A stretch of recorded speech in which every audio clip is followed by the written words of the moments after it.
Greetings, one and all, to the most cursed, most cringiest corner of the internet. A YouTube channel content creator actively alienating everyone in both the analog and digital world. Well, welcome and good evening, wonderful dice of all alignments. I am Lunar D8. This is Let's Play The Testing Chamber.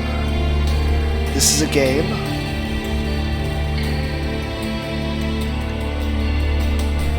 by a developer and publisher, by Randumb Studios. It's both the developer and the publisher. Now, Randumb Studios has made quite a few games, many of which I've actually done 2, if not 3, different videos on, like the original Test Trilogy. I think I made that at least 3 times. Same thing with the what the fuck's wrong with you stuff. I think I at least did those twice. But if I look at a list of the games, if I can try to...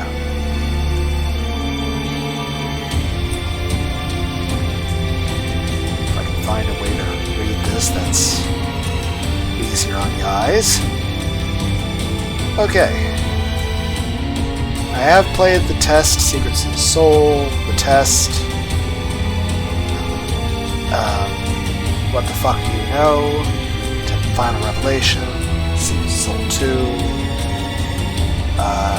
Gobby McGobblenuts, Yard of Dad Joke, Chapter 1, What the Fuck Is Wrong With You?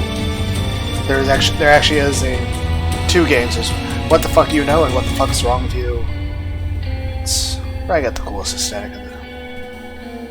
Let's see, what else we got? We have Medieval Fantasy, Survival Simulator,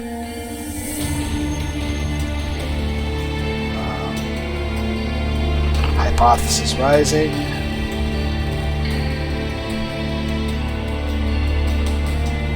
and I know there's more games. I've done like 10 or 12 games by them, and they have like 10 or 12 more that I haven't done. Heck, some of them are like smash and pass, but they're not as sexual as I make that sound. But it's a pretty cool series of games. I might even come back and do the normal Test games a 4th time at some point, who knows. But yeah, I think it's the first time I played this one. So let's hop into it.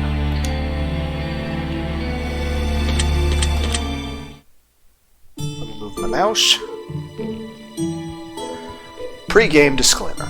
This experience is all about exploration and self-discovery. The testing chamber has many hidden mysteries to uncover, if you so choose to take advantage of all it has to offer. Each time you enter a new chamber, your progress will be saved, and you will be unable to return from whence you come. It's important to explore each area as much as you can, while you can, in order to get the most out of your experience. Some events throughout this experience can only be unlocked through exploration and finding hidden pieces to puzzles. If you move on from an area too quickly before finding these pieces, you may miss out on future opportunities to unlock secrets you come across later. We urge you to choose your actions wisely. It is recommended that you play this game in the dark while wearing headphones for full atmospheric effect and ambiance. Or ambience. How do you guys pronounce it? You may play using a controller, keyboard, or mouse. I have already said all games require controller support, or else it's not a game. What if it's typing it in? It still needs controller support. All games, even if it's not meant to be played with a controller, it should be an option. You may adjust your key bindings as you see fit in Options menu. We hope you enjoy your journey as it unfolds. Pepsi. And we wish you safe travels through the testing chamber. Memorial of the Fallen. Oh, I remember this. It looks similar to the Medieval Fantasy Simulator level. A cold wind blows, making the pouring rain that much colder. The constant sting of heavy downpour is almost unbearable on your bones, as your tattered attire offers you little protection from the harsh elements. Kinda sounds like someone mixed Black Sabbath and Pantera. I'm cool with that. Maybe with a hint of Metallica? Firelight flickers wildly in the distance, beckoning onward.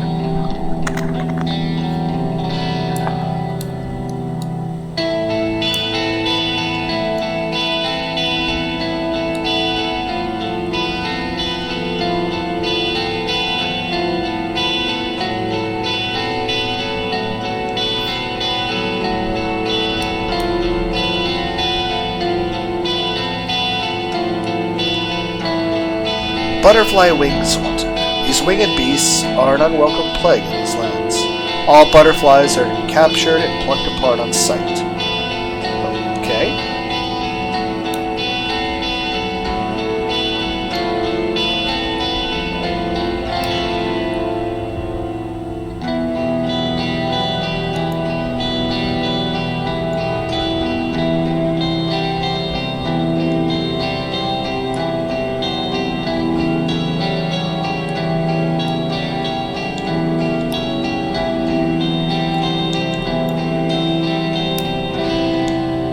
A beautiful assortment of flowers are arranged to commemorate those who are no longer with us.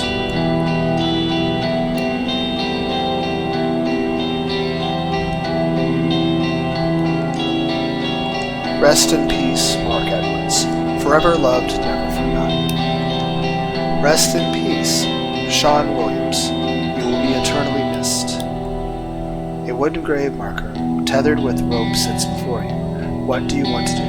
Read the grave marker. Here rests Sloth. Time waits for no one. Time will pass with or without you. And a year from now, you can be a year ahead, or you can look back at your life a year prior and find yourself standing in the exact same position you are right now. You don't have to want to move forward, but you do have to move. Sloth, my friend, is the enemy of greatness. Rest in peace, Felix Arvids, always in our minds, forever in our hearts. A large iron flagpole stands tall and sturdy before you. A royal red banner blows freely in the wind, honoring the souls of the dead that lay beneath your feet.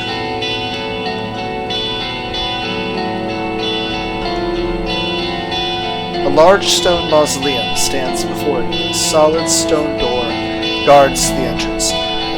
You get the sense that if you decide to venture forward, there might be no coming back. What would you like to do?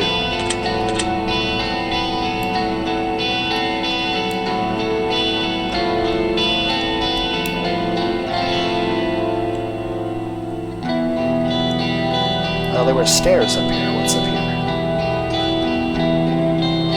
Say I should explore fully before moving on. Is that a kitty cat?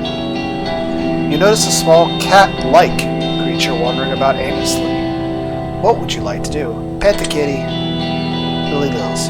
You reach down to inspect the tags that are securely fastened to the collar of the animal. It reads, Lily Lils. You give Lily Lils a gentle pat on the head. Ah. Yay, and pats. A twinkling light radiates from a crystallized object nestled amongst the flowers. What would you like to do? Take the object. You reach out and grab the twinkling object. It appears to be an encrusted flower petal, crystallized and preserved over time. You have now acquired the crystalline petal. You see a shadowy visage of royalty appear briefly out of the corner of your eye. You hear a faint whisper on the wind. She loves me? The visage disappears just as quickly as it came. Why does that remind me of Chrono Trigger? Hello? A sculpture of a woman holding a set of golden scales stands tall before you. As you gaze upon its architecture, you begin to get the sense that the lack of balance between the scales represents something within yourself.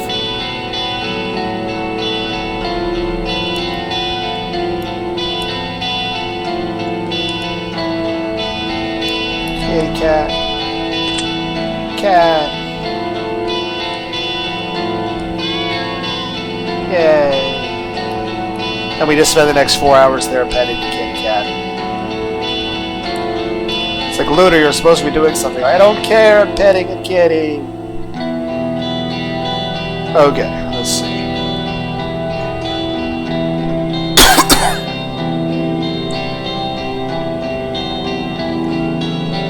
Open the door. You give the heavy stone door a solid push. As it begins to open, you decide to double check OBS. Bah. OBS chance is working just fine.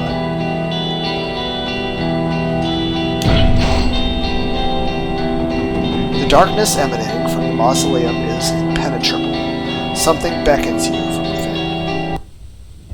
Entrance to the testing chamber. The pungent smell of dirt and trapped rainwater floods the cavern air. You descend a rope into the unknown. Your game has been successfully saved.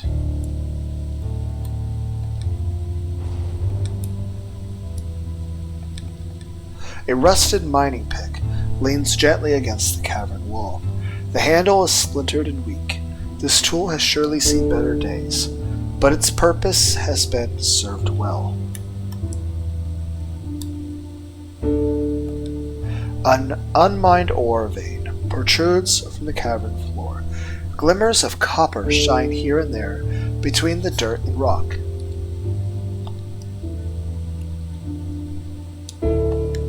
Nothing is left here but a pile of processed stone and dirt. This vein has been stripped of all potential value. A small butterfly flutters near you. It appears to have a broken wing. What would you like to do? Pluck the wings from the butterfly.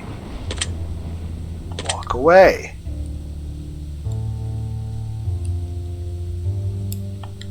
A twinkling light radiates from a crystallized object partially buried in the dirt and floor. What would you like to do? Take the object. You reach out and grab the twinkling object. It appears to be an encrusted flower petal, crystallized and preserved over time. You have acquired a crystalline petal. A shadowy visage of royalty appears briefly once again. You hear the same faint whisper just as before. She loves me not. And once again the visage disappears into the shadows from whence it came.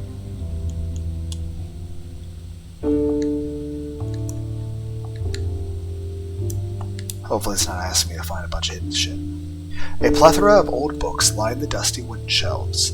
Most of the pages are disconnected from the spines, and the ink on the parchment has become illegible and lost to time. That is a huge disappointment. I'm kind of a person who is very big into reading. A wide array of potions and elixirs fill the shelves, though they appear to be far past their expiration. It's just a shelf full of various energy drinks. Malachus. You've come a long way to find this place, Wanderer. Let's hope your search is not in vain. Behind me lies the testing chamber. If you wish to enter, I must warn you first. Upon entry, you will not be able to return. You will go deeper, and deeper, and deeper into the hentai chamber. You will wander. You will search. You will be watched, and you will be judged. As you delve deeper, you will be unable to return from whence you came. But most importantly, you will have the opportunity to find the answers you seek.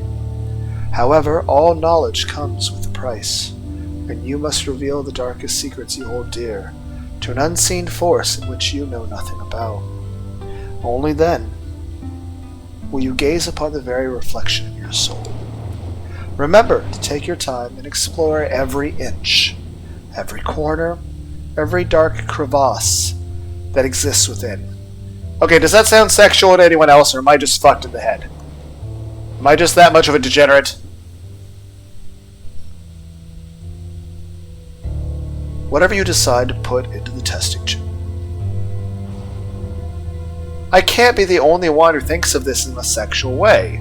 Like, whatever you decide to put into the testing chamber, like...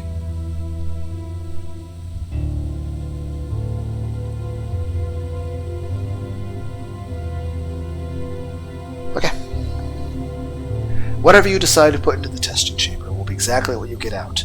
Please take our test that is meant to be wholesome and serious in a non-lewd way, as Lunar D8 keeps ruining wholesome games.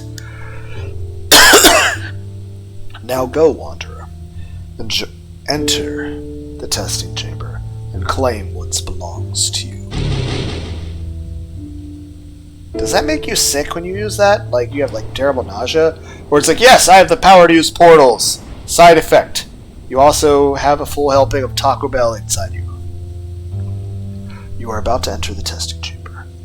You will be asked what kind of sauce will you want with your tacos, to make decisions and choices that cannot be undone.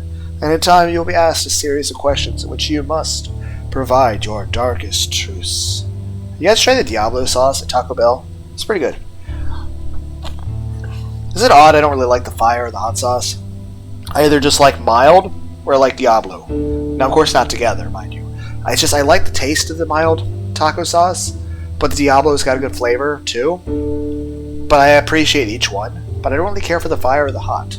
But I do like the mild a lot, and I like the Diablo a lot. Your honesty is of grave importance. So is your ability to fucking focus! For if you try to cheat your way through the testing chamber, the only person you'll be cheating is yourself. You will be asked to carry out a series of tasks.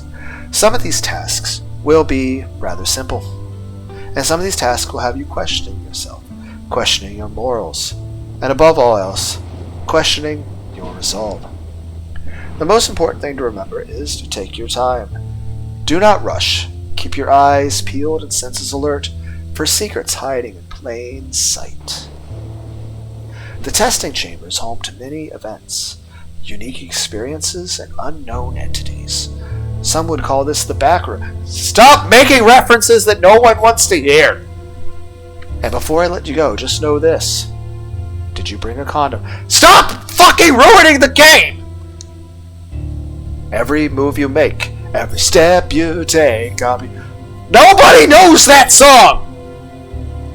What? Why don't you just fucking rickroll the fucking audience while you're at it?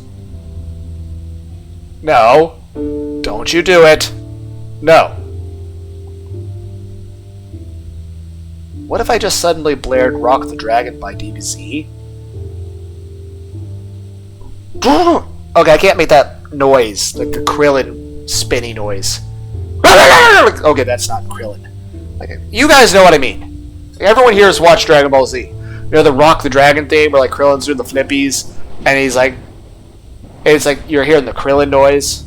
Everyone's like, that's not a verb. Or is it a noun? Does it count as an adjective here? Whatever, you guys know what I mean. It's part of the song. It sounds like a whammy effect on the guitar almost. Krillin's like, am I a joke to you? I'm like, no. Just thinking of how the different DBZ casts sound like different instruments. Why is Vegeta a kalimba?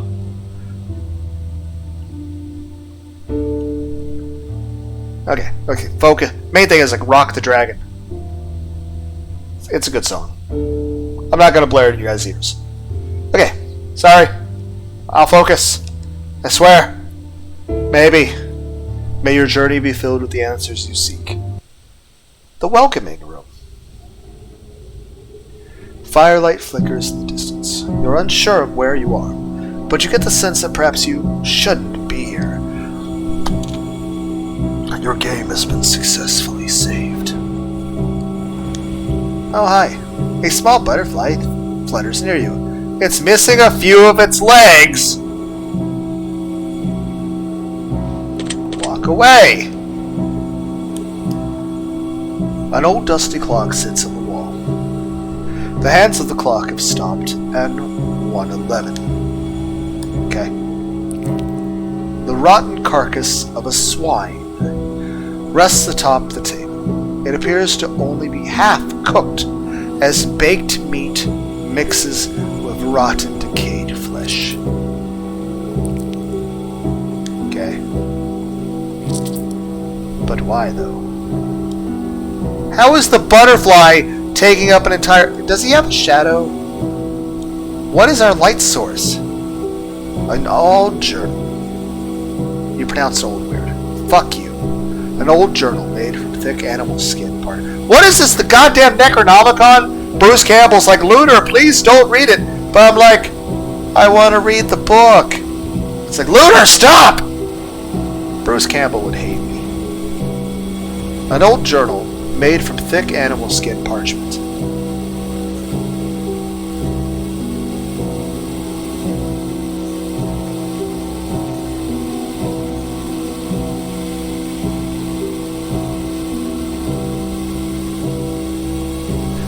Animal skin parchment sits atop the wooden table. It has a list of questions with blank spaces for answers to be written. What would you like to do?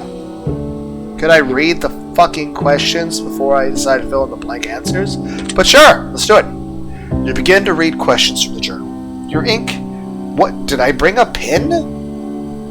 You ink your answers upon the pages using a vial of crimson liquid that sits next to the book. Why am I writing with strawberry jam?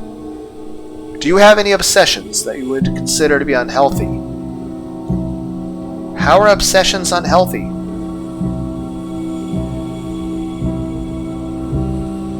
mean, I do have a very obsessive and addictive personality, but that's not unhealthy.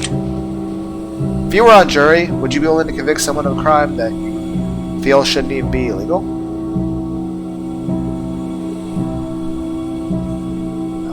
I like to take a moment to read like the vernacular of how it's like. So it's like what's yes and no actually means. But yeah, if the person's like, if I don't think the crime should be considered illegal, like if a person's on trial for murder because they shot somebody who broke into their house, even if technically the letter of the law says that they're guilty, I say they're innocent.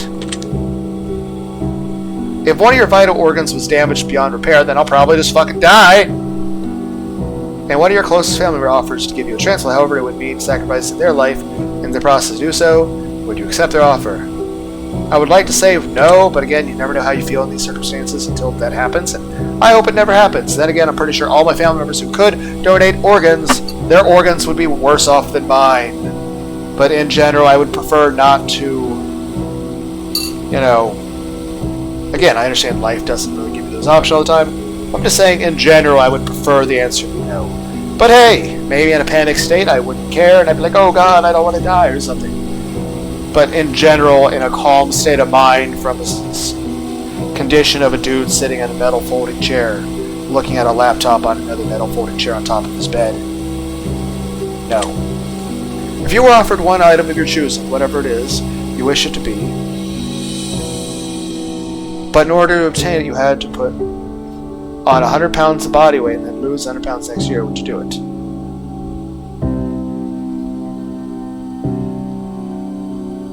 Wouldn't I just die of a heart attack? I'm gonna go with no, because one, I'm already fat. I mean, I want to lose weight for health reasons, and to not feel like shit, and to maybe not have chest pain, but also, in general, I want to be healthier and more athletic. Heck, I would like to do a 2002 Testament cosplay one day. I'm gonna go with no. If you knew that the love of your life would get dementia, lose all memory of who you were in 5 years now, would you continue to pursue a relationship with them until they've forgotten who you are? I don't know, probably.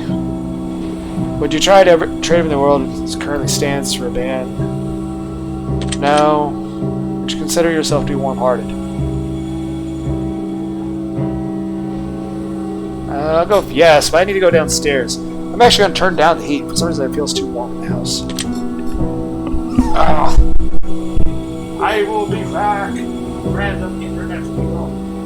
Now the back.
Okay, I'm back. Also brought a jug of cold ice water. Do you believe you have a dark mind? Yes. Would you say that you have a dark sense of humor? Yes. Why am I out of breath? If an alien race took over planet Earth, would you join them and betray the embracing it? I don't know, what if I like them better than the humans? I mean, as long as I'm not betraying the humans I actually care about. Yes, I'm extremely loyal.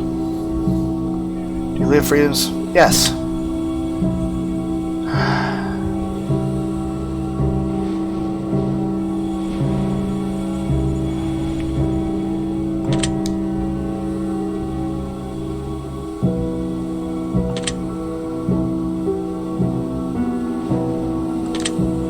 Everyone's like, why are you not reading anymore? Because I ran out of breath.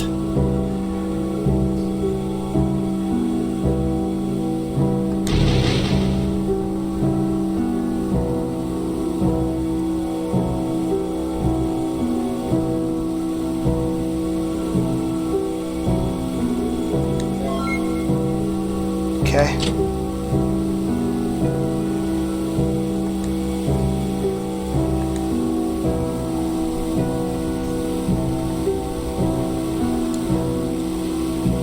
Everyone's, could you please, like, is the clock the same?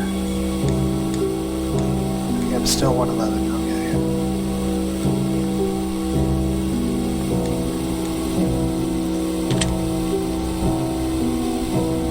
Hi, this has been Welcome to Lunar 88. Grabs all the shinies.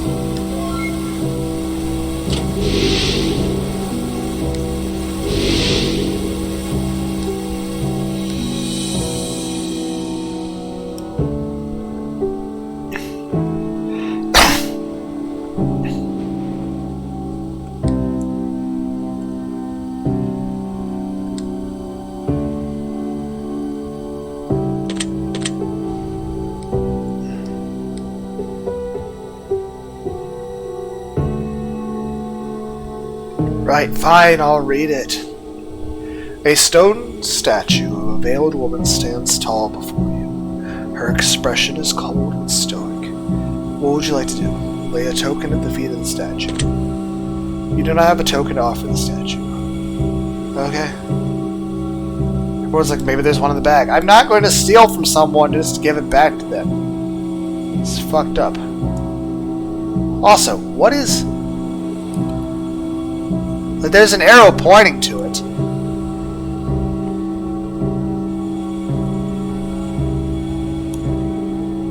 Are you the same butterfly?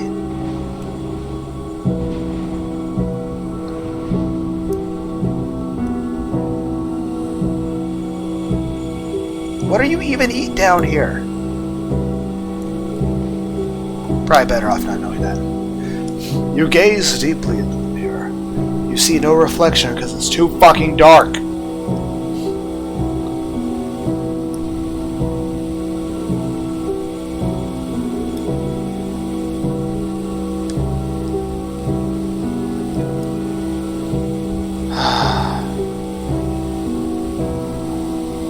You are then being forced. Butterfly, I need to steal something from the bag in order to progress the story. Because I'm required to do this. Because there's no wisdom.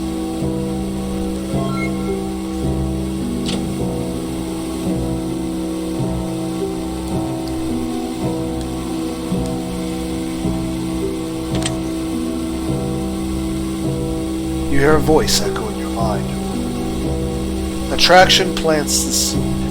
Reflection grows our desire. Mirror the things we need. Flourish into what we admire. You have paid tribute and received a blessing of wisdom. Your decision has been noted. Your mark has been noted. I don't feel like I really had a lot of options here. Your glass shattered in the distance. You gaze deeply into the mirror. Something begins to pull you in.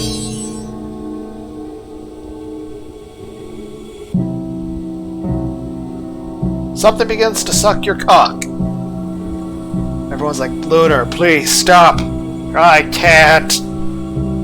You somehow manage to find your way behind the mirror. How you got here is beyond your understanding. But the more important question you must ask yourself is just how are you going to find your way out? Your game has been successfully saved. As odd as it may seem, the welcomed sight of the blood-soaked bed that rests on the dirty floor in the corner is almost comforting, though it's probably best not to rest in a place like this.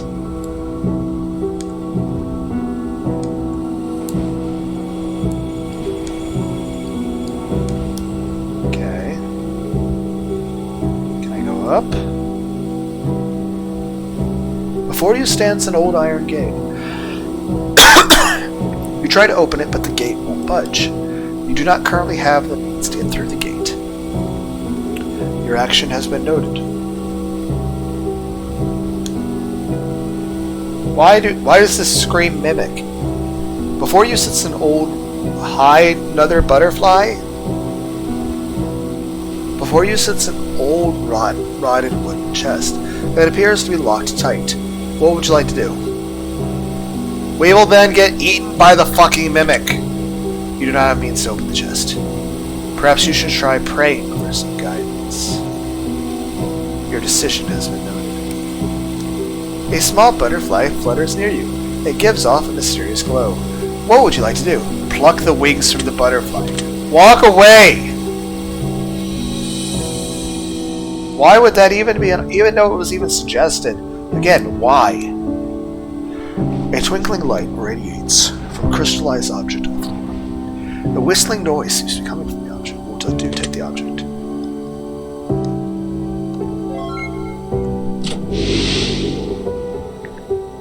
She loves me not.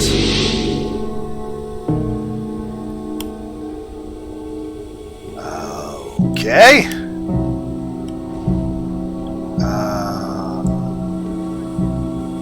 I see a bunch of shiny.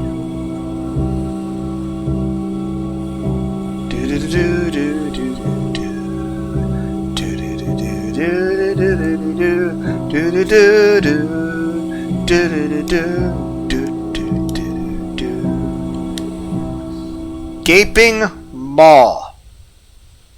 The stillness. The silence. The abyssal darkness of the depths below. You wonder how deep it goes.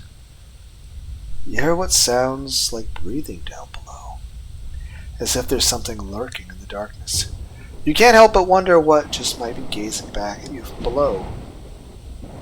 What would you like to do? Leap into the maw, feed the maw, walk away. Your decision has been noted. And everyone's like, well, why don't you just jump in? I'm playing this as if I was actually the dude in there. And let's be clear. I have nothing to feed it. And I'm sure as hell not jumping in the fucking fear hole, Morty. It's like you fucked with squirrels, Morty! I'm like, that's Makoto Nadia from BlazBlue. She's fucking sexy and her tits are awesome. I was trying not to be horny for a second. A blood-stained altar stands before you. Upon the altar rests a tattered diary. You know, I should actually return to the BlazBlue games. At least one of them. Upon the altar rests a tattered diary, you dick! Read from the diary. Your decision's been done. Your mark has been left. First entry. We all grow frantic, begin to panic. Impending doom looming over us now. Antagonistic antics, we grow manic. We spiral, we plummet toward the ground. We pray for the winged ones to come and save us from the fall. We pray to the watched ones to guide us before we lose it all. We pray for sickness, health, greed, and wealth, mercy or reprieve. Or is it reprieve? All our prayers we shout in vain to a God whom we don't believe. But we must ask this of you before you decide to go. There's just one thing we wonder, desperately wishing to know. Just what would you do if you only knew that the God you don't believe in doesn't even believe in you? Signed, the Madman. Okay.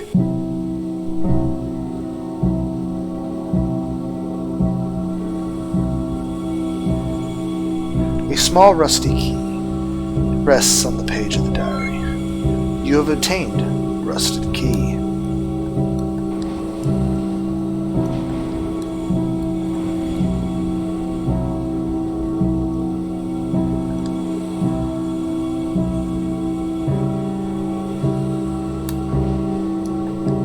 Before you sits an old rotted wooden chest. It appears to be locked tight. Open the chest. You use the key to open the chest. The lock clicks open with a single turn. The key turns to dust in your hands. Inside the chest rests a darkened vial of bubbling black liquid. It appears from the chest within the blink of an eye, and somehow manages to find itself securely in the palm of your hand. You have obtained corrosive. Your decision has been noted. Your mark has been left.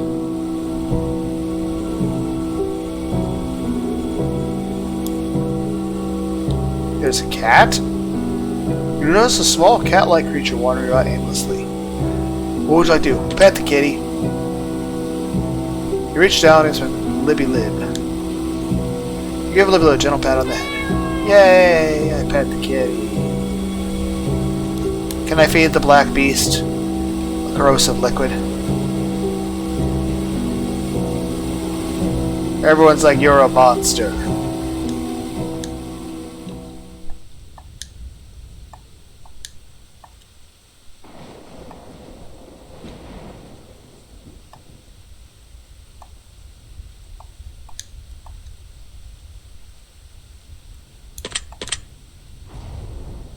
You hold not what the abyss desires.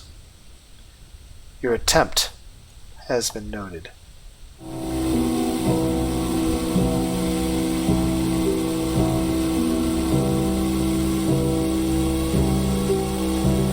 Fine! I'll do it!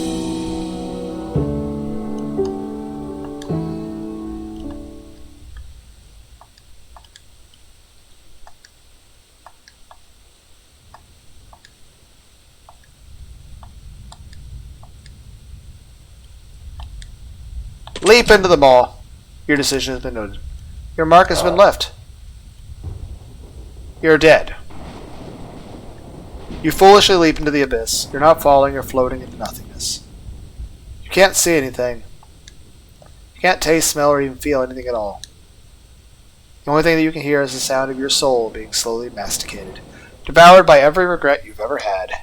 Endless potential, picked apart and swallowed by the fears that consume you.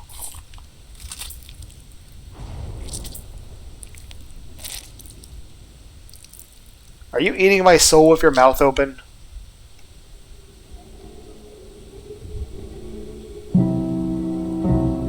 Your recklessness will be your eternal suffering. You cannot put a leash on your impulsiveness. You will leap blindly again and again and again until there is nothing left worth saving. Is this the life you wished for? Is this all you've ever wanted to be? We both know the answer to questions wondering. What if I just kept jumping in the hole over and over? Because you did say if I do it over and over.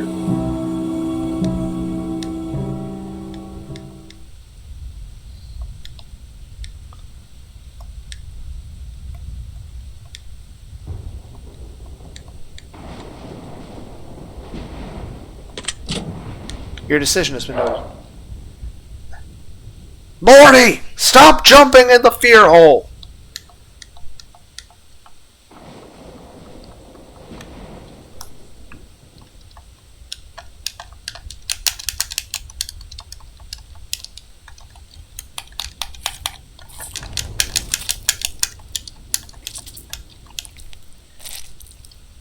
Someone's eating a peanut butter sandwich without any milk. Alright, I have a jug of water.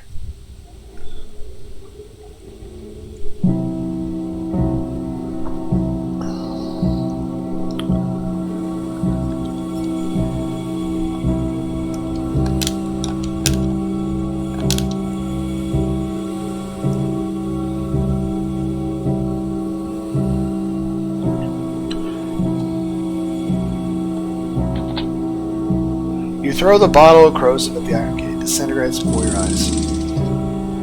That was quick. Your decision noting mark has been left.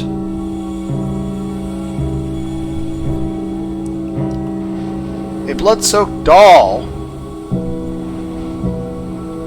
sits in the darkened corner of the room. Her eyes fixated on you and seem to follow you wherever you move. It almost looks as though the head moves slightly, but it could just be our mind playing tricks on you.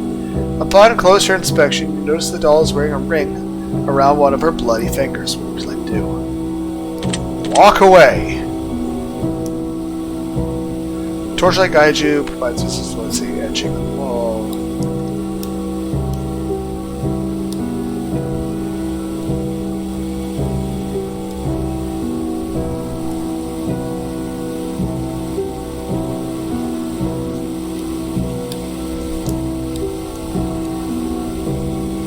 An old dusty clock. Dried blood. 2:22. Bloody noose. Old noose, thick layers of dried blood, dusty rope. Flakes of crimson begin to crumble off the noose and onto your hands, absorbing sweat and melting your fingers like sweet sticky paint. What would you like to do?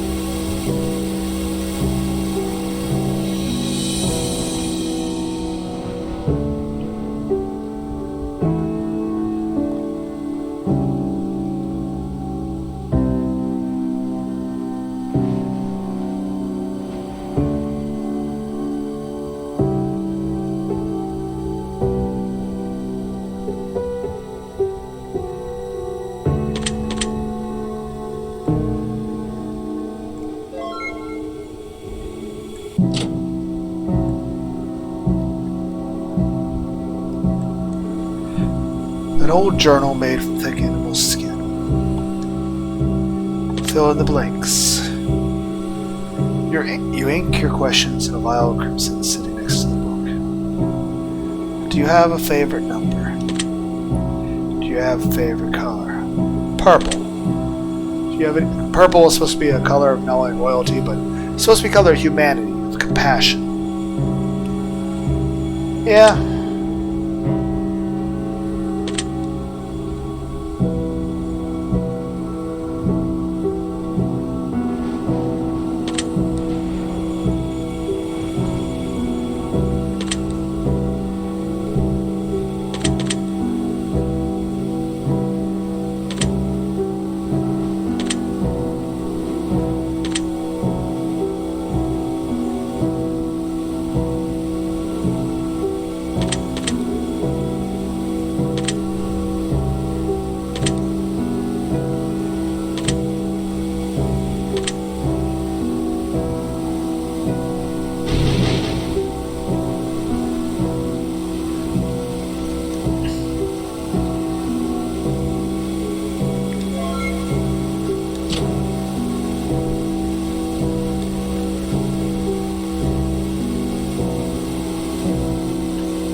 Well,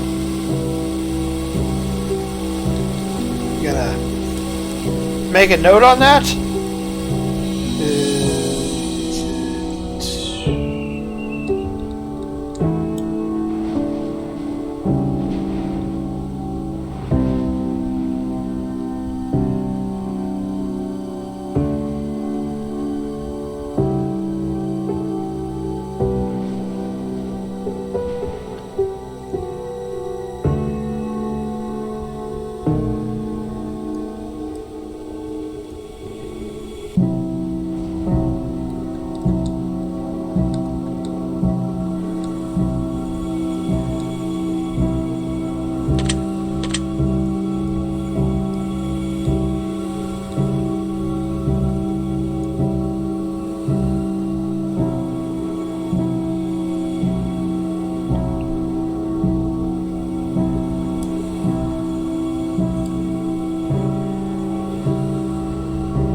I don't know what I'm supposed to do.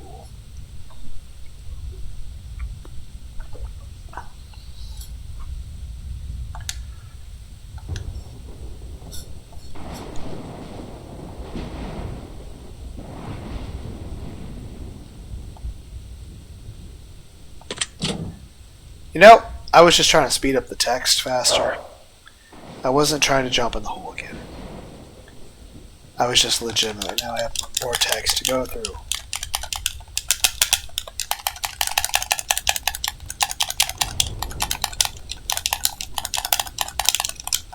There's gotta be go through faster button.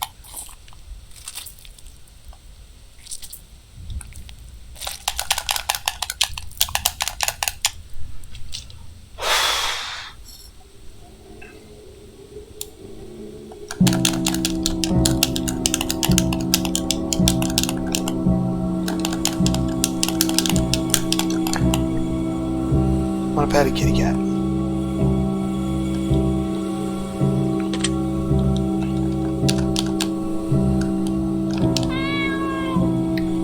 Yay.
Oh, it actually just... Okay, well...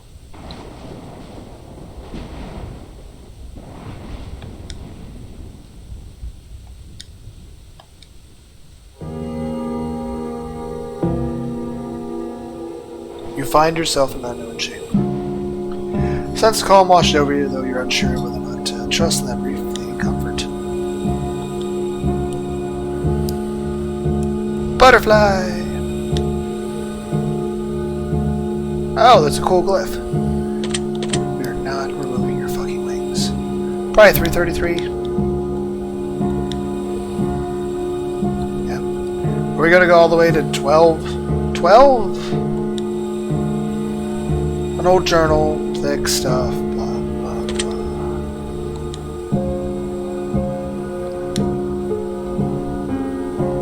Oh, hell yes! That is an understatement. A little bit.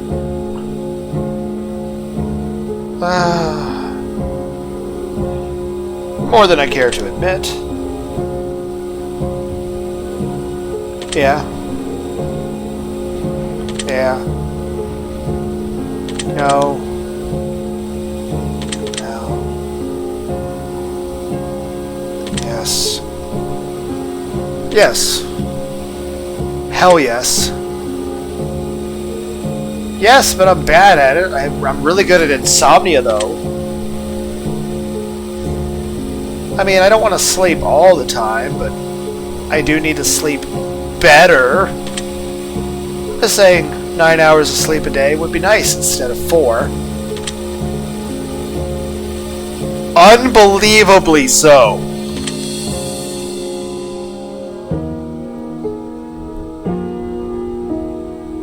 I might have a very, very slight case of depression. It's not a big deal, though.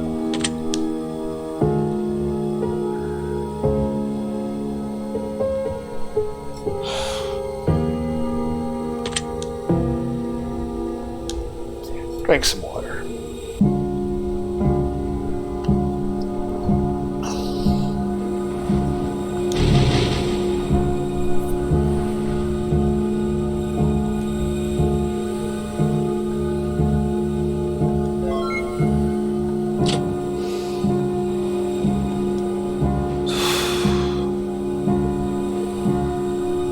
Okay, an envelope.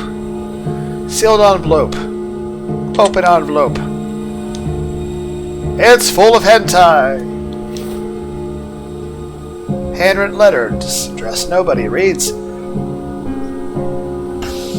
to whomever this may concern.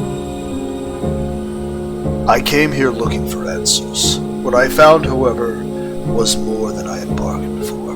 I urge you to turn back now and leave this place, for it has already claimed too many desperate souls, seeking answers to questions that ought not to be asked.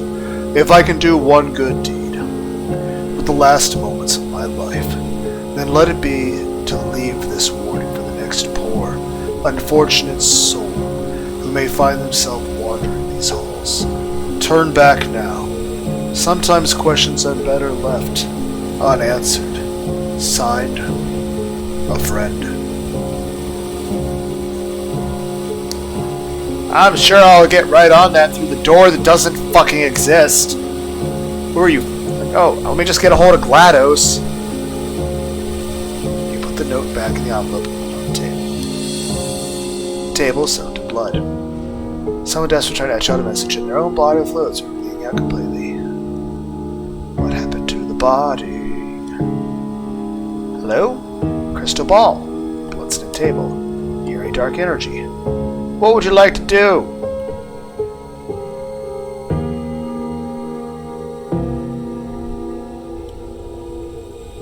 Rub crystal ball. Cold to touch.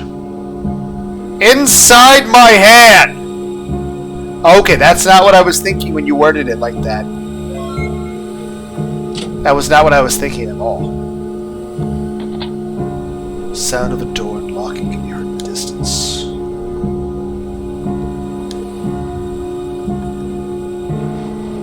So what if I just looked at red and silken? Red before blood or immediately after? Leafy planter. Corner room, freshly watered. Look closer, notice the form of the clover.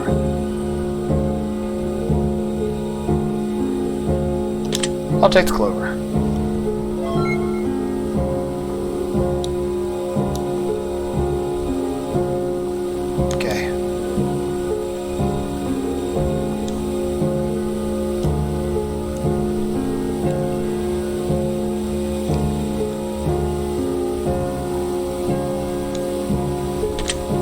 So I have to choose a door, I assume.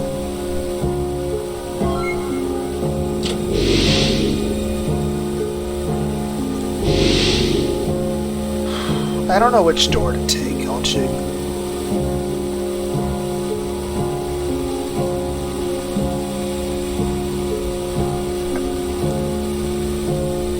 Do I know anything? Like, is there anything different between the two doors? They both appear to be identical.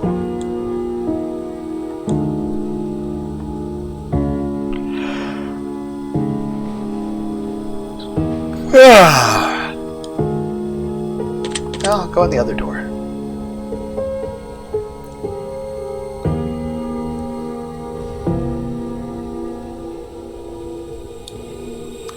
don't think there's anything I can use the wisdom token for right now. Can I leave the wisdom token here?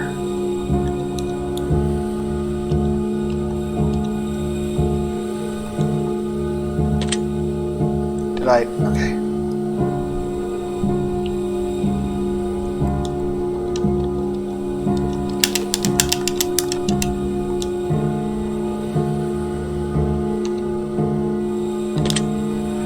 Give the wooden door a heavy push. A lapse in time. The familiar room surrounds you. Game is saved.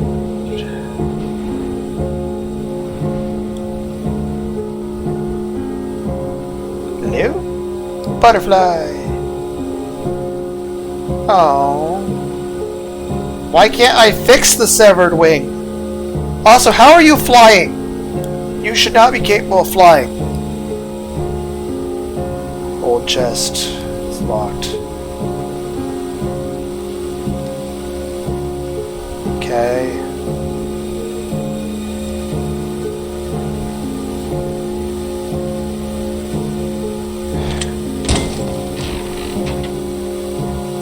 Okay.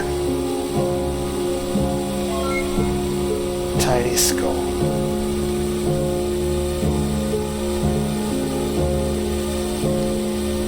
So what do I got if I chose dream? Various notes are scattered across the table. Though upon closer inspection they appear to be written in a strange language you've never seen before.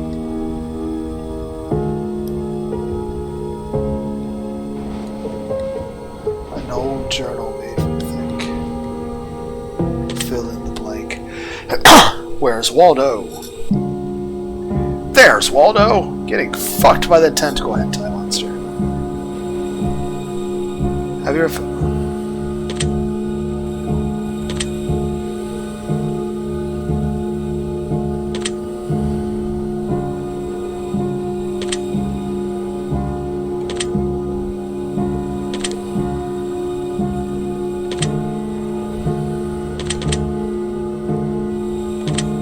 Not a good one, mind you, but still.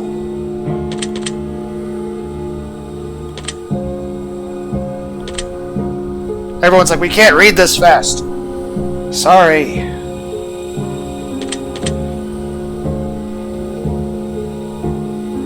I don't know. I think yes.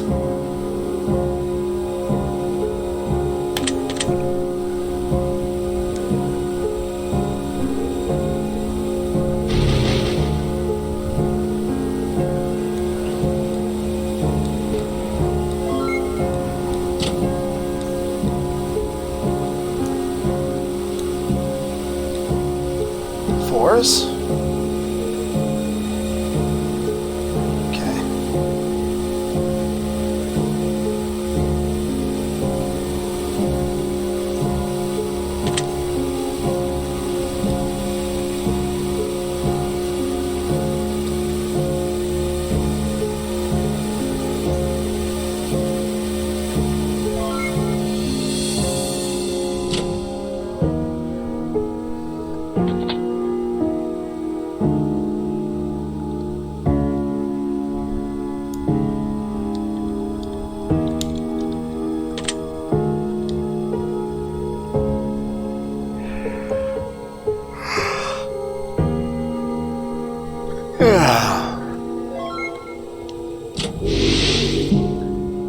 I'm gonna have a whole fucking flower soon.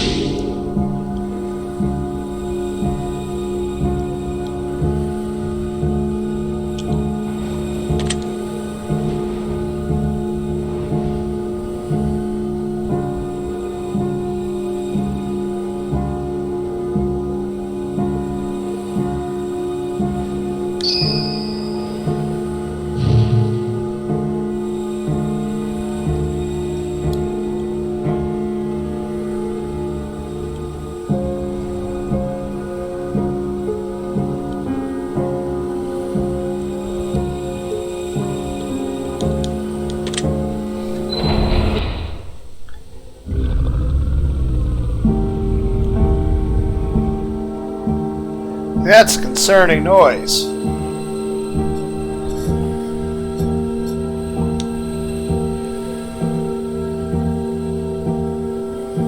Hello, teddy bears? What the fuck? 3 bloody bears sitting in a row. Who do they belong to? Where do they go? Red's missing an eye, which makes it hard to see. Blue's missing a mouth. Hard to breathe. Black's missing a heart, which makes it hard to care. 3 bloody arrows. 3 bloody bears.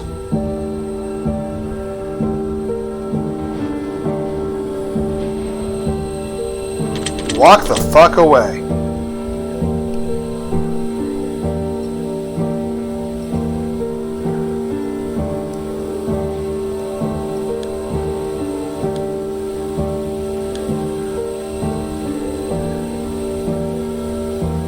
Okay.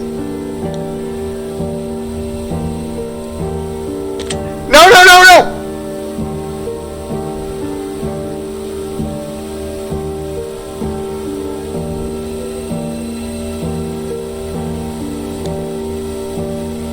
Why would I do that? Jesus Christ. I didn't want to... I was... Be careful, I don't want to... What? But why? Well, I took a thing out of the bear.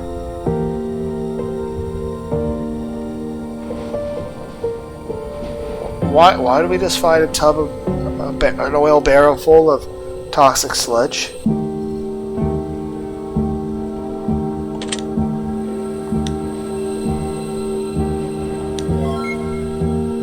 I know we're supposed to...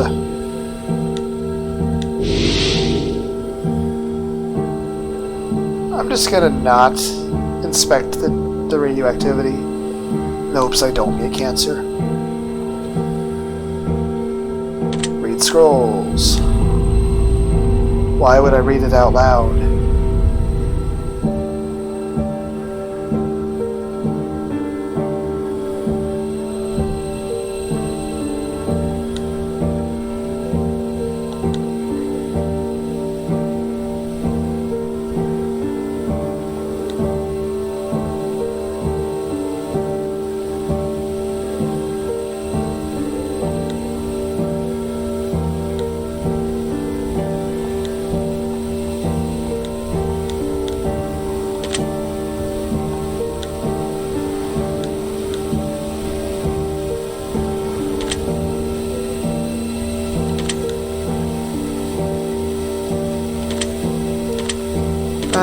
Kinda iffy on that.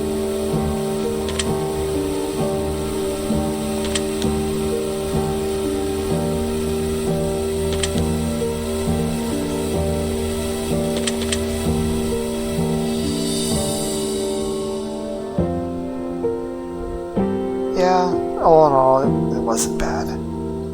There are things I'm grateful for.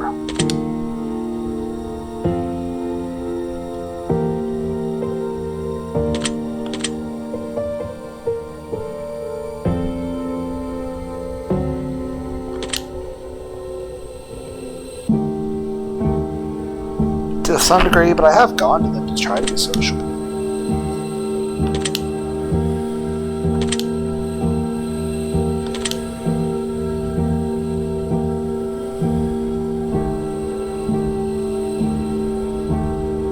Everybody does.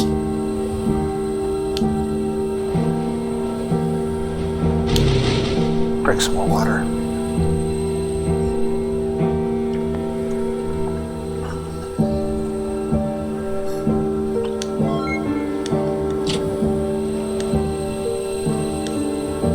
Okay. Well, if I continue reading this, it'll probably kill us. Bears are gone. Toxic waste. Butterfly.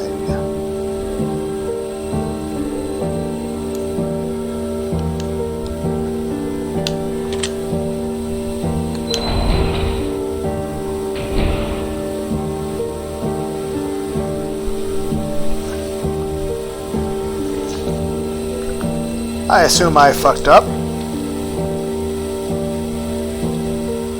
hear sounds of flesh being ripped from the bone, pulled apart, and devoured somewhere in the room.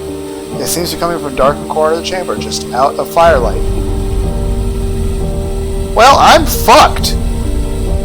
A deep guttural bellow can be heard amidst the tearing of meat and snapping of bone. You stand perfectly still, as to not draw attention to yourself as you listen attentively.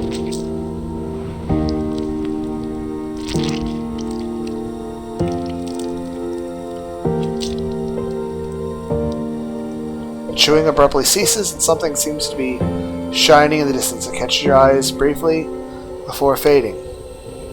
The game has been successfully saved. How are these butterflies getting in here? Well, this is the point where I should just turn the game off.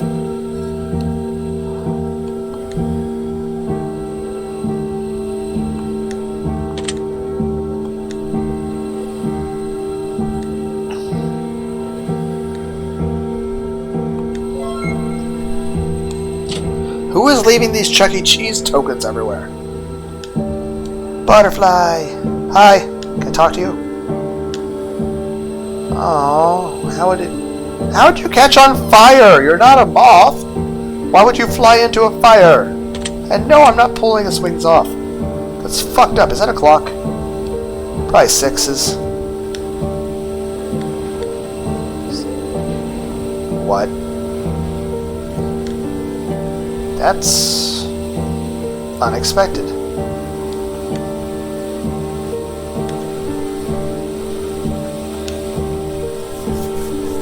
Don't mind me, giant monster that's probably gonna murder me. I'm gonna solve a Sudoku puzzle.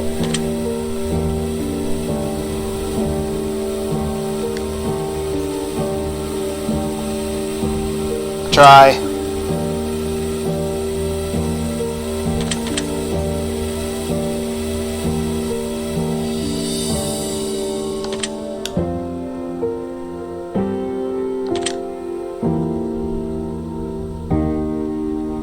What about giant flying spiders? Ah, I clicked the wrong answer. I mean, technically,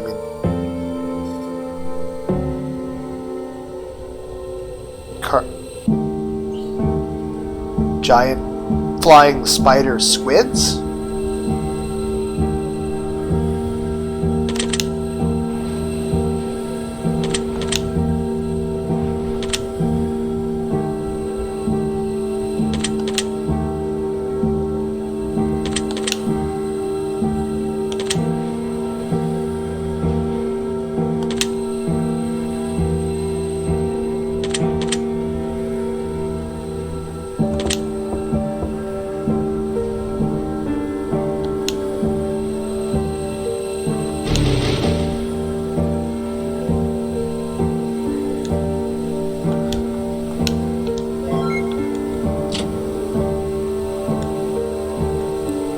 Well, let's see what's in here.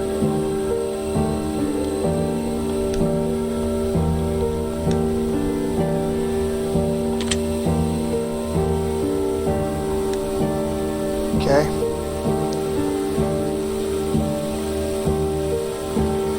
Character and reputation are two different things. Pay attention to your character, for that is what you are. Reputation, however, is what others think you are. Wise to pay attention to the difference.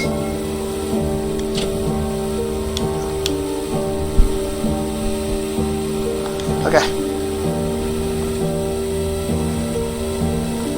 Hello? Huh.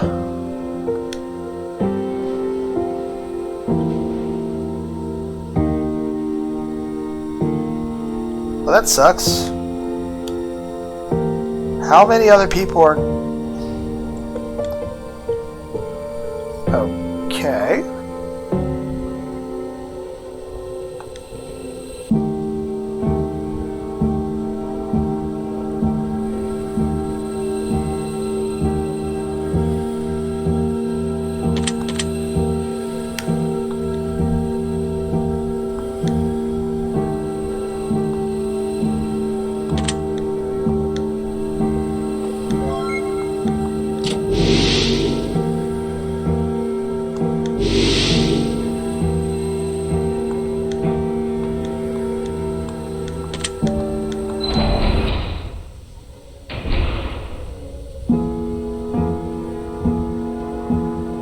Putrid stench emanating from somewhere in this room permeates your nostrils and makes you retch violently.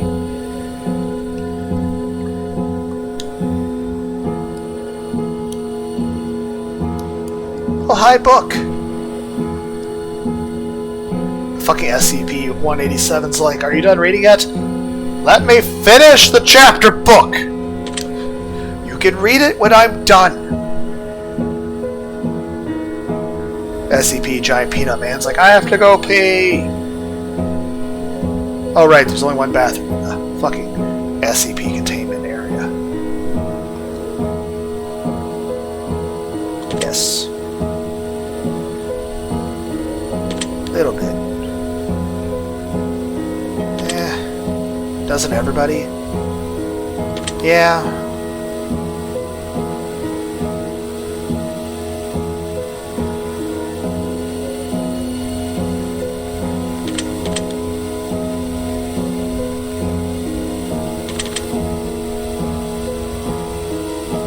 And I care about other people's happiness. If I care about mine. Nope, but fuck people.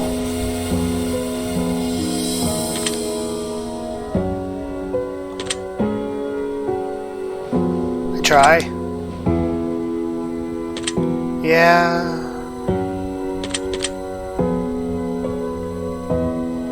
Probably.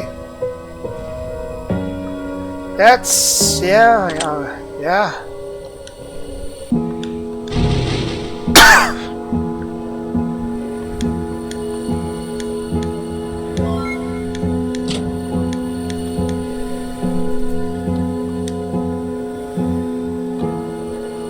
Hello? Wow, that sounds gross. What is...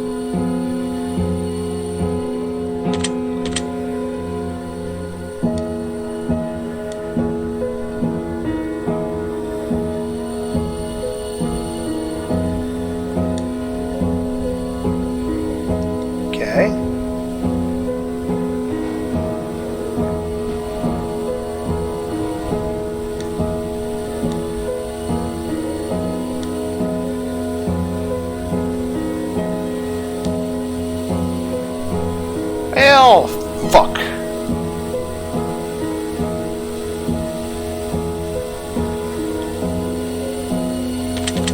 I'll take the dagger and note with me, though.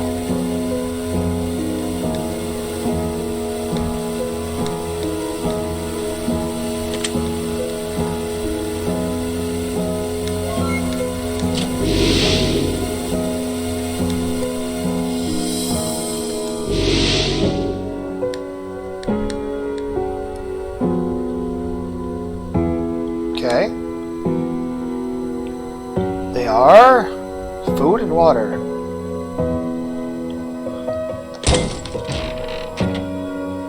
Okay. Baked bread.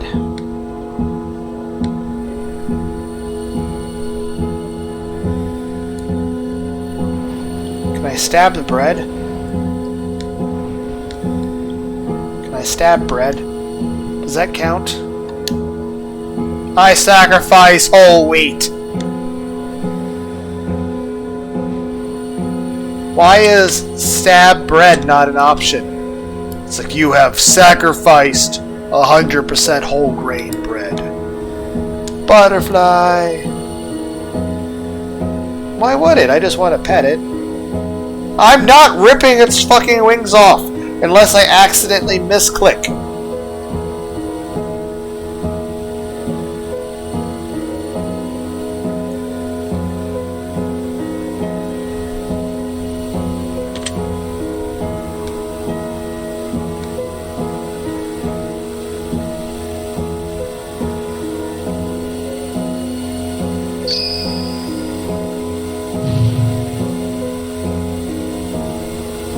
That was short.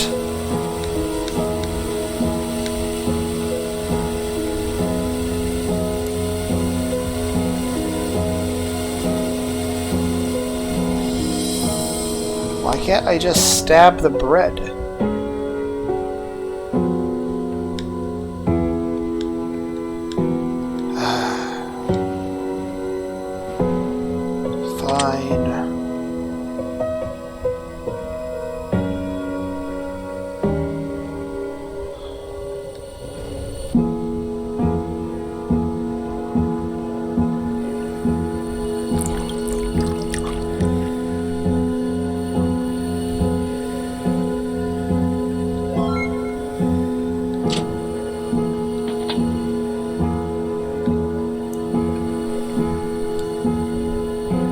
Butterfly, I need the door.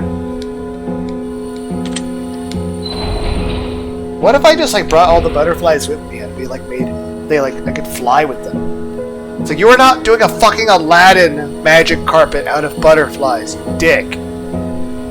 Small critters scurrying darkest corner room. Okay.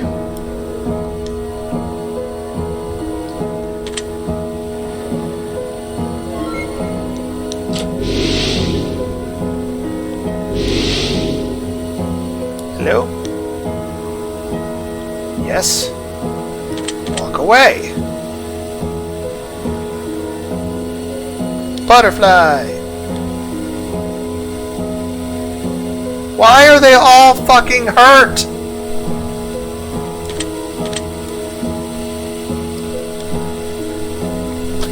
Drink some water.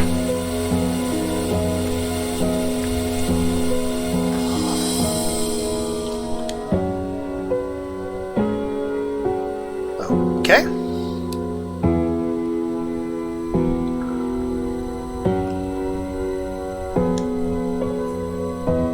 Okay. Cool. Understanding requires much more depth than knowledge. Perhaps many know you, but how many understand? Okay.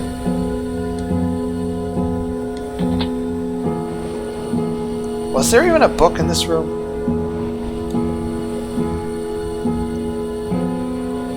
Yeah, not reaching in the fucking hole. Hi, random mirror. Hi, book. Let's fill in the book answers.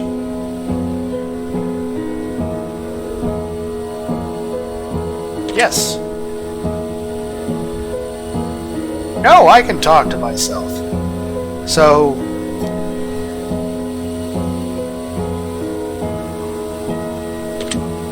I have lots of hobbies. That's what I was just saying.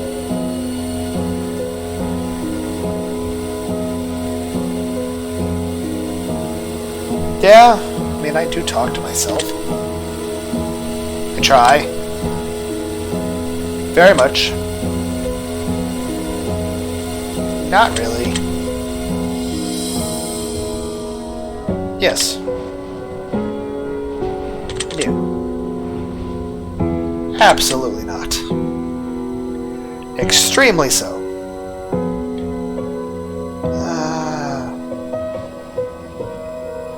It's called being a realist. When we talk about like just the ability to trust people. I mean, people are people. Yes. Not really. Yeah, everybody's the center of their own.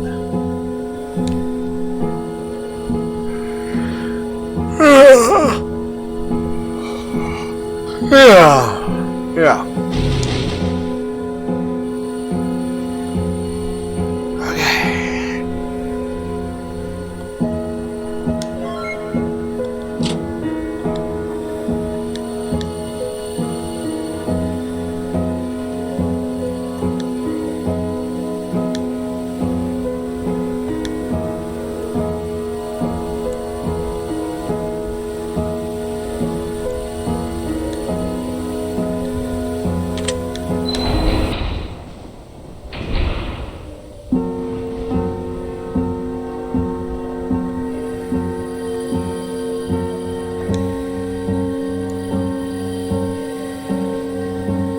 Hello? That sucks. I will walk away.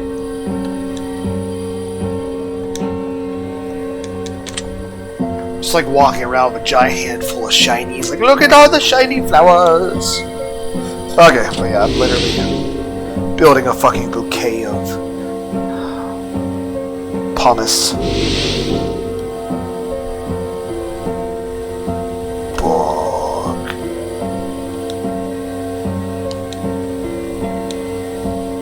Fill in the blanks. like this Mad Lib is crazy.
Butterfly. How did you... Can I pluck the clay stubborns off of the wings?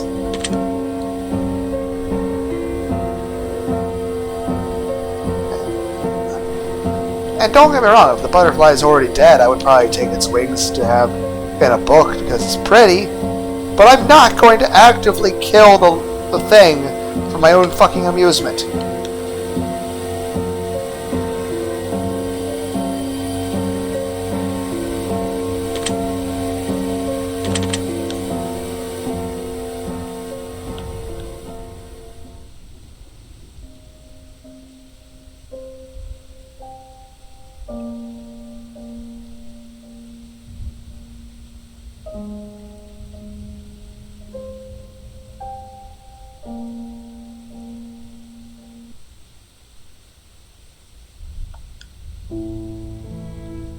Yay, I made a friend and they can play instruments with me. Hey, they can also sing apparently. Awesome.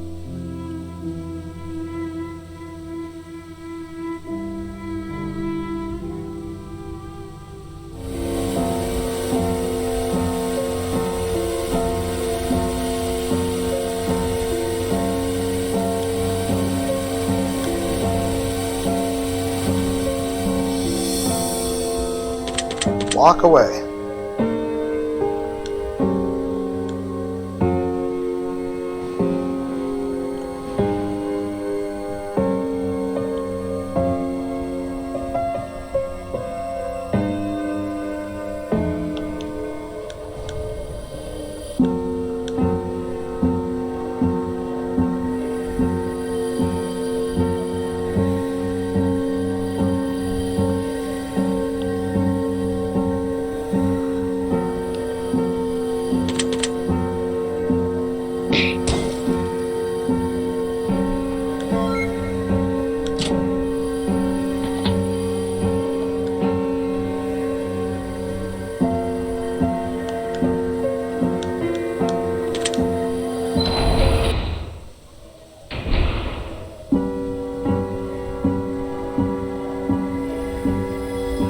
The distinct aroma of old musty books sweeps across the room.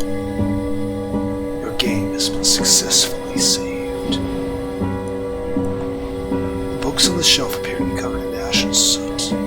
They look as though they barely survived a fire at one point in time. One book in particular appears to be unburnt. As a matter of fact, it doesn't even look like it belongs to the others on this shelf. What would you like to do? Mysterious unburnt books. Butterflies! Human-like figures morphing into smoke. Your arms and legs shrink, their torsos transform. That's horrifying.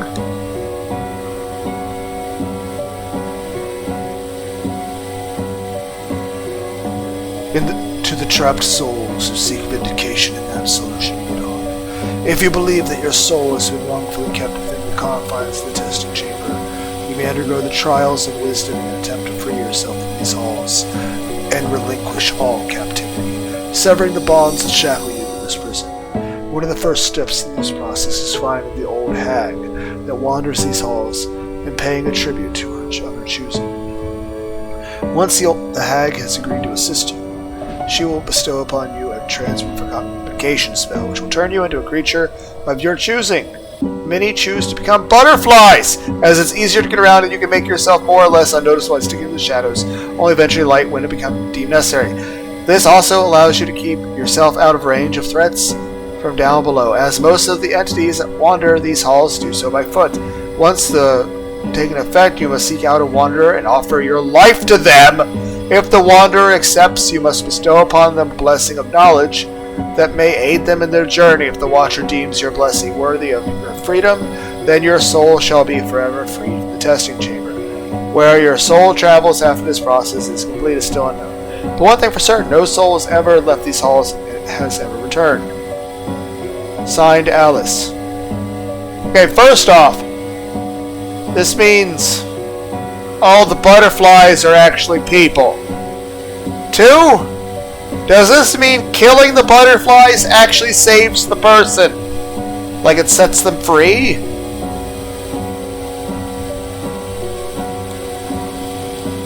So if I tear your wings off, I'm saving your life?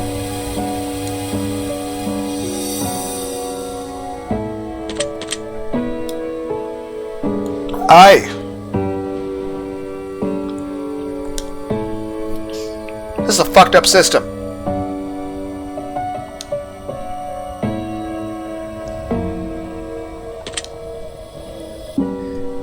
Okay. Gotcha. Diary. Open letter.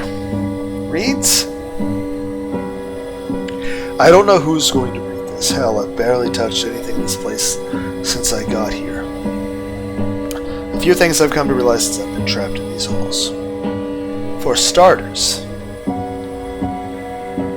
it appears that there are foul magics at play here. I found grisly, ritualistic altars, human sacrifices, half-eaten corpses, mass graves of nameless bones, and worse, if you can even imagine worse than this. I've also met a few other wanderers in my journey through these halls. I've shared a few words and have had some knowledge bestowed upon me. I helped a woman escape from a grotesque abomination, only to find that she was a witch, with a hankering for human flesh. No one and nothing here is to be trusted under any circumstance, and to be quite honest, the longer I spend in the testing chamber, the more I understand why. From what I understand, the only way out of this place is to find a sacred mirror of some sort. Without the mirror, our souls are forever lost in purgatory, doomed to endlessly wander these halls for eternity. Many come seeking answers, few make it out alive. I've yet to see anyone survive here longer than a day or two, and I'm beginning to think that I'll be no exception. Through constant exploration and a ruthless amount of digging, my studies have led me to the conclusion that this place was originally built to keep the souls of the damned from escaping their eternal prison. But whoever built this place wanted something good to come from their presence. Other wanderers I've spoken to believe that souls who are trapped here are meant to offer wisdom and guidance based on the mistakes of their past lives. A veiled woman used to wander these halls until she was turned to stone, but she served as a caretaker and guiding light in darkness for quite some time because of demon souls. Sometime before she crossed paths with one of the worst entities that roam these halls. Some claim that not everything here is evil.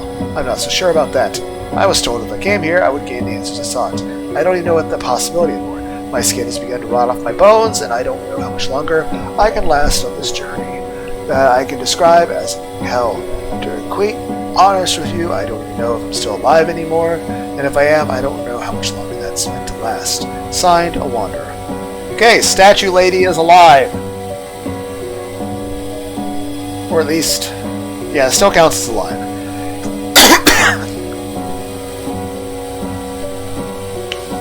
Okay.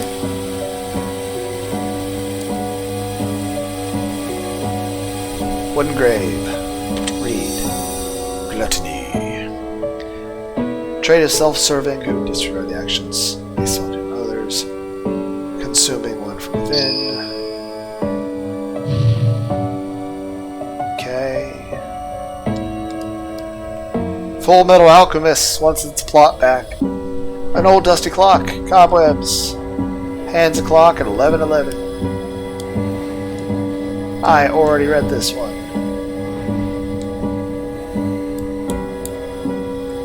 want to accidentally read it again. Walk away, I already read it.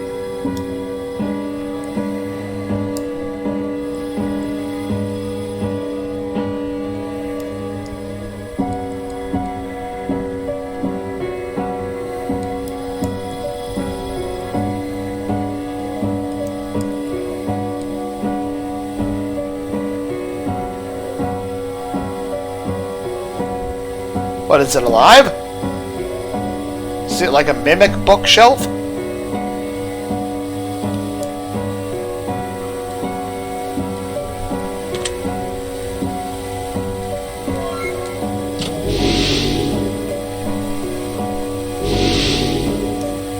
Hello?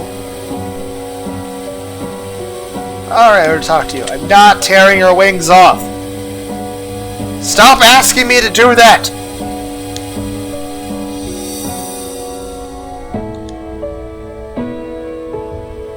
Okay.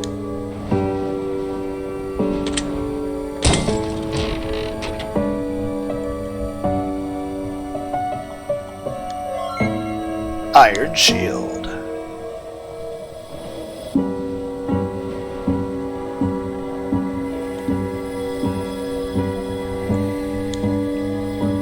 Hello.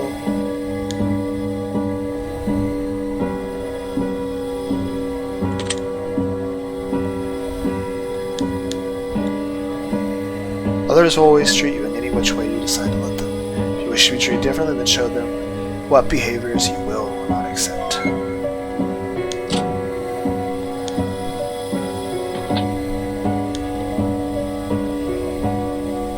Okay, book. Okay. You open the book and suddenly start playing Halo Combat Evolved. Not really, I've never been to a casino. Absolutely not. Think so?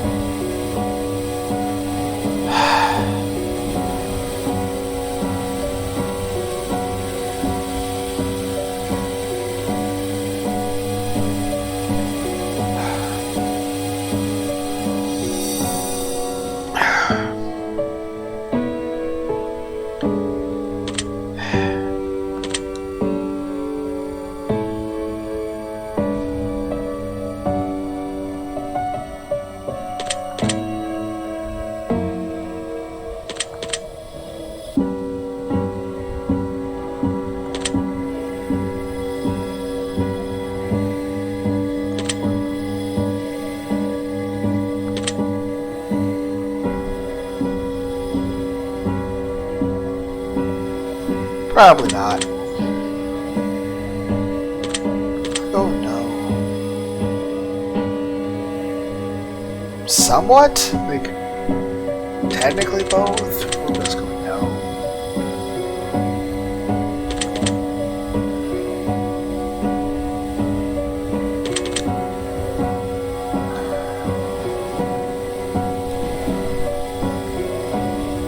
I think idealistically, but I know it's not realistic.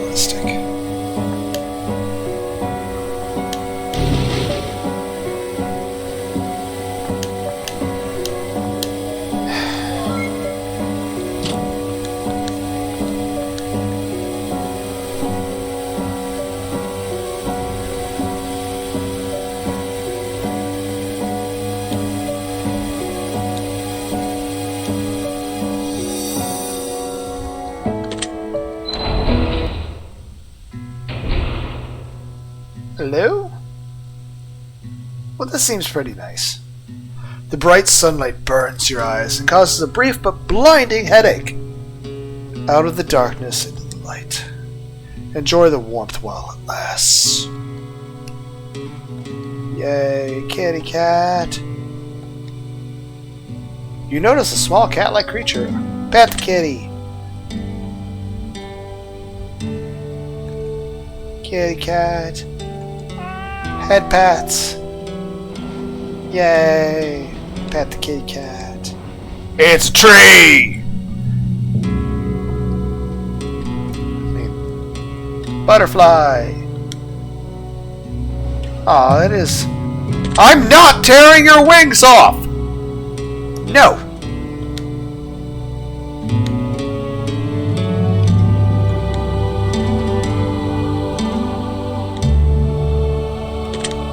And prize a token inside the pocket.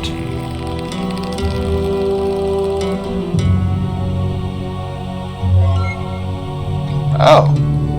I have a golden guitar. What if you had guitar strings made out of gold? Or at least gold plated? I mean, heck, nickel plated guitar strings are all the rage, right? So, what would gold plated guitar strings sound like?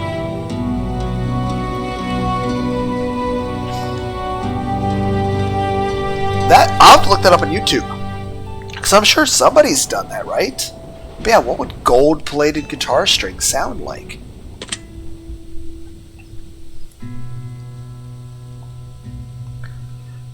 Would it matter if you had a gold-plated pick in your hands?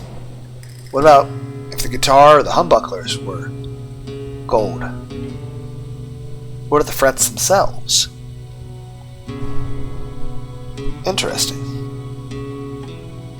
And no one really cares for drama. No, there's things in life that are worth it.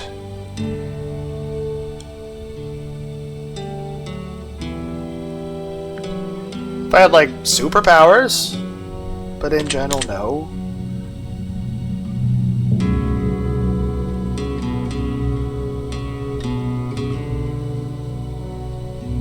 I don't know, maybe.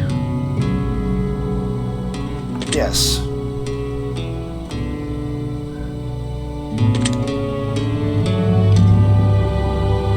Yes. Not that I know of. At least not that I can.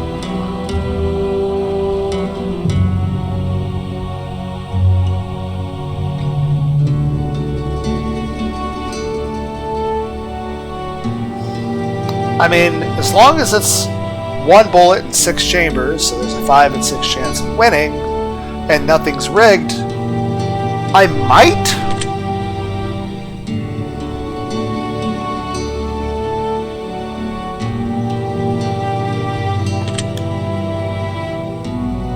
Yes.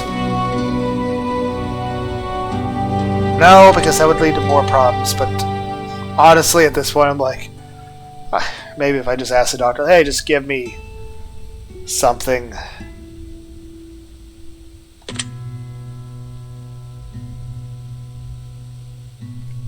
I have a question. If I had wings, would I still have a fear of heights?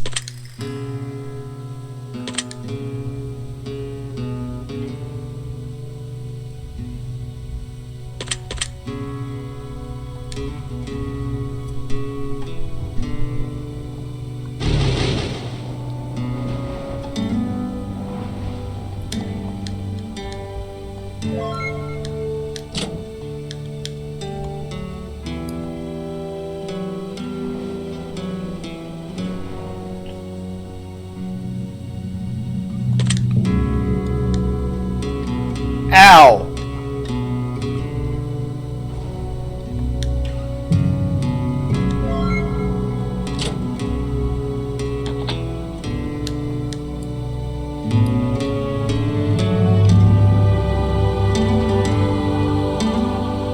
You don't have to stay, but you don't have to go. You can survive here forever.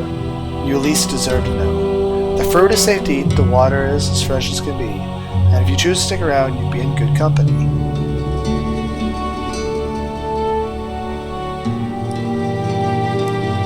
Well, can I get a drink of water before I leave, though?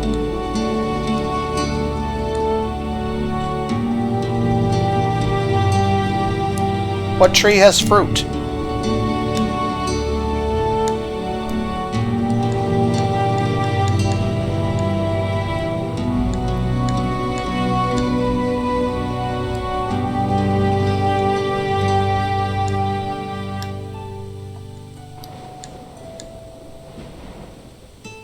Man, I said the fruit is safe to eat.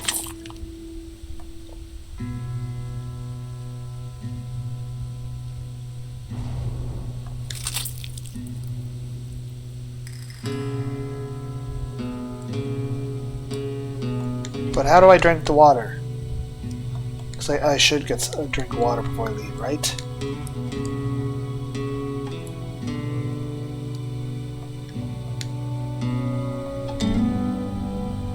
Can I drink the water?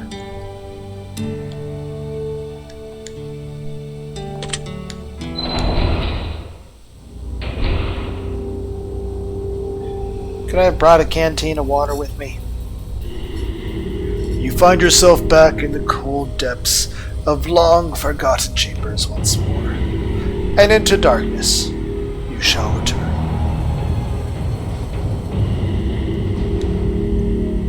I should have stayed where I was at. Hello? Decrepit leather chair. Seat of the chair rests a pool of blood that seems fresh and tacky, as if someone injured sat there to rest recently, and then bled the fuck out. Clay pot, flowers.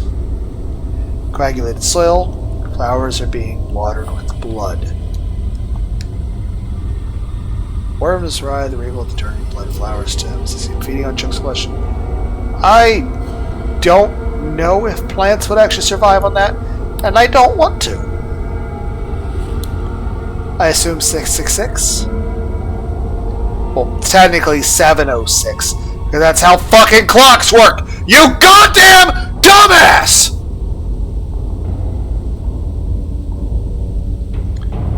$706. 707. 1222.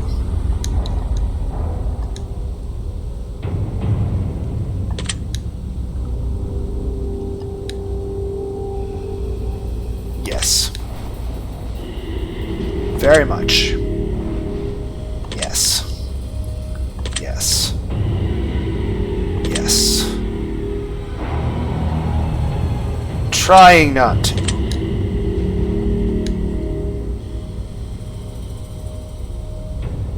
Sometimes never even forgive. But yes. Yes.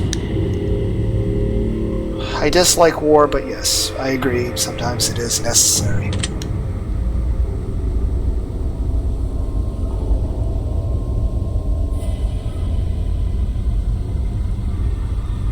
Again, one of those questions you don't know how you would respond till the time would come, but I would hope no! All the time! Yes.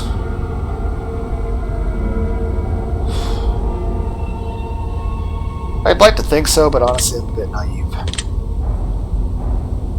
Like, I understand a lot of darker things about things, and yet I still want to try to see the good in people. Yes. I'm trying, okay? I'm sorry I'm a fucking failure. Go fuck yourself.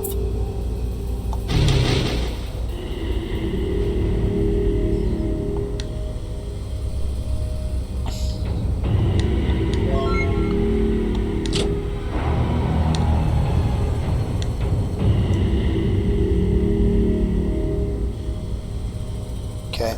Butterfly! Hi, I want to talk to you. Yes, I talk to animals and insects IRL. I've literally been at a fucking bar and started talking to a spider. No, I don't drink alcohol. I usually just get a can of Red Bull or something.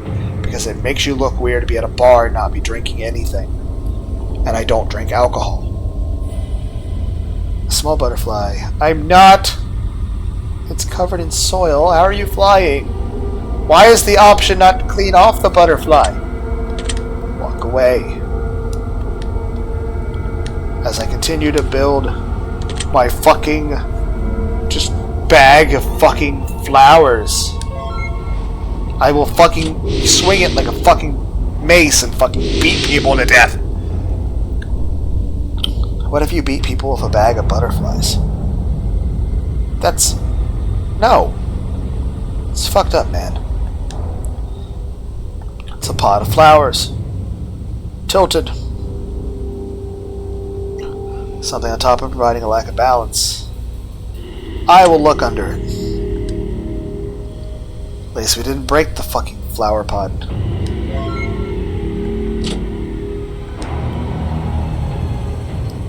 Hello.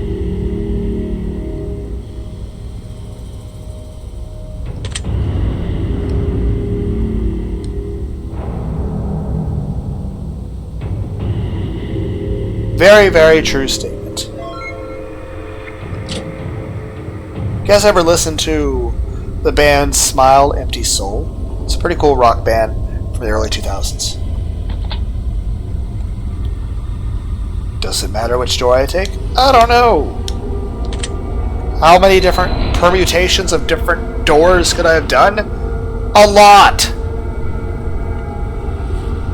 For the first time since wandering these halls and chambers, you get a sense of peace from being in this room as fucking anesthetics are being pumped in through the fucking vents. It's not peace. Okay.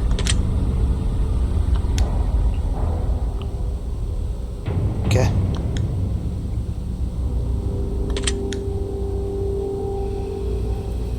Hopefully, I guess. Yes. Yes.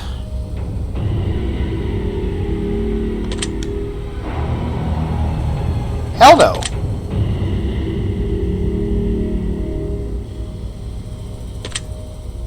I would know.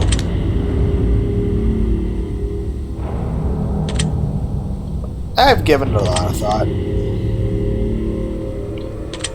Again, I've given it thought.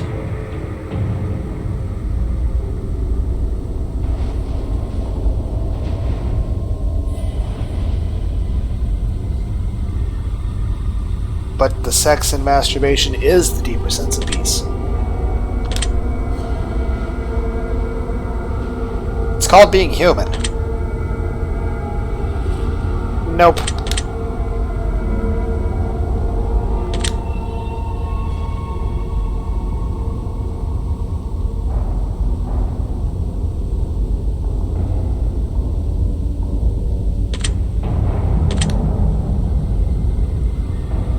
No.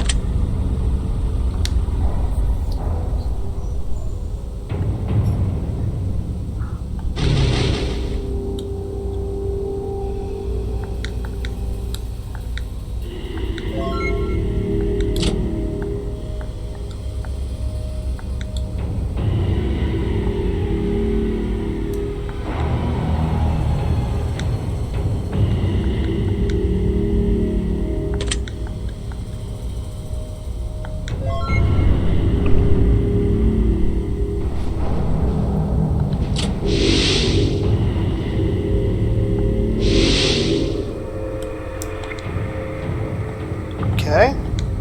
Drink some water.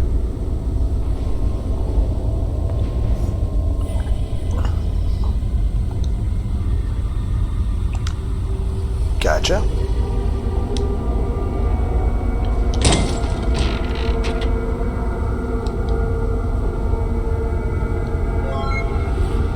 Golden crucifix. Butterfly, I'm not going to rip your wings off, but I do want to talk to you.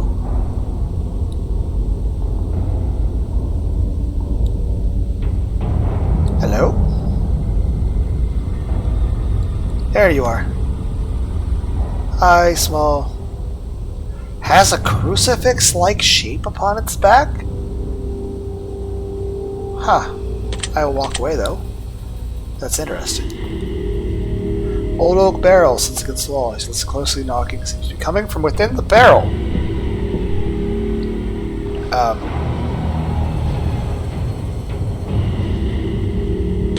Walk away.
I have to do something to this.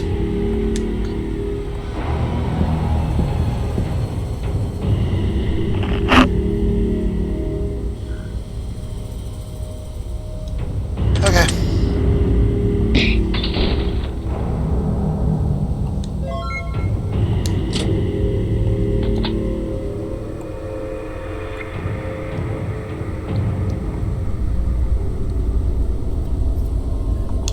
You know, I've seen so much ketchup in this fucking dungeon, but there have been no McDonald's french fries anywhere.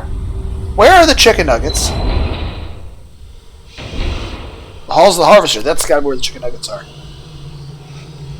Whatever positive feelings of warmth or comfort you initially felt in the previous room, you feel the polar opposite here.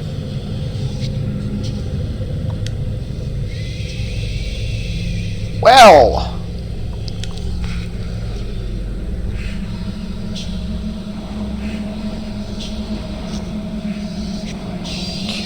Okay.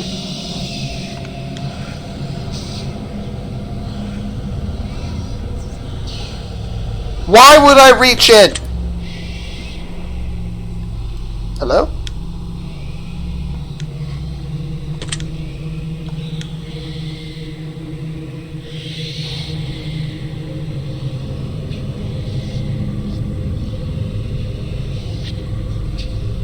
We all know the joke that has to deal with this. Like, oh, you have to dig 2 graves.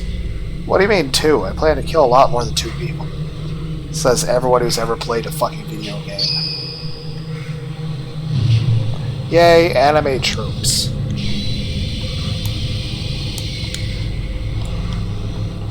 I like stories, okay? I like to read. Nope, I suck. No, I try. I just suck. Nope. That's called existence.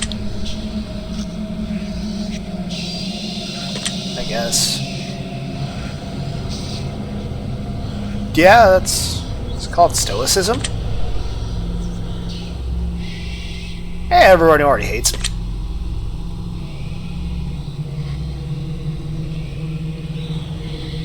That's why I overeat. It's called cake.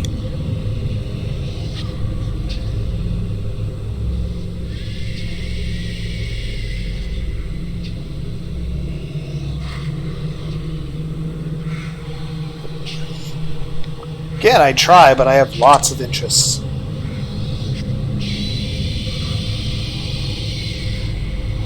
Like I said, it's supposed to be about a balance. Like, you don't want to be... You want to accomplish things. It's kind of like, say, the gym. Going to the gym should be a nice supplement to your life. Shouldn't take over your life.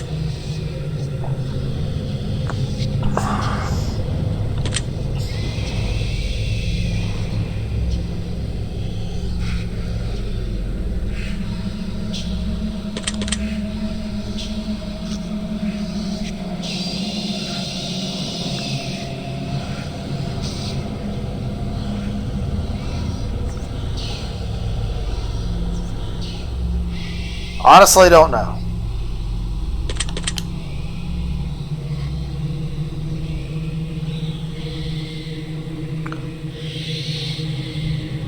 Possibly.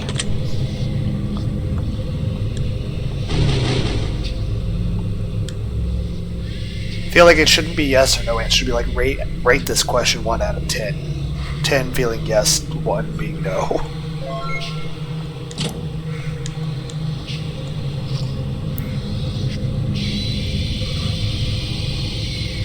Butterfly. Small butterfly. Incision on the abdomen. Why? Can I stitch you back together?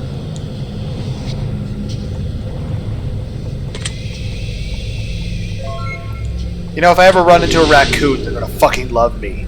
They're gonna be like, ooh, shinies! I'm like, yes, I have all the shinies.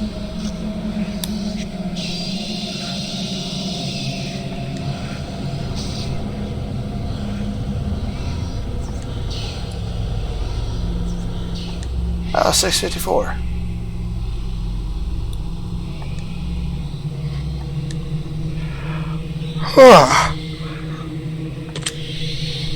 Okay.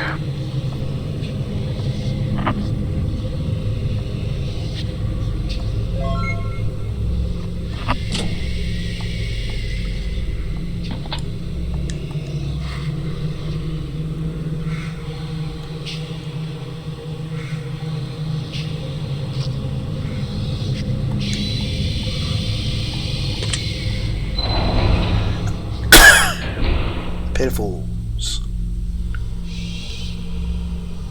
This calls to you, pulls your very soul. It's like something in this room is begging for your help.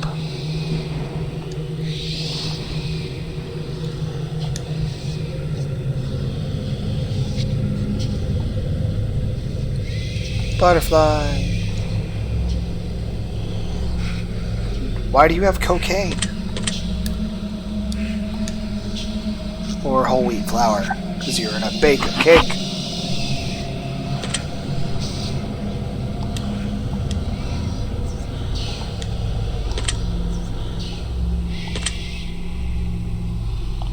Everybody thinks about things.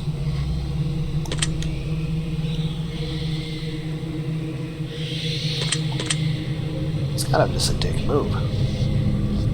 Maybe.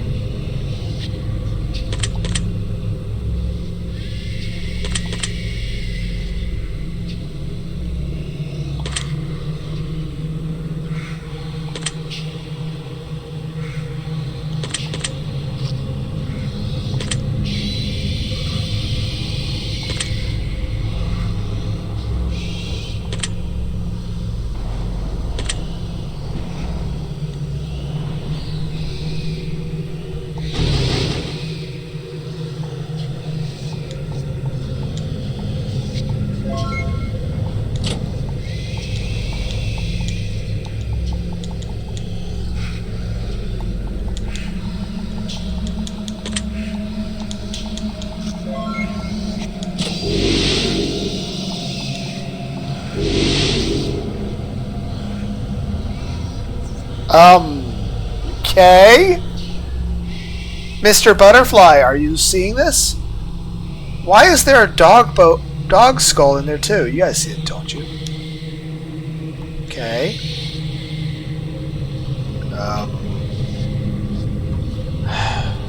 Walk away.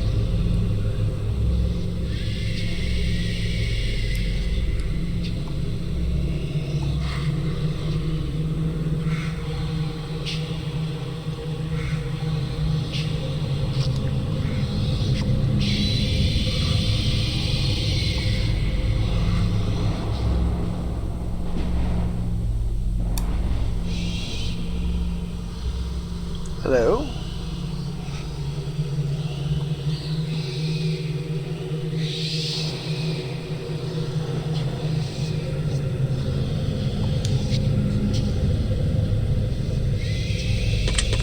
Walk away.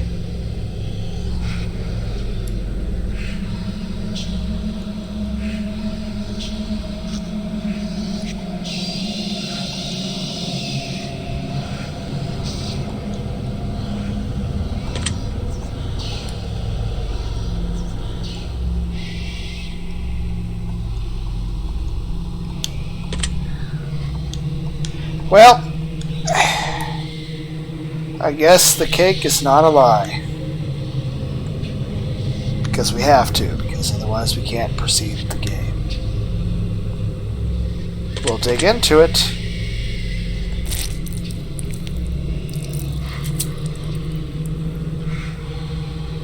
Another wisdom coating? Yeah. Cool.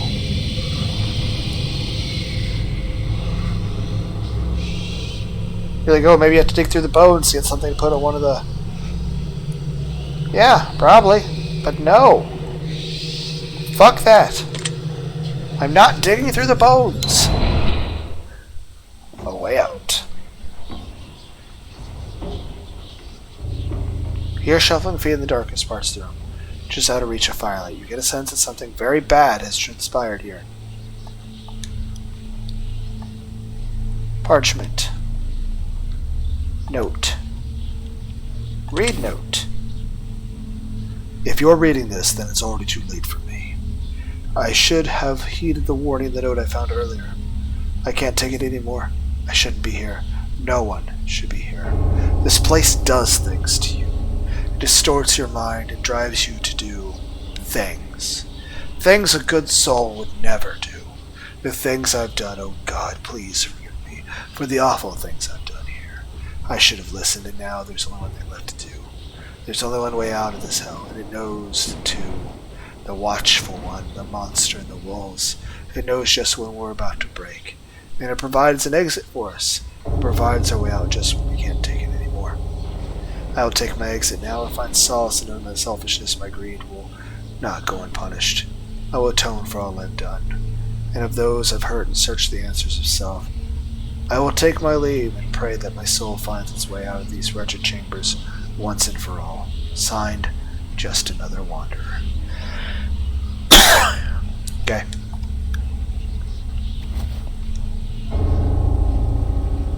Hello? Angels praying over a dull iron blade sits in blood resting atop a stone table. There's certain darkness emanates from the blade, gives off very negative energy. You get the sense the blade was not used for the best of intentions. Hello? Change chest. Okay. You should not see the words change chest and immediately think of big triple D bouncy perky tits and fishnets. But that's where my mind went. Just boobs. Big boobs in fishnets.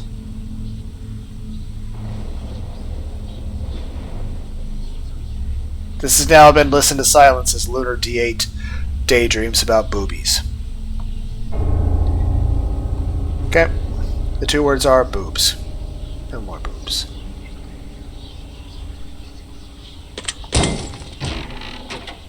Okay. Oh, solid gold bars.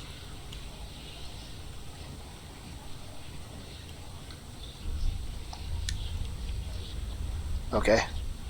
What time we got? It is morbid o'clock. Hey, that's like the time we had earlier.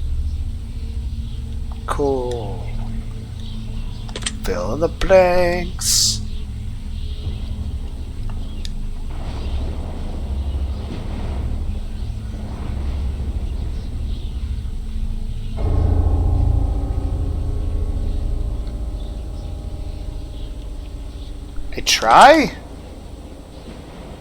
I try not to?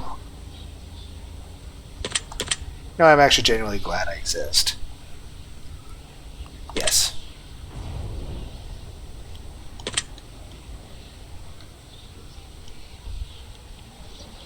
Can't really think off the top of my mind stealing anything from anybody, but hey.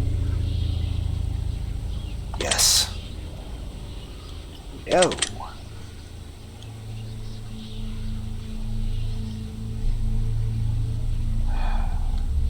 I'll say no, but I'd probably say yes, because I'm a horrible person.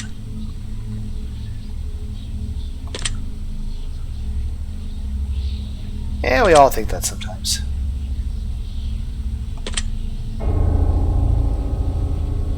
In general, yes.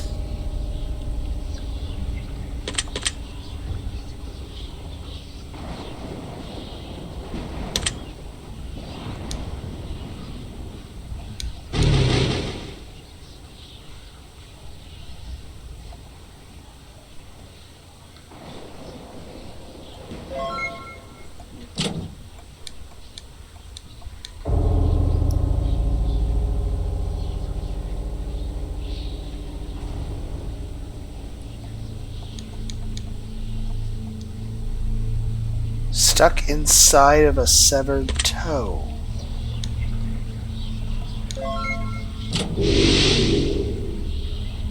I don't know if the ghost is angry at me for collecting things. How are you carrying an eyeball? But no, I'm walking away. I assume it's... I don't even know. I think I have a coin? I'm not sure. Around a human brain.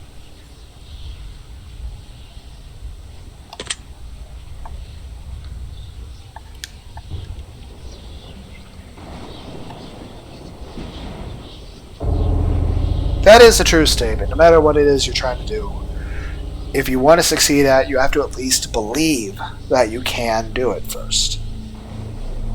I mean, it's still not a guarantee you'll succeed, but it's your best chance. All you can do is believe and try.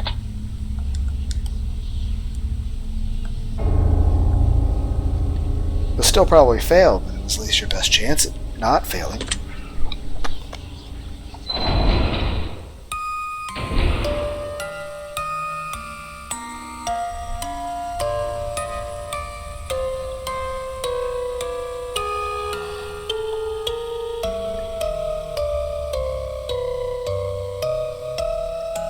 Yeah, it's called life.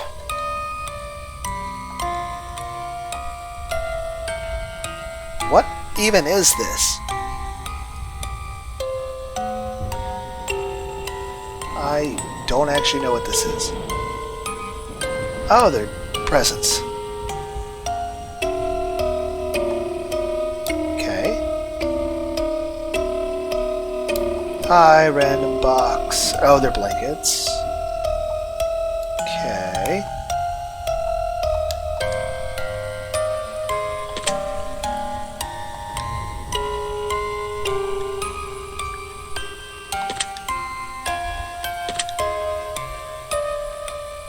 Yes! I've had so many started Let's Plays that I've just never returned to. My immune system seems to fucking suck.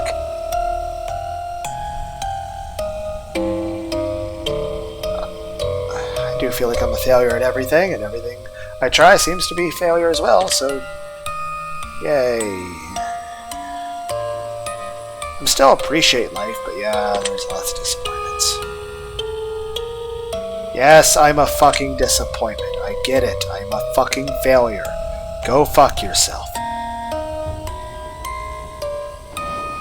Yes, I'm tired a lot.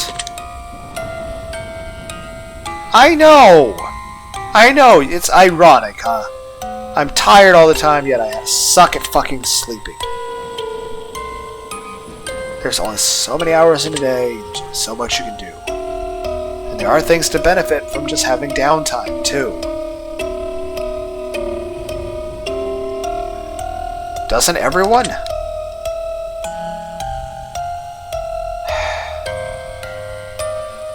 It's just the way life goes. Just the way life goes.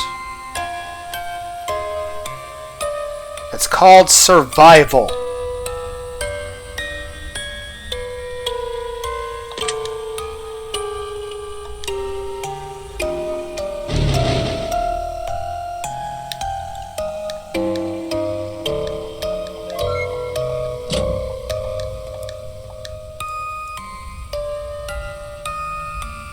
Butterfly! Hi, butterfly! Wings sparkle. Not tear its goddamn wings off. As I have like 5 bags of fucking shiny rock flowers.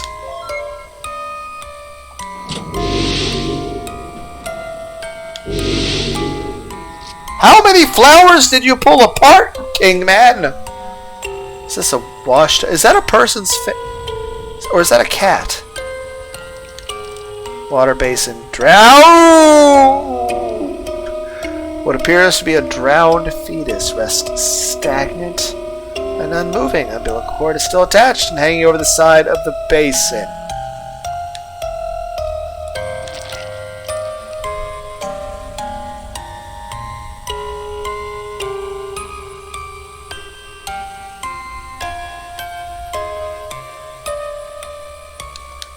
Oh, that's incredibly depressing.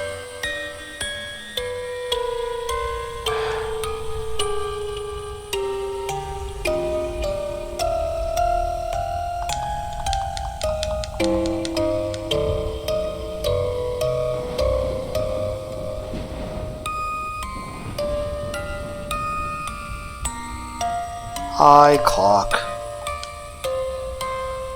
And print. What is this? Tiny altar.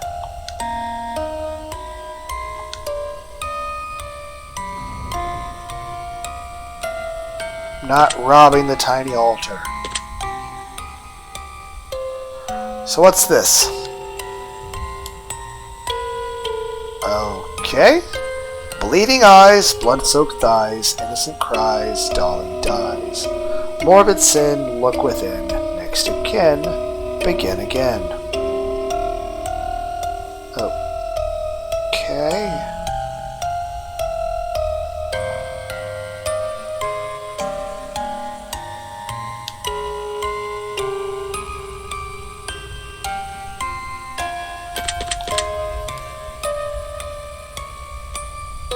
Can I just leave?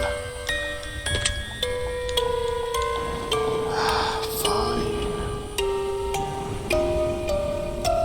Take the blue one. I don't know. The thing I left also kind of reminded me there was a story that was in the news recently. Apparently there was this parent, and apparently they died of a heart attack. But they were living alone with their 2-year-old child. So after a few days, the child was found dead, curled up in a ball next to their parent, of starvation. Because nobody knew to go check on them, and a 2-year-old can't use a fucking phone. To like call 911 or something, like, hey, my parents aren't moving. And I'm like, that's fucking depressing as fuck. Taking the blue doll.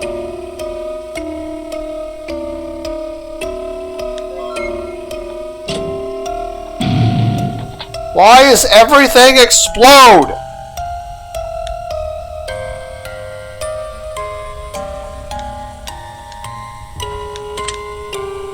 Game fuel!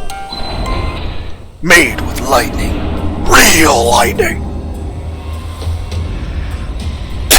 The metallic smell of iron stings your nostrils. You hear the clinking of coins in the distance as you catch a glimmer of something in the shadows out of the corner of your eye. Hi, book. Hi, not a book. Demonic stone figure resides in front of you, appears to have space, something at the base of the statue. What would you like to do? I don't think I have anything to give you. Mysterious altar. Tattered diary. First page ripped out. Parchment material used to dial seems familiar. Perhaps the missing page could be reconstructed if one were to find enough pieces. I have a shit ton of pieces. Clock. Dried candle wax. 3. Another book. Music's supposed to be suspenseful.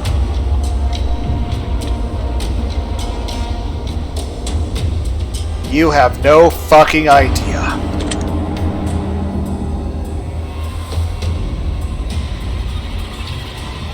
I mean, doesn't everybody?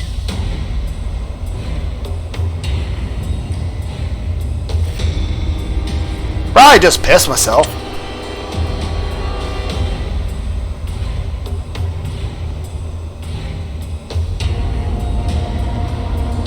Fuck no.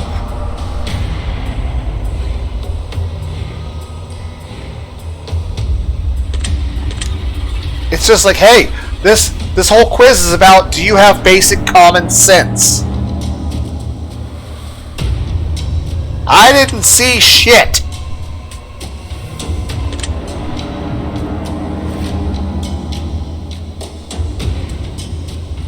Isn't that literally the plot to Texas Chainsaw Massacre? Yeah, that did not end. No, that did not end well in that movie.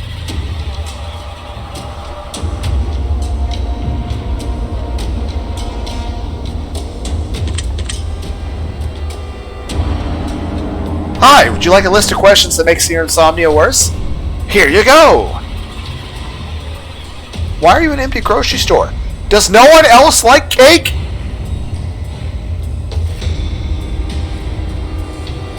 Can I, like, beat him with broccoli? I would fight the person with broccoli.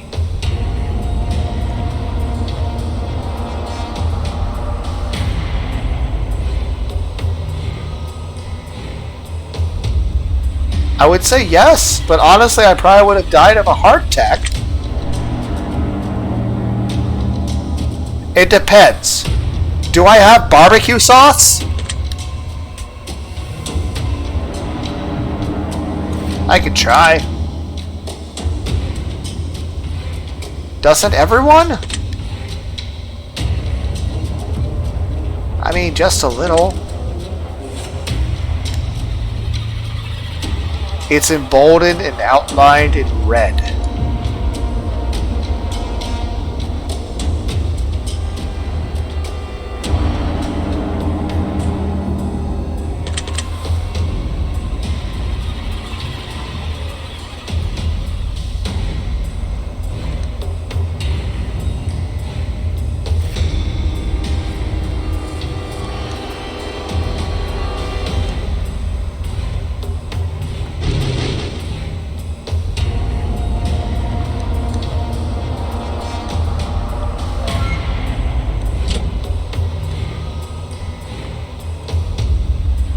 What's up here? Butterfly! Hi, butterfly!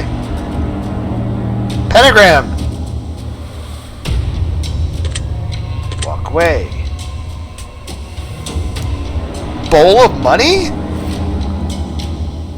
Chicken nuggets! God damn it, you fucking ass.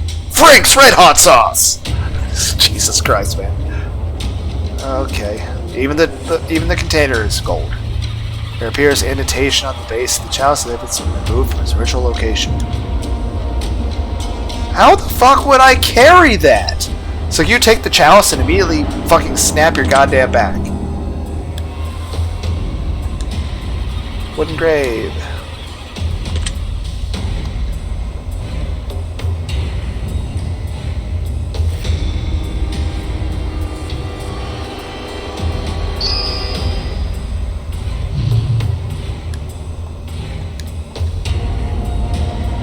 Did I get all the sins? Let's see.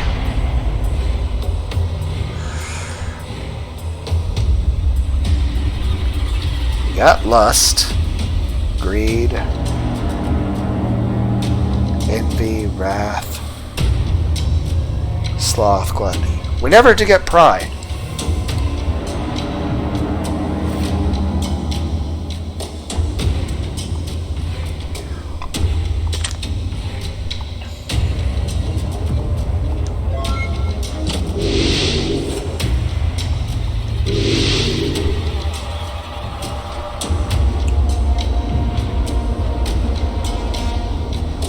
Okay.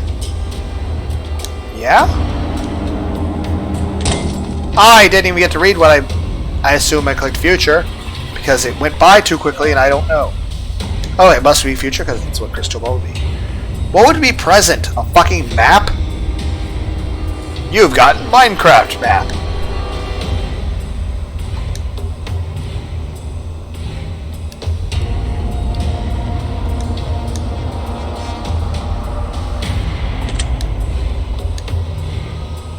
Okay.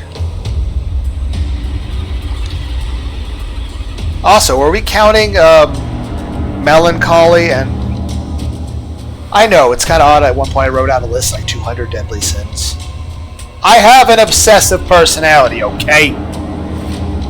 But I'm saying technically we have, you know, the initial 7. Pride, lust, greed, envy, wrath, sloth, gluttony.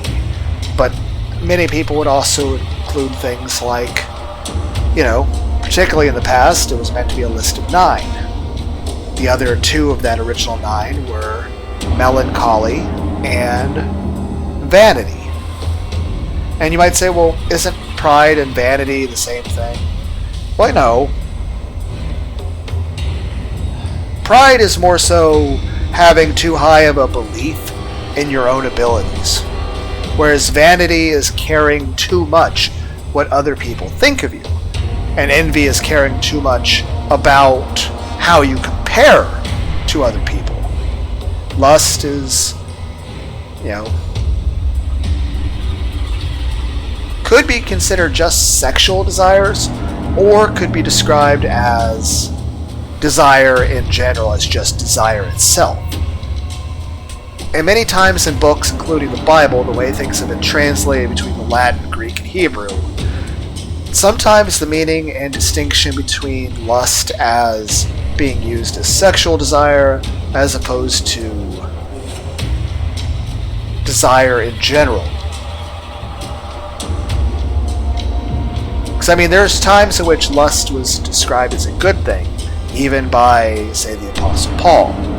Like, I lusted after coming to speak with all of you when he was speaking to the Corinthians. And in that sense, it's not a sinful thing he's saying. He's saying he desired it. So in that case, it's... In many situations, the vernacular of certain words are used in different ways. The same way in the past I've described how, like, sometimes the concept of the word murderer, robber, could actually be substituted for the word cannibal.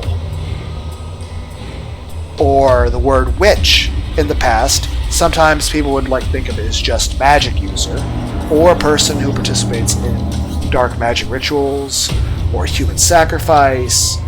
Some could even look at it as a pessimistic way, as it's a way of looking at anybody who's doing any sort of scientific research. But also, in many issues, the term witch actually means somebody that hurts children. So it doesn't even have anything to do with magic. It doesn't have to do anything with the occult. And now, of course, is that the same across the board? No. There's many times which literally means person who's doing magic, or it could be something else. And again, there's different definitions, different, especially when you look at different cultures, different parts of the world, but even just within the Bible itself, and within Christian history, and of course Jewish history, there's interesting,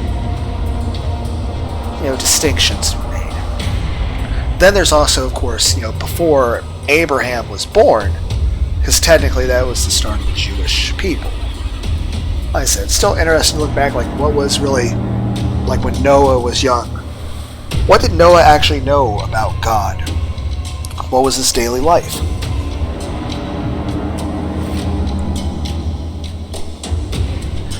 Because like I said, I have a lot of very strong beliefs on a lot of things, but I'll say this. I believe in God, I believe in Jesus, but I also believe a lot of other things. And I've not been, lacking any amount of deep thought on all that shit. I've literally spent hours and hours and hours and hours contemplating a lot of those things, especially how certain aspects of some of my ideologies, I'll say, could be considered in conflict with the Christian faith or other things that I hold dear. And I've resolved all of those differences of opinion. And that's the odd thing. It's like, I'm true to my own principles, but to anybody else, my principles are a fucking chaotic mess.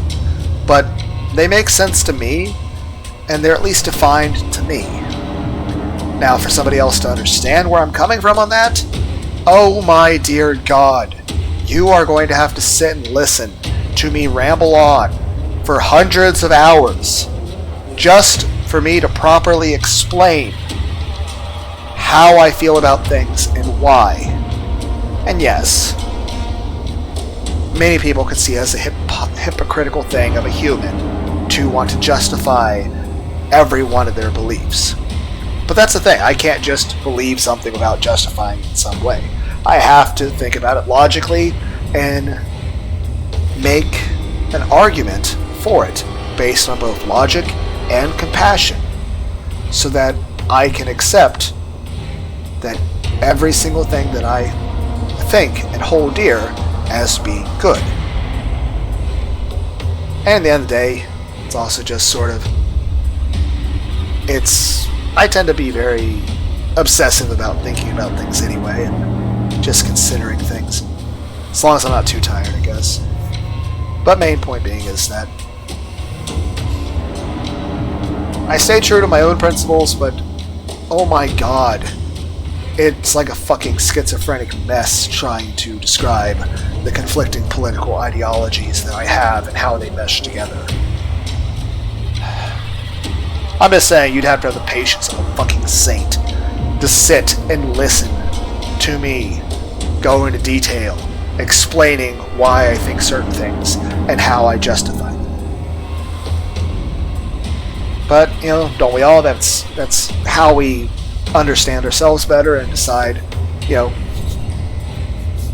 like, you try to understand everyone's points of views, and then you try to understand how you feel about each of those points of views so that you can decide how you want to be as a person and what you think is the correct path forward. But, I mean, honestly, we all have to do that in life, right? Where we just think about who we are as a person and what we think is right. And of course, there's many people out there that would disagree with what I think is right. I would disagree with what they think is right. But I'm not going to, you know, not be true to my own principles just because somebody else disagrees with me. I'll listen to what they have to say, and I'll at least respect their opinions.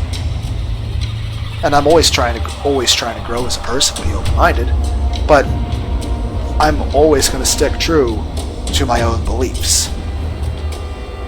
But I'm not going to force somebody out of theirs. But I'm going to, you know, I'm not going to apologize for being who I am or believing what I believe. You know, just, there are certain lines where I stay true to. Just the way it is. Okay, courage is not being fearless, for there is no courage in the absence of fear. Courage is being afraid, yet acting anyway. Are you a courageous soul?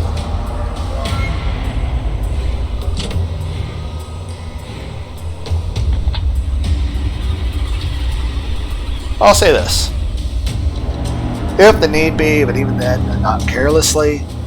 Like, I enjoy the Jackass movies, but I sure as shit wouldn't do any of the shit they do.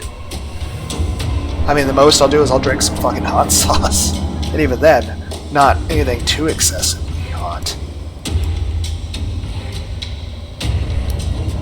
Hello, purple! Mysterious altar stands forward upon the altar of tattered diary. Parchment. We had to piece together each torn page journal collected previously. Okay. Final entry. An empty sky leaves our prayers in vain. A solemn swear through darkening pains. We confess our sins of flesh and blood, for we're buried deep and swept away by flood. Our ashes carried in the night wind. A bitter vow we wish we could rescind. A fallacy of hope to raise our spirits high, before we drop below and left there to die.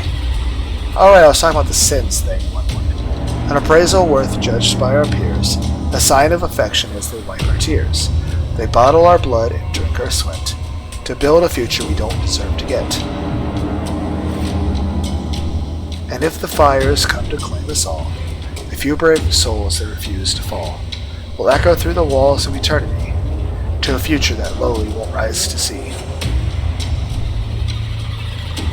We chase the demons of the past, to build a kingdom that will never last.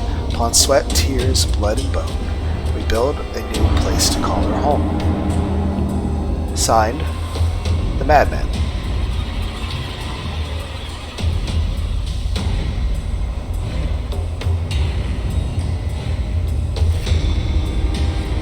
But yeah, like I said, at one point, I had written out a list of like 200 deadly sins. I just kind of kept going with it. It kind of got to be a convoluted list, which was more so an idea of that. Okay, any special text about that? It's more so an idea of, one, how does one define sin? Some people would just say that it's doing anything harmful, or something evil, or someone could just say it's literally just doing something against what the Bible says, or doing something that's disobedient to God. But then again, that whole don't do something that's disobedience, I mean, that could be misused so badly for very bad purposes. In general, I just look at sin as, are you doing something harmful? And even then, you have to understand reasons. And even then, you look at each thing as a sin, like, okay, take lust. Each of the sins, one, could be existing in a way that hurts you. Like, take pride. Too much pride before a fall, overestimating your opinions, abilities too much, or being too boastful and pissing off the wrong person. Or lust. Okay, say you're married, and you cheat on your husband or wife. Or you sleep with someone at a bar you really shouldn't. Or, and you wind up getting like an STD. Or they get pregnant. Or they were, secretly an assassin. Or a person who harvests kidneys or something. Basically, in that situation, the lust is a sin because your desire for that caused you to either get hurt or to cause harm. But in the same regard, there's nothing wrong with sex or enjoying things in life. And furthermore, each of the so-called sins is really in 3 layers. And this applies to all 200, though honestly I lost that list a long time ago, so it'd be kind of difficult for me to remember a list of 200 things I had come up with like 20 years ago or something. But main point being, each of the sins could be thought of in 3 layers. The first is in harm, the second as in survival, and the third as in human traits. And granted, yes, I've described that the best way to describe what is a human is 3 terms. Humans can be described as 3 things. We are incredibly curious, we're incredibly adaptable, and we have a strong desire to give and receive head pats. We like cute and adorable things, and we like to show affection and receive affection. So humans like to be very curious, we have a tendency to adapt to our environments, and we like to give and show affection. That being said, that's nothing to do with what I'm talking about right now. Each of the deadly sins, like I said, we had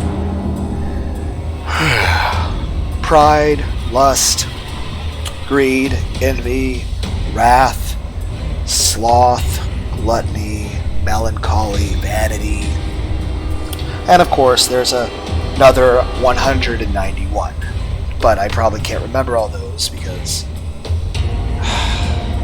I'm just a really weird person that decided to come up with a list, decided, hey, even 9 deadly sins isn't enough, how about I make another 191? And honestly, I don't know if I'd ever be able to remember all of it.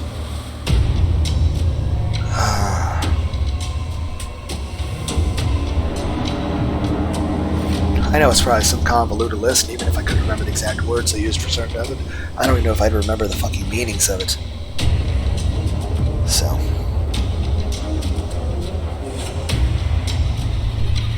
What can I say? Human beings don't have good memories. Especially with enough concussions, and swelling of the brain, and poisoning, and exposure to chemicals, and more concussions, and high fevers, and just general life, and being, I'm an old bastard. Fucking 36 years old. I'm old. But anyway, each of the sins can be thought of in 3 ways. In terms of harm, survival, and human characteristics. What I mean by that is, lust is the easiest one to describe. in terms of a sin or in terms of hurt is what I already mentioned. Whether it's betraying your marital spouse, or, I mean, heck, take the Bible. When Jesus says, oh, you see a woman, it'd be better to cut your arm off than, go after her. And what it's trying to say there is this. Back then, any woman was either already married or unmarried and under the provision of her father, which at that point meant if you were careless in how you chose to court that person, you would either get a husband or a father who would be extraordinarily pissed at you and who would kill you. Plus, I mean, even if they were okay with it, at that point, okay, you don't have condoms, and now this person's pregnant. Who's going to take care of this child? And that, of course, that's another big issue why lust would be a harm in the past, is, do you have angry fathers, husbands? Are you cheating on your own husband or wife? Are you spreading STDs? Are you getting people pregnant? At which point there's no means to take care of the kids. I mean, certainly having a bunch of children who don't have parents to care for them. I mean, most of all, it's bad for children, because that's a life of poverty and not having anybody love or care about you. I mean, think of all the suffering that comes of that.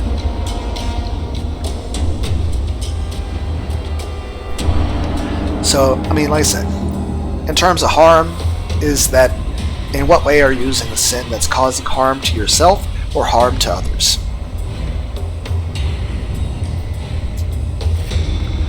So, the sins are usually, they're human characteristics. They're things that humans are likely to do, as true of the other 191 of the 200 deadly sins. But they're not innately evil. They're things that are, if used incorrectly or in excess, are not good for you. Like, for example, take whole vitamin D milk. It's good to drink vitamin D milk. It's good for your bones. But chugging an entire gallon will not settle well in your stomach. You'll probably throw it up. Same way, milk might be good. It might even be clean. But you're not going to take a shower with it, are you? You're not going to just fill up a bathtub full of milk. So obviously, it's got its purposes. It's got reasons why you desire milk, but there are ways to misuse it. Same way, lust. Lust in of itself is not bad, but certainly there are ways to misuse it. And any way in which and the sins are basically the reason why they resonate so much, not to mention the fact that most people's concept of what hell or the afterlife is more so based off of fucking Dante's Inferno than it is the Bible, or just even depictions in media and television. Heck, most people's concept of reality is almost entirely formed off of what they see off of the television. I mean, there has never been anything more capable of molding a human mind than modern technology. TV, radio, music, magazines, advertisements, fucking everywhere. Everything on the internet. I mean, could you imagine if you spent all day, every day just on Twitter, just reading every single Twitter response? I mean, yes, you might find some interesting things, but there is going to be a lot of fucking... And here's the thing, don't get me wrong. I'm a bit of a unstable individual myself in terms of the way I express my emotions, but that's the way I consider Twitter. It's a place full of porn and the ability to express my feelings. That being said, the internet is the greatest library in all of human history. However, it can be written by anybody, and many of those people are fucking dumbasses, or crazy, or just straight up liars or manipulators. And on top of that, 95% of that library is just porn. It's just boobs. And don't be wrong, that's nice, but, usually higher learning consists of more than just boobies. But the sins, the reason why they resonate so much with people, heck, even a lot of people can notice in the Bible that the view a lot of people had, like, after all, Exodus, with Moses and everything didn't occur until after the Jews had spent a large period of time in Egypt, which Egypt had a very, very strong religious system. So there's no way you have a group of people spend a few hundred years in an area with its own distinct religion that really focuses on the afterlife and not have that sort of rub off on you. I mean, imagine how much different it would have been if, Egypt had TV and Pharaoh had complete control over what was on, the Nile news. But, getting off track. The main point is the main reason each of the sins resonates with people so strongly is because these are strong human characteristics. And I have to go even further into that. But it's honestly, like I said, I would define it as three things. 1 being harm, 2 being survival, and 3 being human characteristic. So, since I don't want to use the word characteristic more than once, how about we just use each of them? The reason why each of these deadly sins resonates so strongly with people is because they're primal drives that's part of the human psyche. Like lust. There's a drive for sex. It's a strong thing. Same way greed or anger. These are things that are strong impulses and drives that are part of a human personality and psyche. A person's pride. And like I said, pride and vanity are different. Vanity is, pride, vanity, envy are all different things. Pride is your own personal belief in yourself and confidence, whereas vanity is how you care about what other people think of you. Pride is what you think of yourself. Vanity is Pride is what you think of yourself. Vanity is what you think about what other people think of you. So yeah, pride is what you think of you thinking about yourself. Vanity is what you think about what other people think about you. And then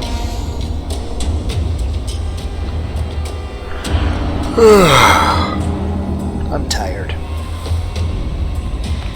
Whereas envy is, you're comparing yourself with other people, whether it's something about your status, wealth, what materials you have, what kind of house you have, comparing your spouse to somebody else, or what kind of car you drive. It's about comparing yourself to somebody else. Whereas, greed is wealth. Lust could be described as just sexual desire or any kind of desire in terms of wanting something.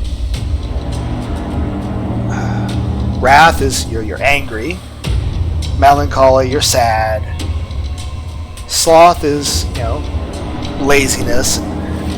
Gluttony is just eating too much. But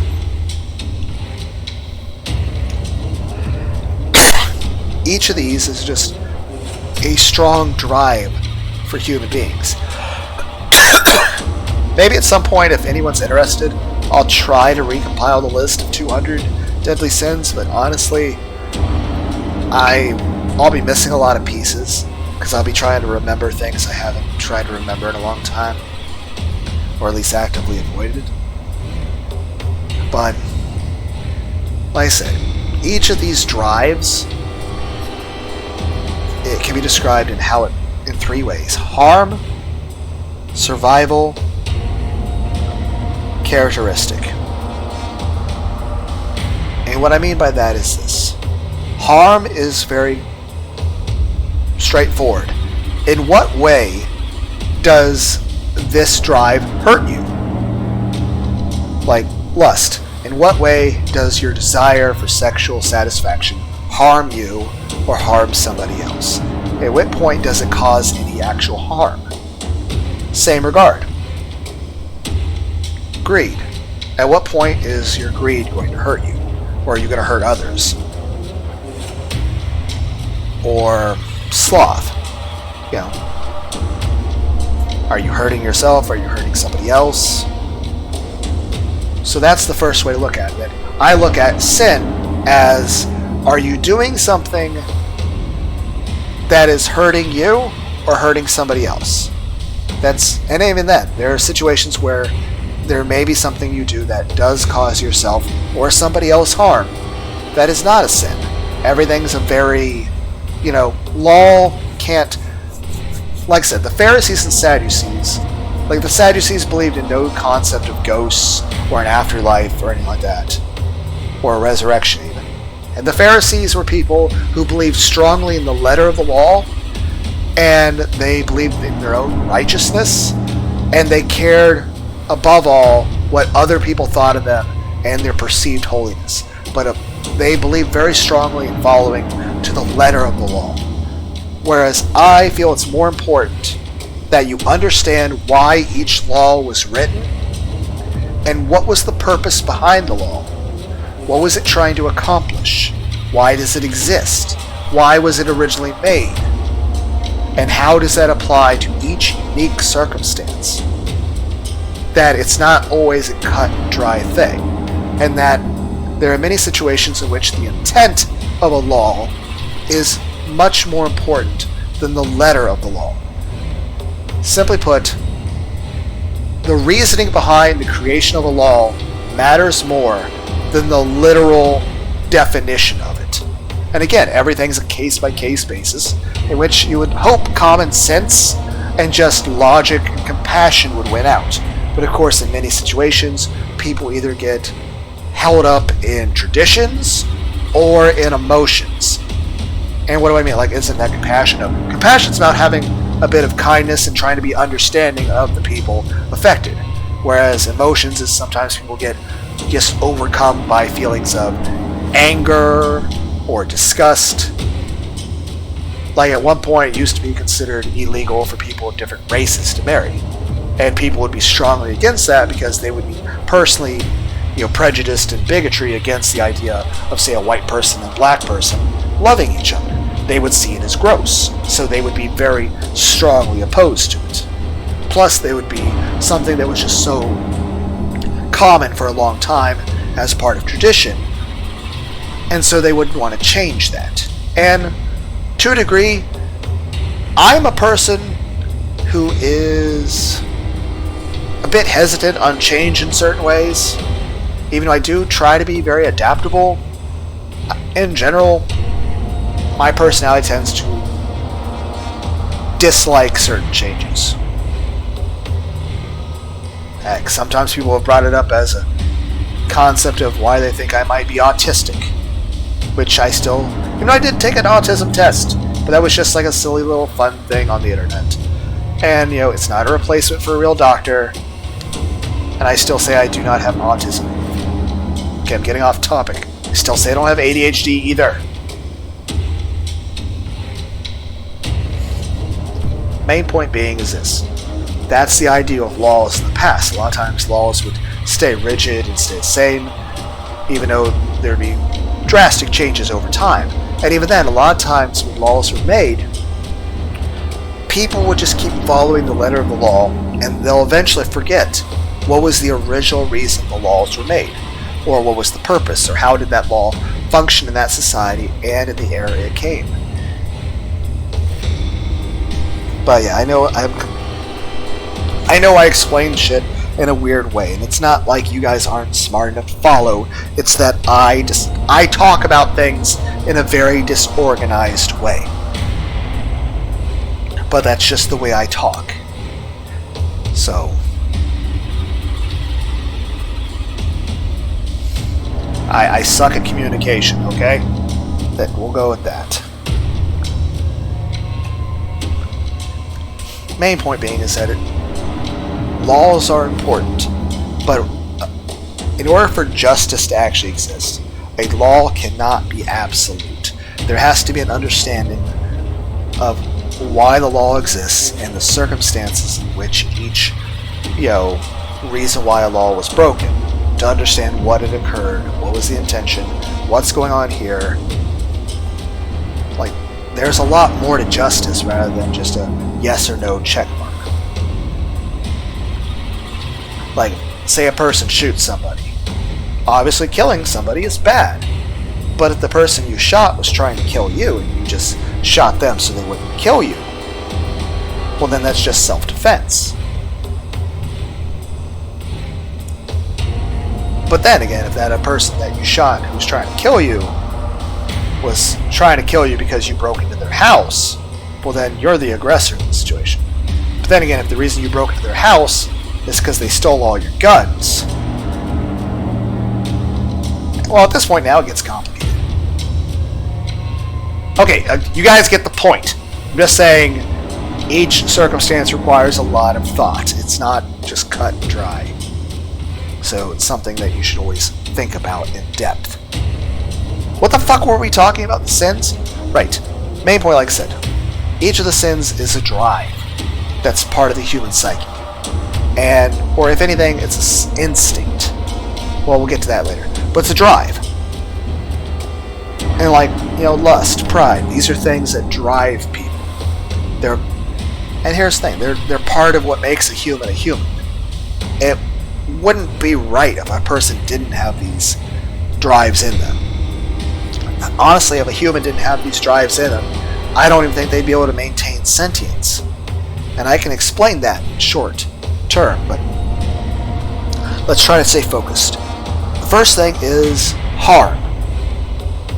Simply don't look at the sins as sins. Don't look at it as, oh, lust is evil, pride is evil. No.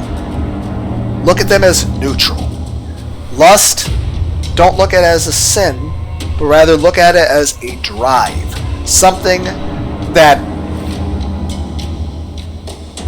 drives human behavior. Something that is an initiating factor in making a person make or do things, or think a certain way. Then think of the sin as the harm. In what way does the drive of lust hurt you or hurt others? And again, there's lots of different nuances of all this stuff, but in general I would say if it's not hurting you or hurting anyone else, it wouldn't be a sin. But again, of course, there would be exceptions to that. But again, that's to each person to decide. As far as it's a very long philosophical debate, which I don't think anybody would ever agree with, and hopefully everyone would keep their calm, because sometimes, especially nowadays, it's like everyone's so divisive, especially when it comes to politics. It's like no one wants to actually listen to the other person. They just start shouting the other person, or trying to say slurs, or they just start attacking the other person's character rather than actually listening to what their points are. It's like no one wants to have an actual conversation or respect the other person as a human being. They just want to like, oh, you don't agree with me? You must be a Nazi. And it's just, everyone, like, why can't people just like, and even then, you don't have to agree with everyone. Like, if you're talking to somebody, you don't have to agree with all their points to be able to at least try to understand them as a person and try to just rationally, calmly discuss with them. The idea is that you're not trying to prove them wrong. You're not trying to denounce them or tell them that their way is wrong and you're correct, or change the way they think. It's more so a goal about you're trying to express what you think and feel so that they understand you, and you're trying to listen to them so that you can understand what they think and feel and why they come to the conclusions they come to. It's about, isn't the main purpose of a conversation for people to understand one another? I don't know, I'm weird. But main point is this. The first way to look at the drives or the sins is, what is the harm that it does to yourself or others? The second is survival. This is the idea that in the world we live in, which is not perfect and is full of danger, and people die of things like starvation, illness, war, murder, all this shit. Heck, just car accidents, never-ending lists of things, how our human bodies are fragile fucking things with very limited shelf life and expiration dates ever coming closer, as we are all slowly fucking dying at best and quickly exploding into flames at worst. Okay, we're getting carried away. Main point being, the second thing to look at is this. How do you look at the sin in context of the world we live in? And I don't mean about society, I mean survival. How does using that sin help you as an individual, others, or even your society survive? Take lust. I'm pretty sure if nobody felt horny ever, I don't know how much we would reproduce as people. Main point is this. If people never felt horniness, if no one was attracted to anybody on the planet,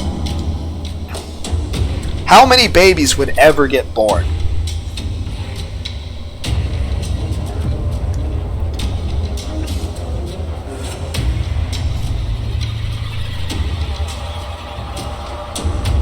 So that's a simple thing. It's like it propagates the species.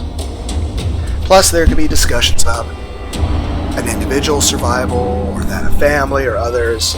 But, you know, keeping a marriage together, blah, blah. But main thing is, one would argue, lust helps to propagate the species and make the human beings reproduce. Otherwise, we would just sort of die off. Also, it could be good for an individual's mental health. Again, all things in moderation.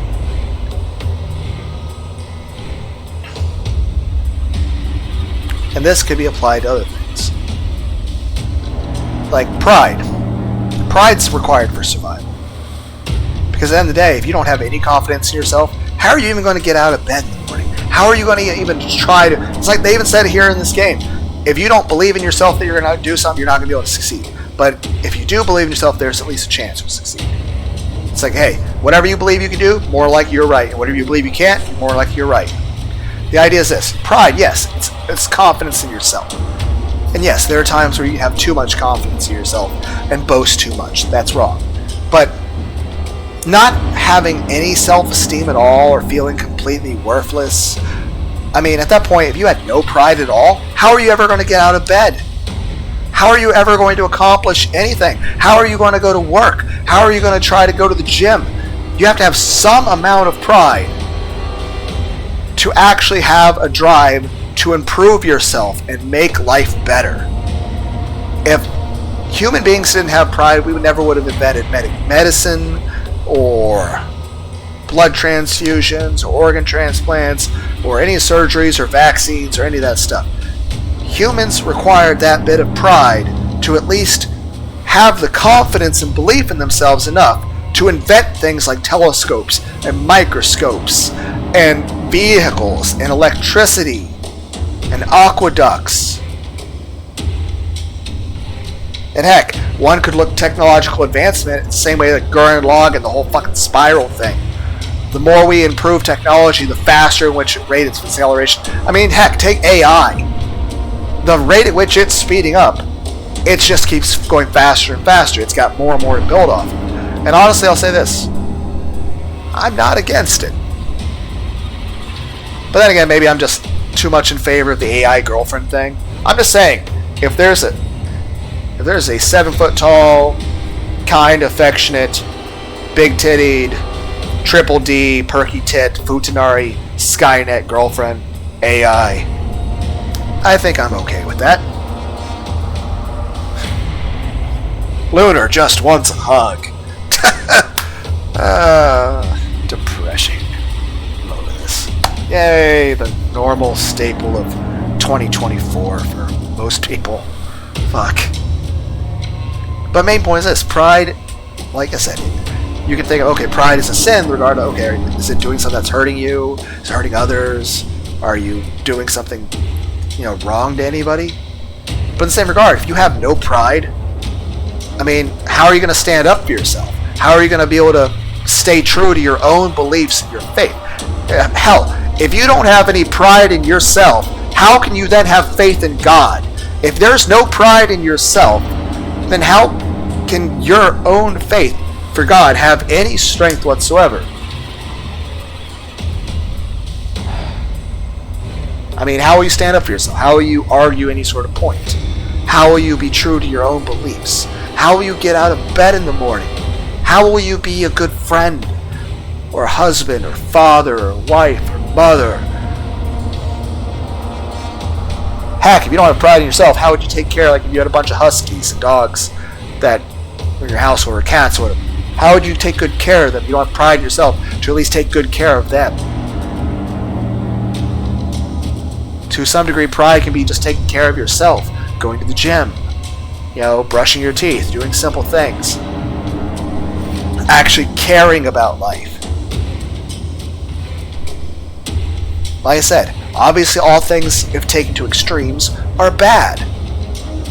And obviously each of these drives, like pride, lust, can be seen as a sin or hurtful in ways in which acting on these drives that are part of the human existence, heck, I would argue part of any sentient being,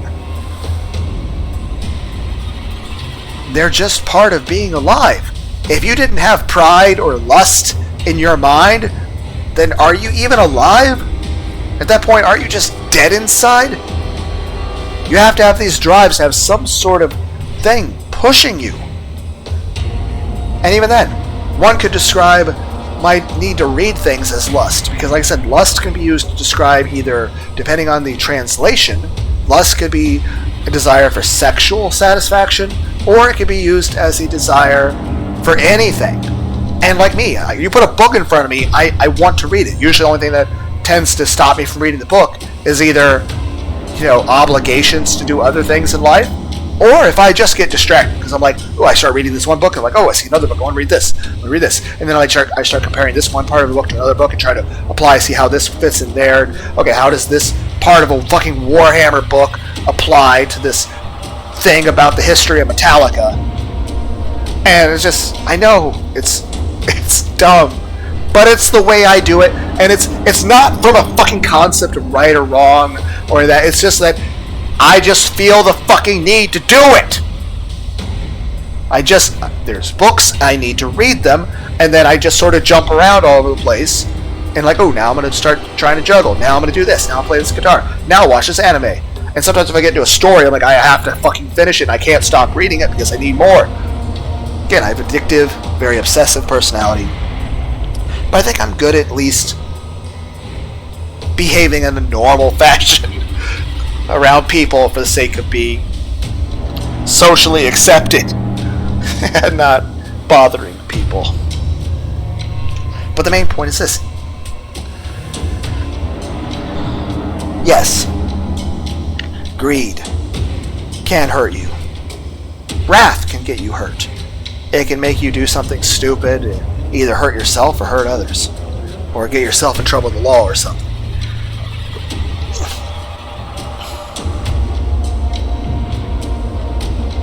But here's the thing, anger can be a powerful force to instigate action in dangerous, life-threatening situations. Or heck, even just a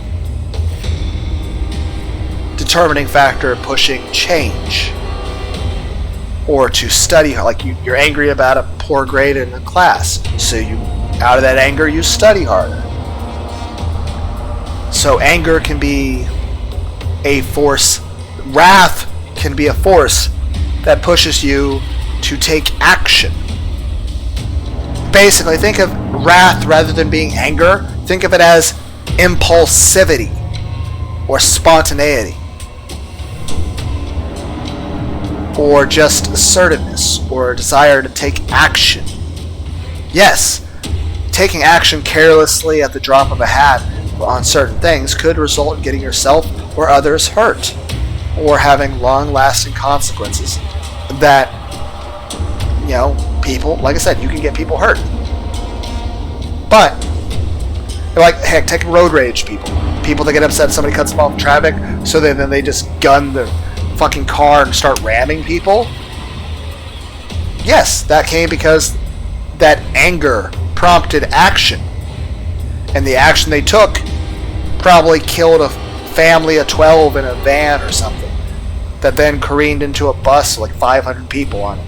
And everyone's like, how are you fitting this many people in vehicles? I don't know. Somebody's sitting on a lap or something. But you get the point. Anger isn't so much... Wrath and anger aren't so much anger or violence. It's It's an impulse for action. And sometimes action is necessary. Sometimes action is good. Sometimes anger and wrath can lead to growth, or even to survival. A lot of times anger can be in a life-threatening situation. That anger could push you to, say, paddle harder in your canoe against a raging waterfall that's going to get you fucking killed because you're going to fall to your death. But that extra anger will cause you to push harder so that you can paddle your way to safety in the limited amount of time. It can push you to take action, particularly in situations of danger where you have limited time of response, to where calmly being patient and calm will get you killed. Now, of course, again, anger should be tempered. Heck, I think Odysseus in the Odyssey said that to his son Telemachus. Because at that point he was there in disguise. He just returned, and I believe Athena, the goddess Athena, had blessed him with a disguise to make him look like an old beggar man. And during that time, there were many men who were feeding off of Odysseus' land that was currently being watched over by his wife and his child. His child then being, I would assume, maybe 17 years old. I don't know. I don't know if it ever gives an actual age, but he's basically considered a young man of age for military service, I believe. Has a bit of a beard. Who knows what age? Heck, he could be as young as 15. He could be as old as 23. I don't know. I don't remember. But the point is, the individuals who were just sort of acting like parasites off of his land, trying to outbid each other to try to be Odysseus' wife's new husband and take over ownership of his lands and all that he owns. Because Odysseus at that time was believed to be dead and lost at sea. Anyway, these people were plotting to kill Telemachus, Odysseus' son. However, they knew that if they outright murdered him in cold blood, or anything that seemed to be provoked on their part, they would be instantly fucking hunted down like goddamn animals. And they would be hated and exiled of not just Odysseus' land, but of all of Greece. They would be seen as nothing more than murderers by all of Greece, at which point they would be given no choice but to run for their lives, as everyone in all lands would consider them fit for the death penalty, if not worse. However, they plotted. They were like, yes, we can't outright kill him, but we want to kill him. So here's what we'll do. We'll instigate a thing where we attack his anger and his pride, where we instigate pride and wrath from him, so that he has to get into a fist fight over honor. And so far, all goes according to plan. And what the rest of their plan was, is in the middle of that fight, when he's losing a bit, and it's not a fight to the death, because it's an honor sort of situation. So obviously he's not allowed to be killed in this situation. So even in the situation where it's a fist fight, if the people he's fighting were to kill him, they would still be seen as murderers and would be put to death. But the plan was to instigate, where for Telemachus, were to bring in deadly intent, giving them the right to kill him. So what they did is, part of the people that were in on this plot, during this little fisticuff fight, sort of honor duel thing that's non-fatal, where no one is supposed to be getting injured any serious way, somebody who was in on it goes up to Telemachus and says, hey, here, take this dagger. For everything that fucker's done to you, you have every right to stab him. You should go stab. Yeah, how can you fucking take that fucking disrespect from that fucking son of a bitch? Look at that blood coming from your lip where he just fucking decked you. Oh, this can't stand, man. How you'll never be able to live with yourself. Here. I'll put the knife in your fucking hand. Go stab that motherfucker. And Telemachus is riled up. He's in a physical confrontation, blood's already pumping, he's emotional, and of course, again, it's applying to those drives. You know, pride, wrath, he's angry, he's humiliated, and he has that knife in his hand, he's gonna do it. He's gonna fucking charge at that son of a bitch, and he's gonna stab him. But the thing is this, it's all been part of the plan. The person he would be running out to stab already has a knife ready.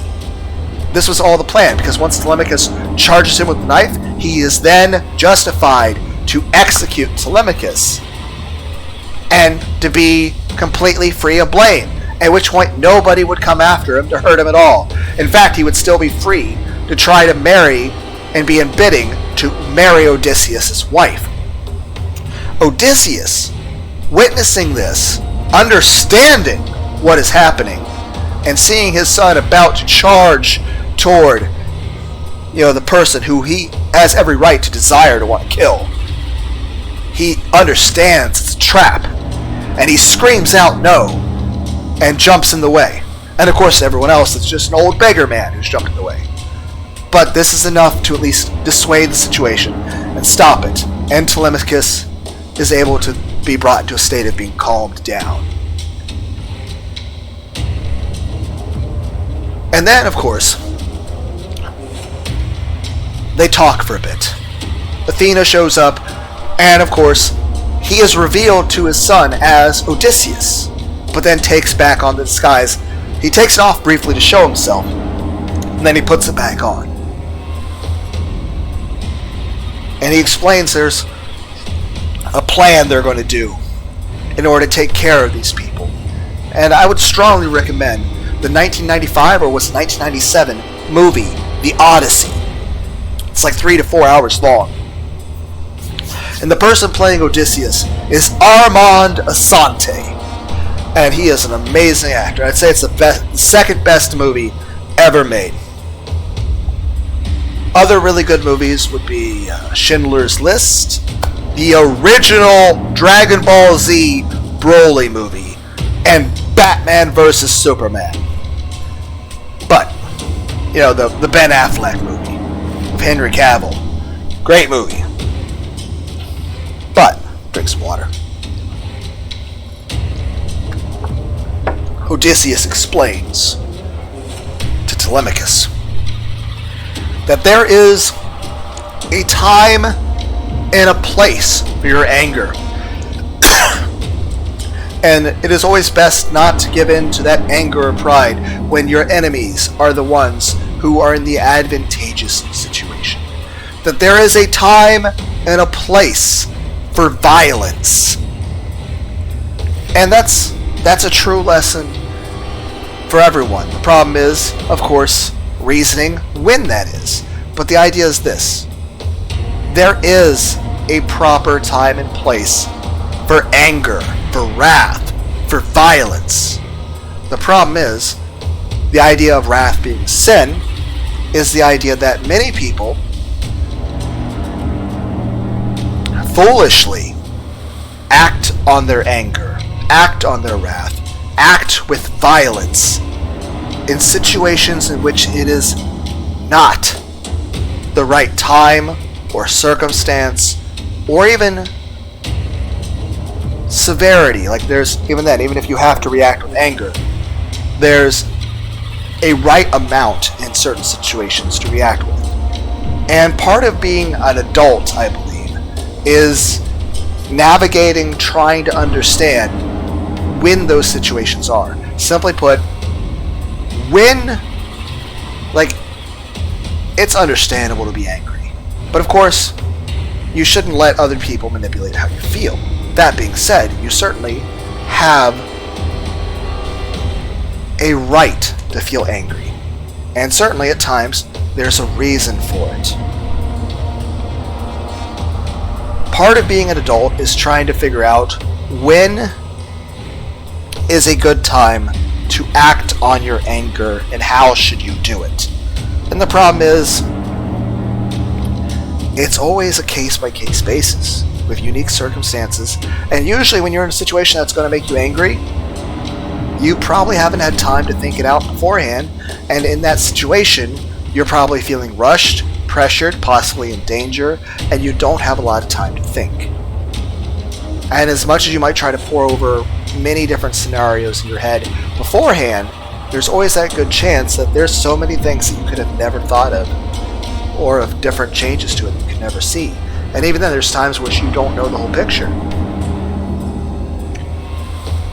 Now, of course, the end of the movie, after they've finished their plan, Odysseus hands his son Telemachus a spear, a sharpened spear, a deadly weapon. Pretty sure it's made of metal. He hands Telemachus the deadly weapon, the spear, and tells him, "Now is the time for your anger." At which point, the person whom he would have charged at with the knife earlier, he charged at with a spear and impaled him and pinned him to a fucking wall, so high up that the fucker's feet couldn't even touch the ground, as he was pinned to the fucking wall up in the air, screaming in pain as his legs kicked and blood dribbled down his body onto the ground.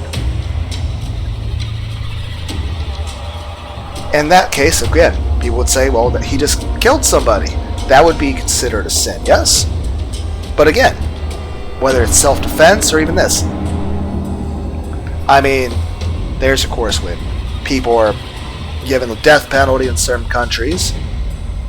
There's also, of course, many people could argue for and against euthanasia. In general, I understand there are circumstances where it would be necessary for euthanasia, but I feel that in today's, like 2024, especially certain countries, I feel that they treat it too lackadaisically. Like, they treat it like it's not important. Like, it's like almost like human life has lost sanctity. Like, they're too eager to do the euthanasia option. Like, I feel it should always be an absolute last resort that should be avoided at all costs. But of course, I can understand if somebody has like really bad cancer and they're in horrible pain, to where life is just, there's no chance of survival, they're going to die anyway, and just life is just really, really bad. I could at least understand, but even then, I would want every other possible avenue attempted, and for it to at least be, somebody to try to reason with the person as well. I mean, if you see somebody about to jump off a fucking building, you're not going to yell at them and tell them to jump, right? You're going to try to actually talk them down from it. After all, that person's on that building is probably very emotional, and they're probably overreacting on that situation. And even if they are appropriately reacting, it's still the fact that maybe if given time, they can calm down and then be happy they didn't jump. But again, each situation is very unique. But in general, I would like to think that human beings innately have a drive to want to be good people, and innately have a drive to want to help one another.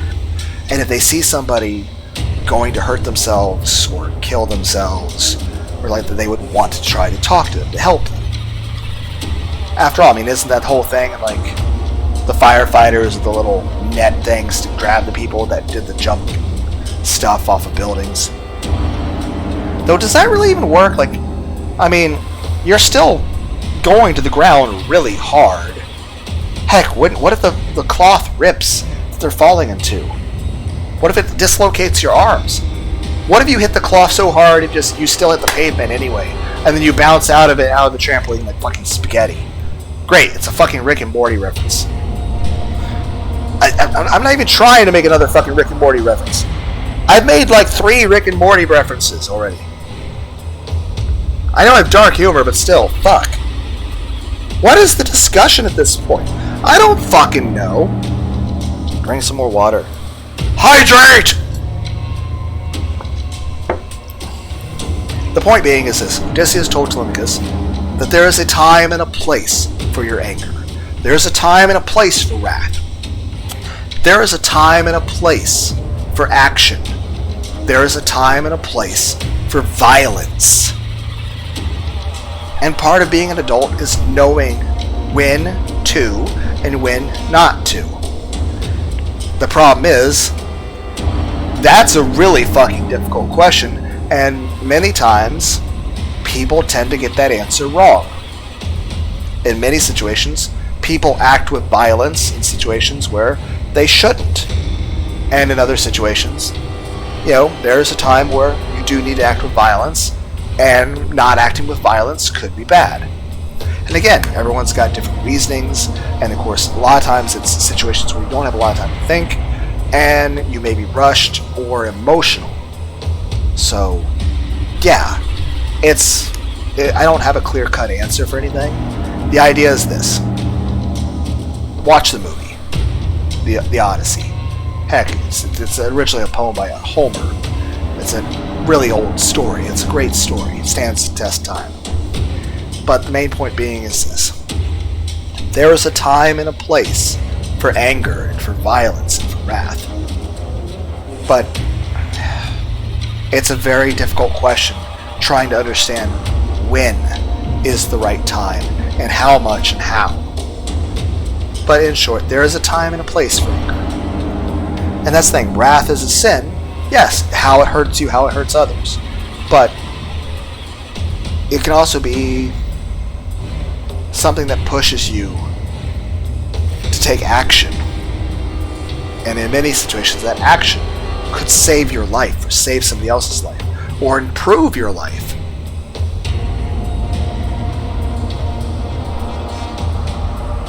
Envy.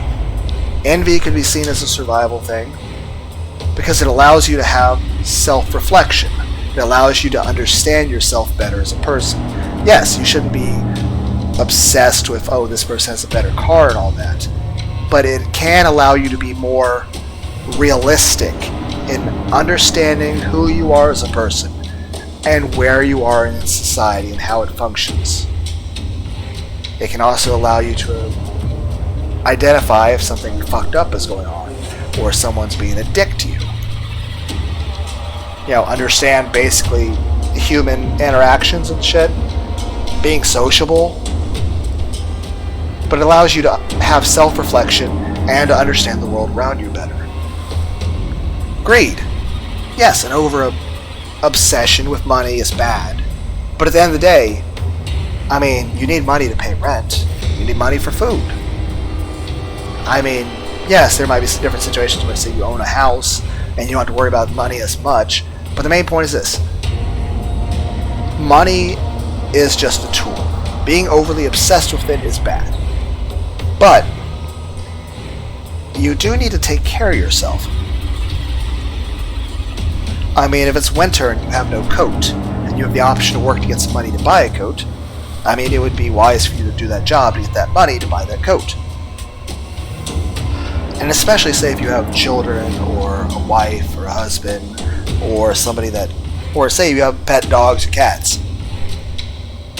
Well, you need money to take care of them, right? Or greed, basically having some amount of, self-autonomy, or your own home, your own possessions. Having boundaries. Heck, greed of personality then. Heck, I think just, having boundaries, whether in relationships or friendships, or just how people in society treat you. And then, of course, heck, greed, Full Metal Alchemist said it. Greed is just wanting anything. Like, you want friends? You're greed for that. Are you really alive if you don't have anything? And again, I understand there's that idea of, especially a lot of the Buddhist people push the whole idea, you don't want to have ego. You don't want to have that sense of self or attachment to wealth and materialism. And I can agree with that. But I'll say this. One shouldn't be obsessed with the material or obsessed with wealth or obsessed with their own ego and their own purpose in this world. But you shouldn't neglect that stuff either. There is value in the material. And there is value in understanding who you are as a person. Again, you shouldn't have an overinflated sense of purpose on it. You shouldn't be unrealistic.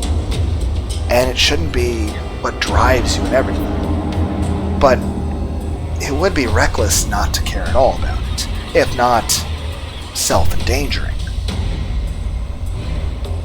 And it does impede your ability to improve on certain things. Yes, you might be able to improve on some things, but I mean, having certain, like, you'll never be better as a guitarist if you don't own a guitar. But of course, you don't need the shiniest, best model guitar in the world, or 20 of them. But you at least need a guitar. Same way, you don't need fashion designer clothes, but you do need clothes. You can't walk around naked. Other things, say, gluttony. Yes. Maybe if you go and eat 5 stuffed crust pizzas all in one sitting, that's not good for your health. But you do need to eat to live. If you just stop eating entirely, you will die. Same way, sleep. Yes, it's not good to be lazy. But it's also not good to overwork yourself. Or to work like too many hours at a job. And again, you do need to go to the gym, but you don't want to like tear a muscle. You don't want to break a bone. You don't want to dislocate something. You don't want to injure yourself, and even you need to be able to recover from your. Like, you do need to work hard at the gym, but you need to actually rest enough to recover. Like, if you see like, oh, you don't want to be slothful, you don't want to be lazy, so you don't never sleep at all. I mean, okay, you sleep 1 hour a day because sleeping's lazy. No, it's part of your recovery. Yes, doing it excessively is bad, but you do need to sleep to live. You need sleep of a certain amount of hours, and it needs to be of good quality. And even then, even if you're getting plenty of sleep, you also need downtime. Otherwise, just stress, your central nervous system, or just your ability to regenerate in general, or even just your mental well-being tend to suffer. So again, it's about a balance. If you don't rest properly, you're not going to live. It will impact your health. I mean, what else is there? Can't really think off the bat, but you guys get the idea. Now, that being said, we've discussed how a sin hurts you, and then, of course, how the sin is a survival instinct, like gluttony. Okay, eating, or reproducing, or sleeping. These are drives that are survival instincts that we need in order to live. Now, that being said, the third way to look at it is purely human characteristic. And in order to look at this, let's look at what would a human being be like if they were in a scenario where being worried about survival no longer mattered. Let's say a human being is suddenly in heaven. And granted, yes, there's many different interpretations of this, and of course, there's so much debate to be had about, the nature of a heaven and all that stuff. But that's not part of what we're trying to discuss right now. We're doing a hypothetical where a human being is put into a scenario where they are in an afterlife. The idea here is that you have a human being who has already lived a normal life on Earth, and they are now in a new place. A place of no war. You don't have to work. Everything is provided to you. You're able to do whatever you want. Sleep when you want, eat whatever you want, do whatever, go wherever you want. You don't have to have a job, but if you want to try to learn a skill or do something, go for it. You're at perfect health at all times. You technically would never get tired or anything. You're like everyone is 20 years old for the rest of time. There's no longer a need to fight or anything because there's no war, there's no violence, there's no disease, nobody gets sick, nobody dies, there's no war, there's no violence, there's no need to propagate the species anymore. There's no need to be able to be in conflict with anyone. The question is then, in this hypothetical heaven scenario where there is no danger, no competition for survival or resources, and it's just a place of peace, calm, with no illness, no disease, no aging, no death. What purpose would the 7 deadly sins, or even, the 9 deadly sins have, or even the 200 deadly sins? What purpose would these drives have in a place of utopia, in a place of eternal youth and immortality and peace and comfort? What purpose would they have?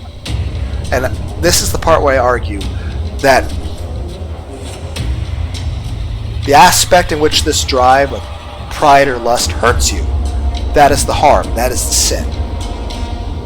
And the part of the drive, lust and pride, where it's part of how we survive here on Earth in the way this world is, that's a survival instinct that's part of our biological makeup, that's necessary for us as individuals and as groups and as a society, as civilization, to continue to exist, even to grow.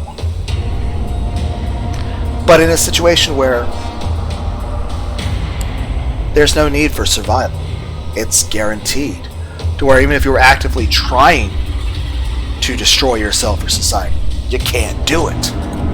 And nobody's getting older, no one's getting sick, nobody dies, and there's no need to try to have to work or have to pay bills, or everything's provided. You're in a place of complete peace and provisions are to be had. The question is, what use are greed, lust, pride in these situations? And I argue they are of the utmost important, if not the most important things in this situation. That in a heaven where there is no violence, where there is no death, where there is no aging, where there is no conflict at all, I argue that the 7 deadly sins, the 9 deadly sins, are necessary for the survival of the human psyche. That even if it's a situation where all human beings have been granted immortal bodies with eternal youth, and nobody can ever die, and everything's provided for you, and there's no violence, I would argue that the 9 deadly sins, the 7 deadly sins, however you want to say it, are absolutely vital for a human being staying human, for them to be sane, for them to continue to exist. That without these drives, a human would no longer be a human. And if, in fact, it's not like we would become something better. We wouldn't just become a fucking robot. We wouldn't become an angel. We wouldn't become an alien or something unforeseen. We'd become demons. That's the same thing I argue against the actual straight up hell. The idea is this: the tortures and evils that are portrayed in Dante's Inferno or any other version of a hell, it's unjustifiable. If a being like, say, Hitler is so hateful and malicious, then have it just simply cease to exist. At that point, if you're having a being put through such horrible torments, you're not, at most, yes, you're having justice and retribution. But even then, up to a point, and even then, even for somebody as horrible as Hitler or whatever, even then, there gets to a point where it's excessive, to where does any being actually deserve to suffer that badly? But the point is this: it's not a place for demons then. Hell is not a place for demons. It's a place that creates them. Because a place like that, I mean, there are so many soldiers that have gone off to war, to where they have PTSD, and I'm not by any means disrespecting anybody in the military with this. I'm saying that human beings aren't really meant to deal with that sort of shit. And a lot of times people go through a lot of suffering for that. And a lot of times, heck, many of them don't even survive themselves.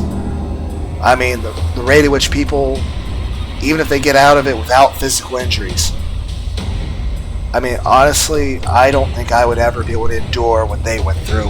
And I would never want to even try. The point being is that traumatic situations can have a profoundly negative effect on a human being. And to take something far beyond what can even be experienced by a normal mortal in a place of who knows how many years, if not centuries, of a human soul being, experiencing the most horrible things. You could take even the kindest person and turn them into a monster. You could bleed the fucking empathy and the mercy and the kindness and compassion out of them. Human beings are very malleable. We're very easily manipulated. And at the end of the day is this. Even those of us who consider ourselves older members of this species, we are very young in terms of even just the length of how long our own countries have been around, let alone the human civilization. And if we're arguing about the whole biblical sense, regardless of what faith you are, if you're of any kind of faith, especially if you're Christian or Jewish, one would argue that the angels have been around for a much longer period of time than humans have. And even if you're an atheist, heck, especially if you're an atheist, I would say you would agree that a human, even an elderly human, has a very finite lifespan as opposed to the overall scale of how long the Earth has existed, let alone the universe, that our lives are seen as inconsequential in terms of how short and how little effect we have on the universe itself. How Earth itself is basically just a speck in our solar system, let alone in the galaxy, in the 200 plus trillion galaxies that we at least know about. And each galaxy has how many stars and solar systems? And that's just what we know about in the physical dimension. And like I said, what do you mean with physical dimension? Who knows? We can take it in the religious sense, it's about spiritual, or even just go pure mathematical. Let's ignore the spiritual world completely and just say mathematically. One could argue that there's parts of the universe that we can't see or understand. That it's not even an issue of something that's energy. Even spiritual. It can literally just be something explained by math that we can't see with our human, even with our mechanical devices that we built. Heck, describe radiation. Could you imagine going up to somebody in the past and telling them, hey, there's this rock. It looks like a normal rock to you, but it's actually emitting these crazy little waves that kill people. Nobody would fucking believe you. Heck, the person who originally came up with the idea of the existence of bacteria and shit like that was only like a couple hundred years ago. They locked him up in a fucking insane asylum. Heck, another thing he said is that he thought doctors should wash their hands with soap and water before surgery. And at first that was considered, a doctor's hands gotta be dirty. Heck, they killed George Washington, the first president of the United States, when he got sick. 60s or some shit? Fucking leader of America. The first president, and he winds up dying of a pneumonia or some shit? There's lots of crude things people had to do for medical procedures. There's times where people had pressure in their head, so they tried removing parts of a person's skull. There's times where they had issues with their intestines and stuff, so they started trying to ram fish bones up inside to the organs and shit, which obviously causes horrible pain and tends to kill people. But George Washington, first president of the United States of America, they're like, oh, we need to balance out his phlegm and shit, so we're having him vomit and have horrible they're literally giving him things to induce. You're having an elderly man with fucking pneumonia, and you're trying to make him feel better by giving him foods or medications that specifically induce vomiting and diarrhea. At one point, and again, there might be certain situations where some of these ideas could be beneficial.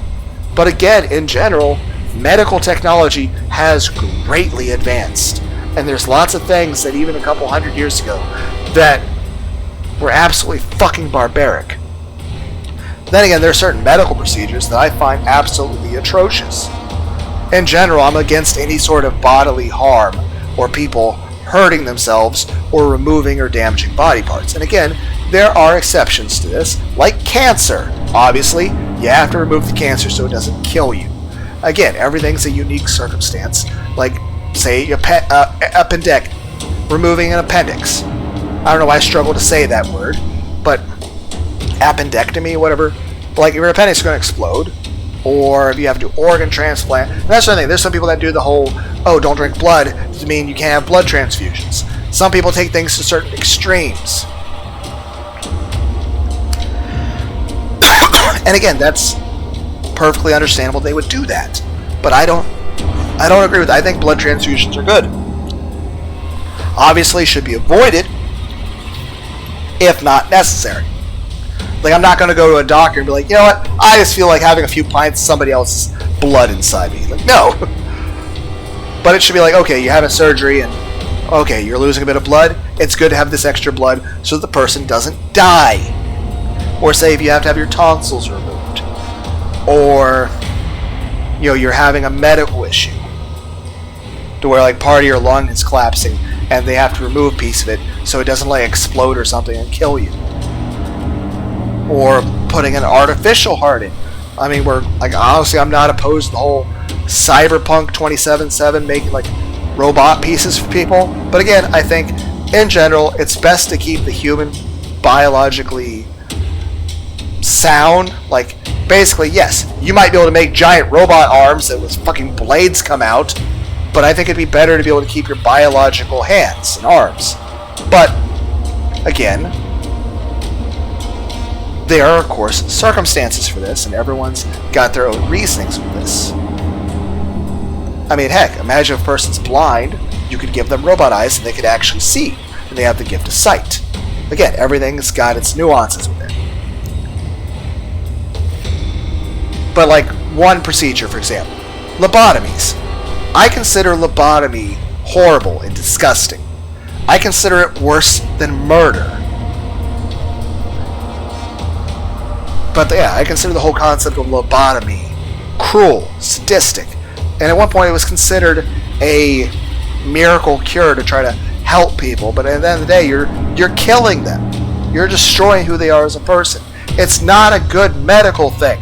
It's like saying, okay, we're going to treat someone's flu by injecting bleach into their veins. So yeah, you killed the flu virus. You also killed the patient. And you induced much greater suffering. And again, this is another statement that has to be with nuance. But in general, I believe in trying to take the path of respecting human life, minimizing suffering, to try to take the path of the least suffering, and to try to respect people's free will. But again, unless that free will is them doing something that harms themselves or harms somebody else. And again, everything's nuanced and takes a lot of discussion. It's not something that's a yes or no box. And of course, some things could also be pushed as yes or no boxes. Each person's views on the things are different. Like I said, me, lobotomy. Lobotomy is just a straight up no box. Like, I don't see any situation in which I would deem that okay. But of course, there's different things for each people that they feel strongly about. And for me, that's one thing. Like, forcefully fooling somebody up with drugs. Like the antipsychotic stuff. Like, I feel like people did that way too much in the past. They just went too far. Yes, there are times where it can be useful to people. But the problem is, sometimes there can be unforeseen side effects. Sometimes a person can develop dependency. Sometimes a person could OD. And sometimes there could be worse health effects that we never saw. And in general, sometimes I feel there's an over-reliance on the pharmaceutical stuff in situations rather than using actual mental health. You know, rather than, drugging somebody up. Maybe try to approach it from and I don't want to say holistic standpoint, but from a standpoint of trying to talk to a person, for example, if a person gets shot in the fucking arm, yes, it's a good idea to give them some morphine to help with the pain. But you can't just keep giving them morphine, and if they start feeling like, hey, it hurts more, like, you just can't keep giving them more morphine. You have to understand, okay, this person's in pain. Why are they in pain? Right, there's still a fucking bullet in their goddamn arm. Maybe we need to remove the bullet, and then suture the wound, clean it, and then bandage it properly, and it should eventually stop hurting. It shouldn't be just purely treating symptoms. It should be what is causing the symptoms. Because obviously the pain itself is not necessarily the problem. It's what's causing the pain. And again, everything's nuanced, especially when you go from things of physical injuries and, of course, mental injuries. Human psyches, mental thoughts, psychology can be a bit of a complicated thing. And everybody's unique. And everyone's got very,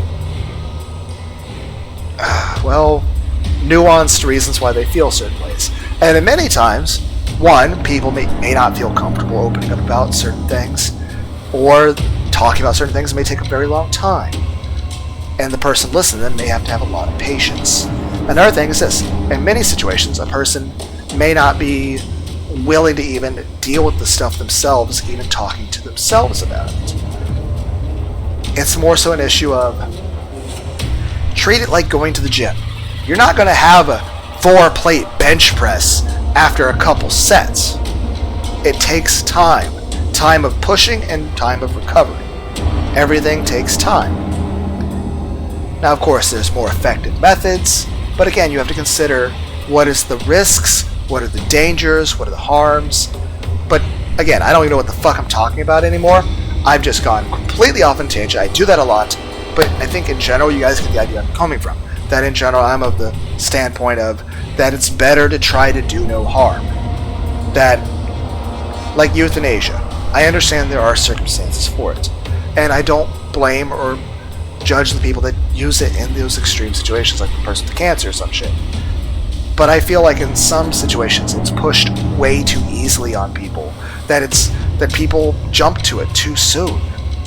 That I feel like human lives are not treated with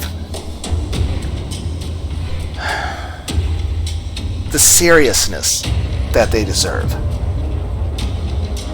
That every human being is a person. They have a soul, they have a mind, they have a heart. They had a family, they have a life. They have a reason for why things are the way they are. Every person is unique. Now, of course, some people are good, some people are bad. Some people are perhaps both, perhaps neither. Honestly, it's a very complicated situation, and really, I'm not really qualified to be a judge of character on that sort of shit. But again, in certain situations, you kind of have to make that jump. So, in certain situations, yes. Would I be a judge of character? Yes. I'd at least try. Would I do a good job? That's more so an issue of me having low self-esteem myself. I feel like I'm a failure at everything, so it's me second-guessing myself, because I really just feel like shit most of the time. Or I'm tired, or I get distracted, or I'm in the middle of thinking about something and I go to something else. But I don't know what we're trying to discuss, but the idea is that the heaven thing, right? Each of these things are human characteristics. We're not looking at them in the ways that they hurt people. We're not looking at them in the ways that they help you survive. We're looking at them in ways that they're human characteristics. Simply put is this: a human being in heaven with no concept of pride would lose their individuality. They would no longer have any push to grow. They'd become stagnant. At that point, in a situation of no danger, that's good. There's nothing wrong with that. But the thing is this: a person still needs pride. Otherwise, they will lose the desire to grow, to evolve, to improve themselves, to become better. Their individuality as well. They wouldn't be able to be themselves. They would just meld into the group. Without a sense of pride, the person would lose their individuality, they'd lose their free will, they'd lose their ability to think for themselves or make independent decisions, to even be sentient, or to even desire to learn and grow as individuals. That even if you're in a place of immortality, you should still be able to learn new things, to grow, to try to develop skills that would be necessary in a war situation, even if you'll never use them. To still have interests. Heck, that pride would also give you an interest in, say, reading new books, or to try to design something new or make new art, even if it's not necessary for your survival. It'd be like, imagine Van Gogh, which I would imagine Van Gogh deserves to be in heaven. But imagine Vincent Van Gogh, even if he lived for eternity, would he not want to still keep making new paintings? To keep having new ideas of art and beauty? Lust. I would say in a situation of a heaven, lust is still necessary. Even if we ignore all the sex part of it. Simply put is this. Human beings, or in fact any living animal, which human beings are a type of animal, they need touch. Heck, there's a very real thing nowadays called being touch-starved, or as I sometimes call it, hugs deficiency. The simple put is this. Human beings need physical contact and touch in order to feel emotionally well. If a person goes for a long period of time feeling no affection and not having anyone to hug or be hugged by or not feel cared about, it tends to cause severe psychological unbalance. And that would be true even if people were immortals, if not worse. Simply put, I'm saying this. Even if we ignore the sexual aspect of it, human beings need affection. They need hugs. They need to feel cared about. And they need, and you might say, oh, you know, they can have like an angel or something. At least say, oh yeah, you're loved, you're cared about, and all that. Yes, that's good. It's good to have that positive.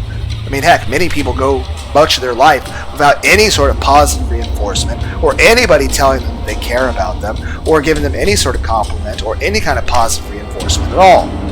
But more than that is this.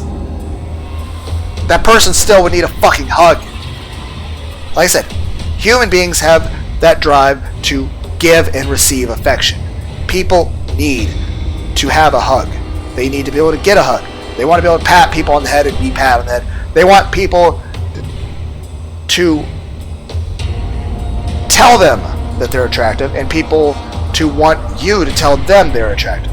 You know, people want to give affection, and people want to receive affection. And it's more than a want, it's a fucking need. And it's displayed in multiple extraordinarily unethical experiments, which many of which happen both in Holocaust situations and in situations in Soviet Russia, where certain things happen in parts of, you know, Serbia and Ukraine, where it's just like very horribly unethical things that happen with human beings, which I will not go into because honestly it's too fucking depressing. But I'll go with the more palpable studies, which are still fucking atrocious. One, I believe, is the Harlow experiment, and another is the Pit of Despair experiment. The Harlow experiment did this. The idea is you take a little baby monkey, you take it from its parents, and you put it in a cage with two puppet monkeys. One puppet monkey is made out of hard, stiff wires. It's not sharp or anything, but it's not comfortable at all to touch. But it's got a milk bottle into it, which has the food the monkey needs to live. The other puppet, it's just a little soft cloth puppet. And they found that the puppet, what the monkey would do is it would only go to the wire one to feed, but then it would spend almost all the rest of its time hugging or it would spend most of the rest of its time cuddled up with the cloth one that was soft and comfy and hugging it, or even trying to like make the puppet hug them. That even for a monkey, the desire for that kind of affection and safety and comfort was a necessity. And they noticed that doing this sort of thing to an animal usually induced severe antisocial, severe violence, severe suicidal issues, to where the monkeys usually couldn't communicate with other monkeys. Like, it never learned how to actually talk monkey. Like, I don't know if monkeys have a language where, like, one tribe of monkey would understand another tribe of monkey. Like, I don't know if they have different languages the way humans do. But the main point being is that it couldn't interact. It was just being not around other living monkeys like that. It psychologically fucked up the monkey to where it could not interact well with other monkeys, to the point that they became either overly aggressive and violent, trying to murder the other monkeys, or they withdrew from all the other monkeys and became severely suicidal, to where the monkeys just started trying to kill themselves. The pit of despair experiment was the idea that, what if you took an animal and you deprived it of stimulation? And of course, to some degree, this has also been done with humans, where the idea is, what if human beings are in sensory deprivation? And usually what happens is, if you put a human being in prolonged sensory deprivation, they go fucking insane and psychotic and start having all sorts of hallucinations. Basically, while the Russian sleep experiment is just a creepypasta, and that sort of scenario never actually happened, there are worse things that have actually happened as part of actual historical evidence experiments, or just unintentional bullshit of terrible societies. That being said, that shit's fucked up. But I'll say this, the Russian sleep experiment thing, if that sort of thing were to be done, granted, human bodies wouldn't survive that well as it did in this. But the main point, the situations that are induced psychologically, human beings would become like that. Even the nicest person, if put into that much sleep deprivation, that much isolation. And keep in mind is this: while I am a big proponent of human free will, there are impacts on our genetic data, on our DNA, and our environments, and how we are raised, that does have an influence on us. But at the end of the day, it's human free will to make certain decisions. But of course, in some places, especially say World War II or in the past, people may have had a lack of information, or just been put in horrible situations where their health was in danger, or they were just in constant fight or flight, where they're in survival mode, and it caused issues. And again, I absolutely cannot blame the people in those situations, because that's just the way that society was, or what they were going through, and they reacted as should be expected of a human being. I mean, and where I'm going with this is that at the end of the day, a lot of our reactions to things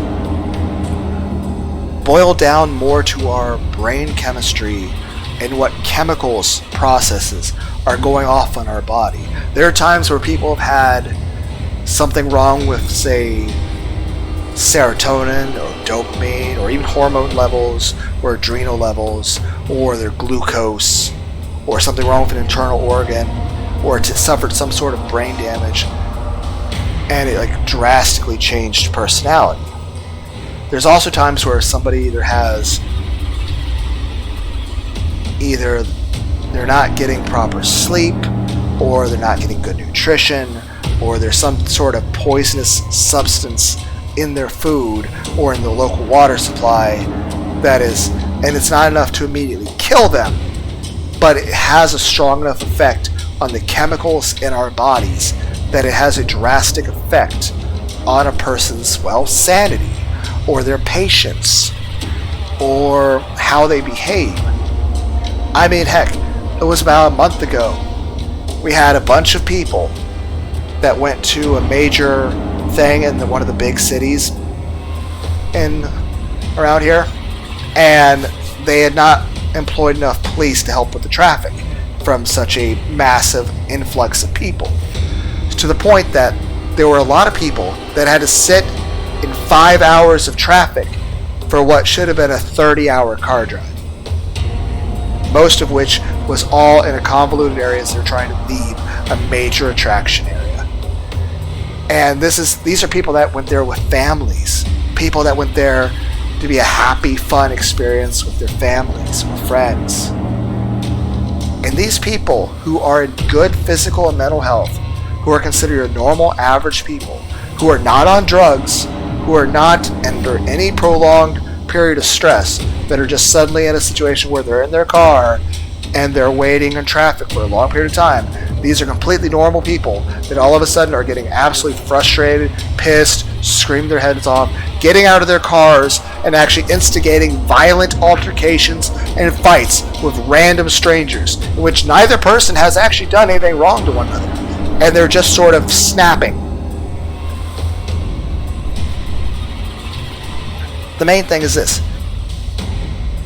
Human beings, like if an AI really wanted human beings to be cooperative, they would definitely want human beings to be in good physical and mental health, at which point a human being would be more likely to be cooperative. Because at the end of the day is this. Human beings in groups tend to be scared, panicky, freaky people. And a lot of times this. People in groups will be less likely to help somebody who gets hurt. So, say somebody falls down and hurts their leg. If there's a big group around them, there's less chance somebody will help them than if it was just one or two. Plus, it's more likely to become violent because things can escalate very quickly within a large group of a society, especially if there are outside factors influencing that. The main point I'm just trying to say is this.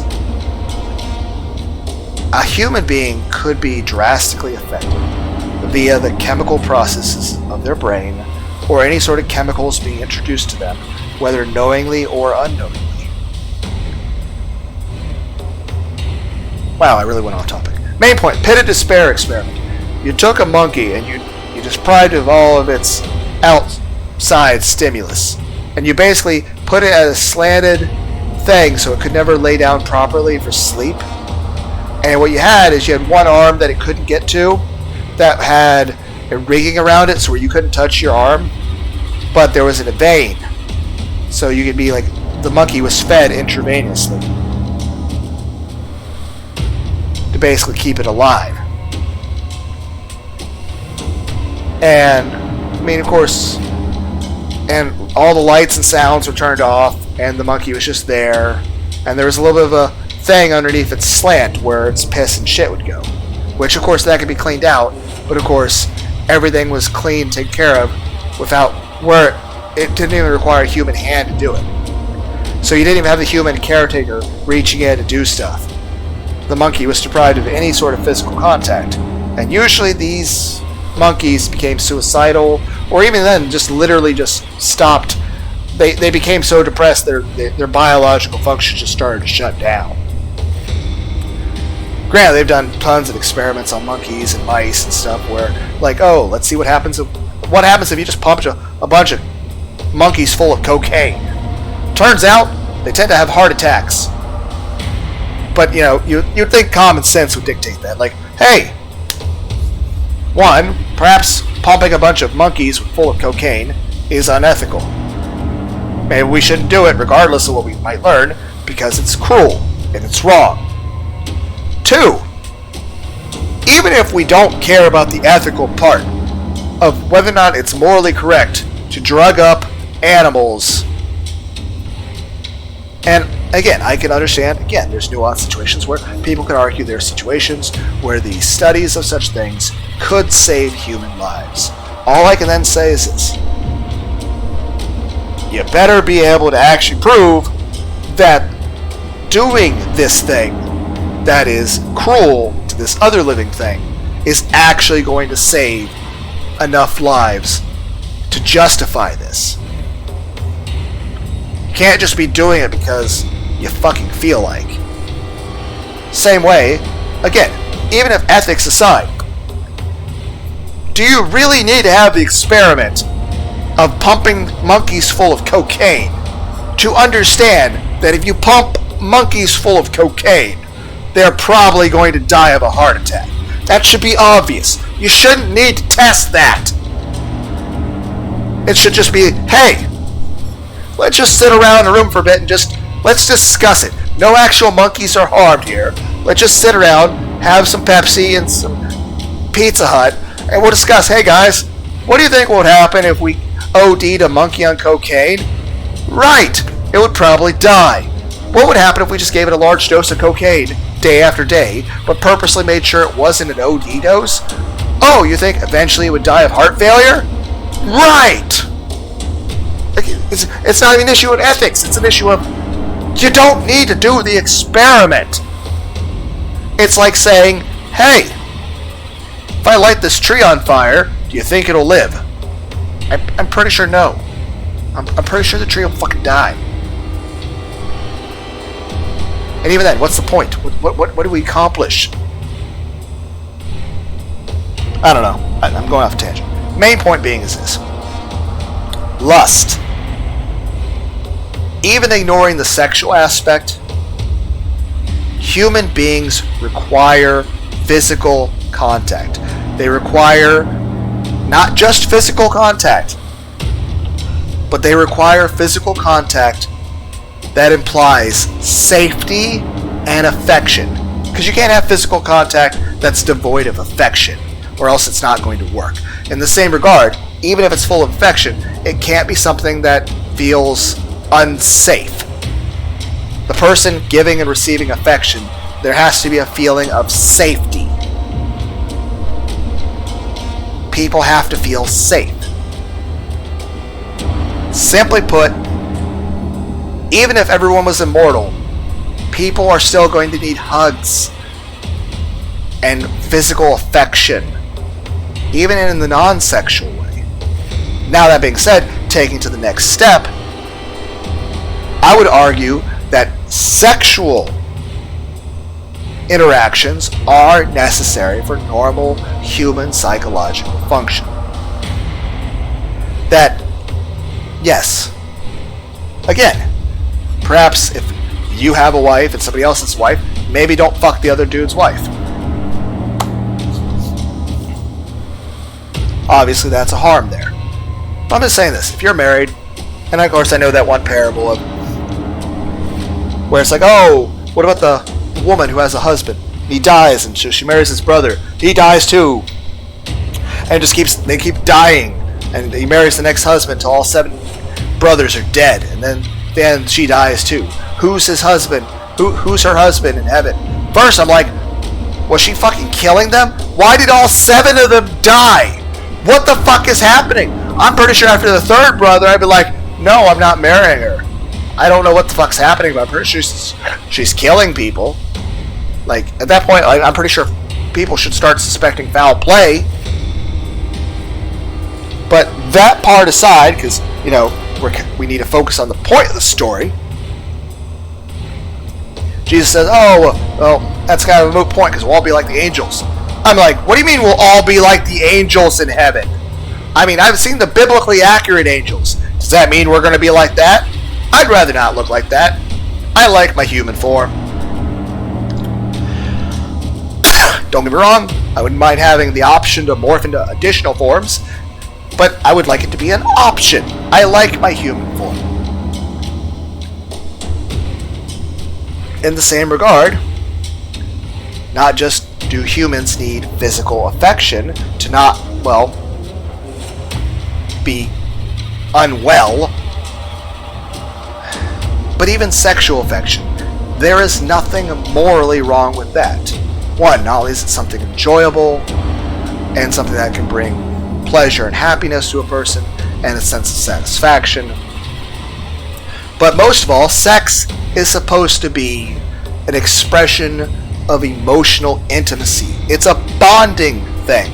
The whole purpose of sex is it's a display of affection and emotional bond between two people that trust and love and care about each other. Yes, there's a bit of the casual hookup culture and stuff, and again, that is what it is. Honestly, if I had opportunity for it, I'd probably be engaging in it too. But again, I have a tendency to become emotionally attached to whoever I have sex with.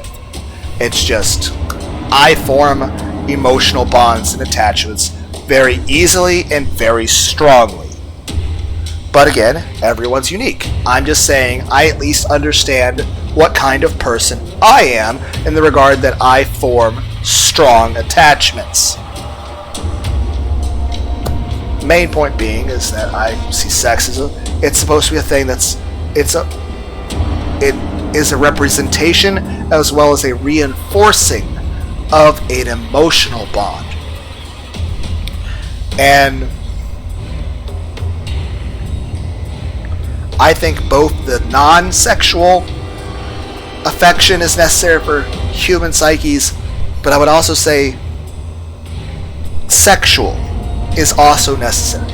Now, granted, again, with the way society is, many people just sort of get that out of, like, internet porn. But at that point, your options are internet porn or nothing. It's not like an issue of, okay, you're choosing the porn over... Because it'd be one thing to say if you had a boyfriend or a girlfriend or whatever, and you chose to ignore them for the sake of the porn. Yes, that's fucked up. You have a partner. You shouldn't be ignoring them. But it's another thing entirely if a person's just has nobody, and it's like, well, this is the best you can have in terms of, you know, something. And again, I still say it's an important psychological need for a human being to, well, be sane. That being said, in terms of the whole internet porn thing, I do feel that there are people out there who do have an addiction to that sort of thing. It's all about moderation and, of course, you know, within limits. Main thing is this. Are you hurting yourself? Or are you hurting your others? Pure and simple. But the main point is this. It's just, at the end of the day, it's a psychological need. Heck, that's probably the main reason for the whole AI girlfriend thing. I mean, heck, like I said, if there's a big titty, Futanari, Android, Skynet, you know, robo-girlfriend, sign me up.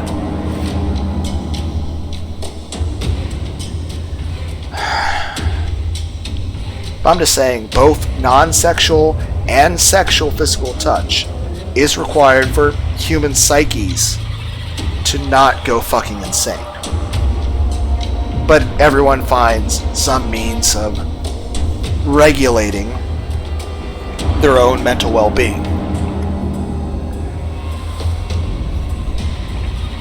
Now the question is, what's actually emotionally healthy, especially in a post-modern society? Who knows? And how much of an extreme could things be taken to in a hypothetical heaven scenario where everyone's immortal? And again, what does everyone actually think is going to happen in heaven? Like, why would you expect a place of paradise? And while I would say it's a place of that, you know, there's no reason why you can't have sex and have lots of hugs and headbats and affection. Here's the thing. A lot of people say, oh, well, sex is a sin. Okay, then why would you expect it in heaven? The main thing is this. I don't see it as a sin. I see it as it's a thing that human beings do. There's a drive for it, and that in some ways in which you act on that drive, you could cause harm to yourself or harm to others. But it's important to understand what it is that drives you as a person, and understand what manipulates that, what affects it, why you feel that way, and what ways in which you might act on it that might harm you or harm others. That being said, if there are ways to satisfy that drive that don't hurt anyone, then that's absolutely good. And in fact, taking away that drive actually tends to cause more harm than good. I mean, usually when a person loses that kind of drive, it usually leads to even worse things. So I would say it's an important aspect of even keeping a person sociable and being able to relate to people. Like I said, and it's not just sexual pleasure. It's you should be with somebody you feel safe with, somebody you could trust. It's supposed to be an expression of affection. Now, granted, yes, some people go much more casual, but again, I would expect they still feel safe with the person. I would still feel that they feel that there's some amount of care and emotion. Yes? I don't know. I'm a little confused on the concept, but the main point being is that I think both non-sexual and sexual touch, even in a heaven utopia where everyone's immortal and no one ever gets sick or hurt, I think both non-sexual and sexual touch are necessary for human psychological well-being. Next, greed. I mean, here's the thing. Everyone's still going to want to have a little bit of a concept of this is mine, this is that. Not to an extreme, but more so it's a sense of self, of identity, of who you are. It's more so setting physical boundaries that establish a difference between you and everyone else. It's so a person doesn't lose their sense of self. Otherwise, they might just think Alucard when he ate fucking the cat dude and then couldn't really focus on himself very well. And again, all things shouldn't be taken to extreme, but the main point is you have to have some sort of like, okay, this is a shirt I like to wear. This is the place where I tend to sleep. And again, that brings another thing. You might say sloth. Here's the thing. One, you'll still want to try to accomplish things, but I would still say it's important for human beings to still lay down and try to sleep, even if they physically couldn't. Because not only do actual real-world humans need sleep to not die or go insane, because usually if you become sleep-deprived, you become much more emotionally and psychologically unstable and more likely to be violent. That being said, I think the idea of rest is it's important so that you don't burn out. Heck, some people can burn out their adrenals or their central nervous system by being constantly on edge. It becomes a more anxious state. I would imagine that if an immortal being could never sleep, they'd be in such an unbelievable constant state of anxiety that it would drive them into paranoid schizophrenia, to where you'd have a heaven full of millions of paranoid schizophrenics, which honestly that wouldn't really seem like a very nice place to be. I don't think it would be very good. Plus, I think in general, in regard to the sloth thing, there's lots of things that humans do that could be considered slothful because they'd be deemed unnecessary in that circumstance, that I think is important for basically grounding human beings as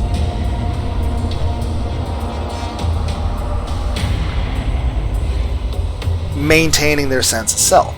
Whether it's things like going to the bathroom, peeing, pooping, the almost humbling action of having to sit and push shit out your ass.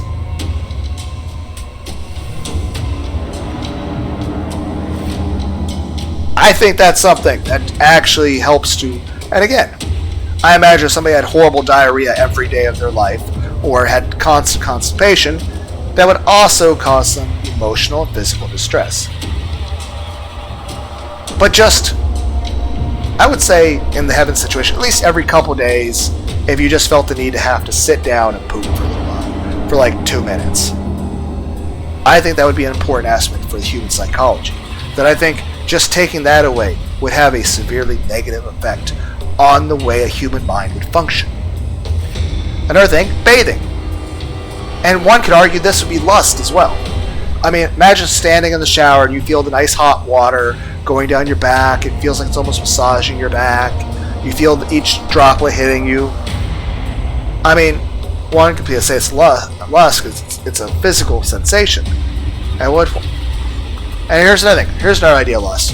Having a pillow that you hug, or having comfortable blankets, or heck, this could be another great thing. What if you had just like a little action figure, or a toy, or a special something that you yourself liked? That you're like, oh, you know, or even just like, oh, you might want an instrument to play. Like, oh, I have this one guitar. Like, it's not gonna be like, oh, this is a guitar that exists communally and everyone can share. Like, no, maybe you might want, like, yeah, there might be a bunch that everyone can share, but maybe you want one that's just yours. That, you know, a sense of belonging. And again, you don't want to take things to excess. You don't want to belong to your belongings, but again, it's okay to have some defining characteristics. But I mean, that's another thing. I think it would be, like, even if you are in a place where you could never get dirty, I think it would be important to be, you know, take showers, to be able to take baths and soaks. Granted, I take 15 showers a week and I take baths. But I'll tell you this, the Japanese onsens I see in anime, those look awesome. And one, I think it would be useful for people to do that, not just individually, which that would be good too. I think it would be good for them to be able to do that as a communal thing too. And again, human beings are not hive animals. We're not fucking bees or ants. We can't handle being in a, like, if you put people in a fucking stadium, you had them around 100,000 other people at all times, we'd go fucking nuts. Same way we're not okay to be alone all the time. But primarily we're usually like in packs like wolves. But even then, we're okay, and if anything, we desire sometimes to see the big groups, and we do require some alone time. Even if we have our small groups and we have some spaces, and all the people in our small group are people we love and care about and are close to, most humans are going to want a little bit of time just to themselves, by themselves for a little bit of time. Some people are, of course, more introverted than others, but I would say even the most extroverted people are going to want a little bit of time and space to just themselves. Now, they're not going to be alone or isolated, but they're going to want at least a few minutes here and there to themselves, maybe a little longer at times. And of course, especially a very introverted person, even more so. If anything, I wouldn't say an introverted person is antisocial. It's more so, think of it like you have a health bar for how much energy you have to be sociable. And each action requires a certain amount of hit points. The introverted person, every action just requires a much larger sum of hit points. And then when that's depleted, they're just exhausted and they need to withdraw to recharge that and then go back. It's not that they're antisocial. It's not that they don't want to hang out with people. It's just that it's at times overwhelming, stressful, anxiety-inducing. It's still good. It's still something they want to do. They still want to be sociable. They still need to be sociable. It's just extreme effort for them. It's something they want and need to do, but is difficult and a great deal of effort and very exhausting. Envy, again, I'd say even in heaven you still need self-reflection. And again, it allows you again to understand yourself as a person. Otherwise you will lose your sense of identity, and you won't really be able to interact and be sociable with others. Now, wrath, that would be an interesting one to say. And I would still say wrath is necessary. Because just because there's no situation to really require anger, you should still be capable of that emotion.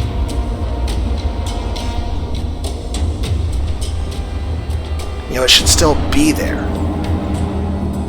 And I would say from time to time there will be some stuff that a person would still be angry about. Sometimes with legitimate reasons. And other times, I would imagine, in a heaven situation, there would be times where even the average person, even the most calm of people, every now and then would have a bit of an anger outburst over nothing. And I say, there's nothing wrong with that. Obviously, you shouldn't direct it in a way that's harmful to anyone else. But I think it would be weird if a person didn't have that. Well, let's talk about melancholy. Melancholy is a survival thing, or a social thing. It's a way of people communicating or having empathy or caring.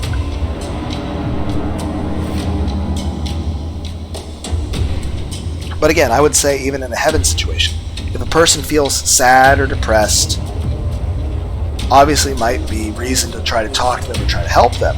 But it doesn't mean they're a bad person. And doesn't mean there's anything wrong or sinful with that, okay, you're sad or crying even in a heaven situation. You know, that's part of having those emotions. If you no longer felt any sort of anger or sadness at all, then would you really be able to feel the happiness and joy? Would you really be alive anymore? Would you really be able to relate and understand one another anymore?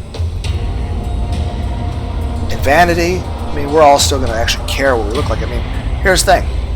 I mean, I wouldn't mind if I suddenly had additional forms I could transform into and shit, but I don't want to be a biblically accurate angel.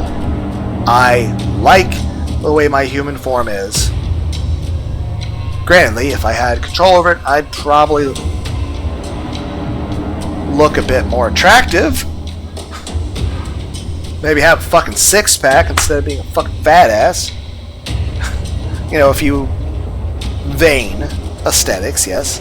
But the idea being is, you know, I want to be cute and attractive.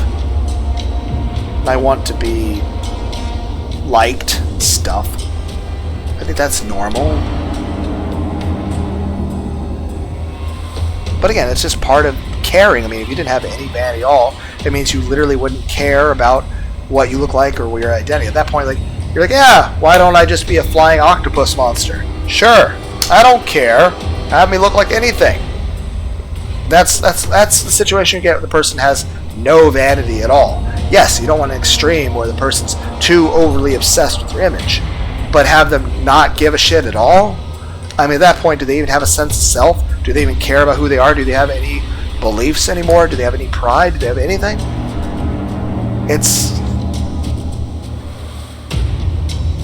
And I would still say, gluttony, there's still a need for people to eat from time to time, because again, it's the action of actually doing something. I think a lot of the human things that we do in this world that are necessary for our survival actually have a strong impact psychologically on who we are as people. So yeah, that's the idea of those sins rather being described as drives, that they're drives that push people, that can be just divided into three segments. One is the sin of how does it hurt you or hurt others. Two, survival instinct. How does it keep you alive or keep the species or the human society, civilization alive? And three, how does it affect human psychology, and how is it necessary under any circumstance that could ever exist in order to keep a human being human, to keep them sane, to make life worth living? I mean, here's the thing. If I tell you that you have a heaven and it's afterlife, but you know you're a flying squid monster and you have no dick or vagina or anything, you don't even have a face, and you just see through a tiny infrared port on the middle of your head, and you have no mouth, like I have no mouth and I must scream fucking thing, where you can't talk to anybody, and you can't physically hug anybody, and no one can ever hug you, and you're completely isolated, and you're never allowed to sleep for the rest of eternity, or take a bath, or eat or drink anything, or have any sort of physical sensation, or express anger or sadness, or have any concept of self, or any desire to do or grow or do anything, then what is the point of that fucking existence? That sounds like a fucking psychological goddamn nightmare dystopia that's not even worth existing in. What is the point of even being alive, even still existing? At that point, ceasing to exist when you die would be more merciful than that. Because at the end of the day,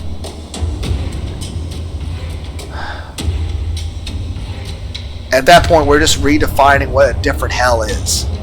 You can have a hell of just bloody torment where people are getting torn apart by barbed wire and lit on fire for eternity as their flesh is flayed and full of spikes and they're screaming in pain.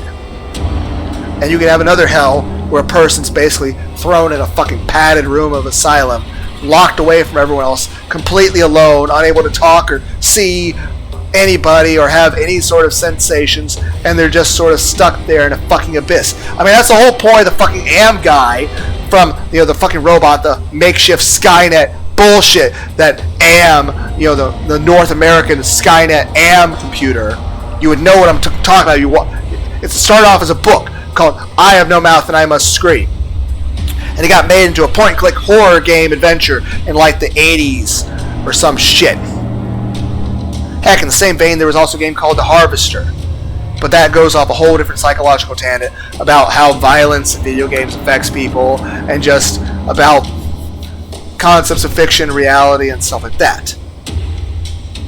But main thing is about violence, and it's a lot of games are an exploration of the human psyche. Though the problem is some games either go too hardcore into the actual violent aspect, so they kind of scare off most of the potential audience, or others have other parts of the story, just little aspects here and there, that get thrown in that make the story as a whole unpalatable to 99% of the human race.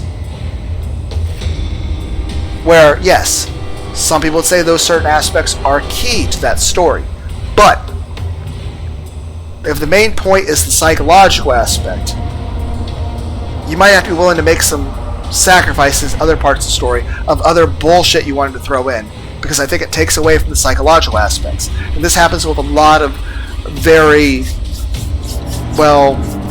cult classic sort of indie horror games, to where they'd be so much more popular if it weren't for one or two things that make it unpalatable to general audiences.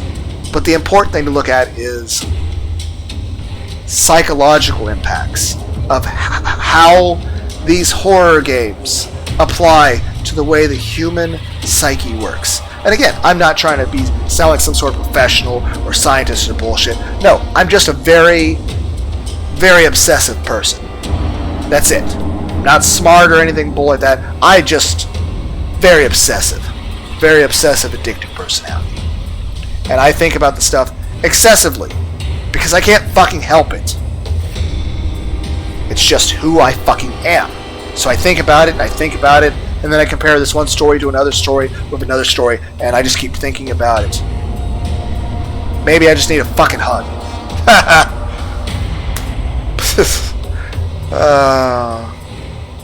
It'd be funny if it wasn't so fucking true, though. Fuck you too, man.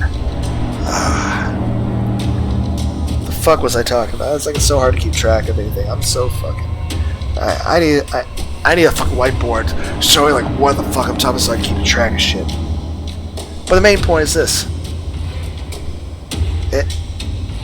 One hell or another, whether it's a physical torment hell or a place where a person's basically deprived of everything that it means to be human, and they're basically isolated and alone, and every physical or emotional aspect they could have had that would have given their life meaning, given them some sort of pleasure, given them some sort of grounding as an individual, or boundaries of self, or even a reason to live, or something to look forward to on the next day.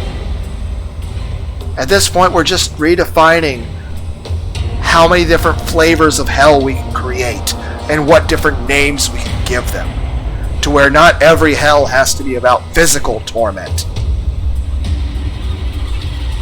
Hell, a lot of people think you get enough of the fucking existential dread. Worrying about hell and shit? How about a fucking heaven that's literally created to be nothing but existential dread, that's dialed up specifically to make you go insane?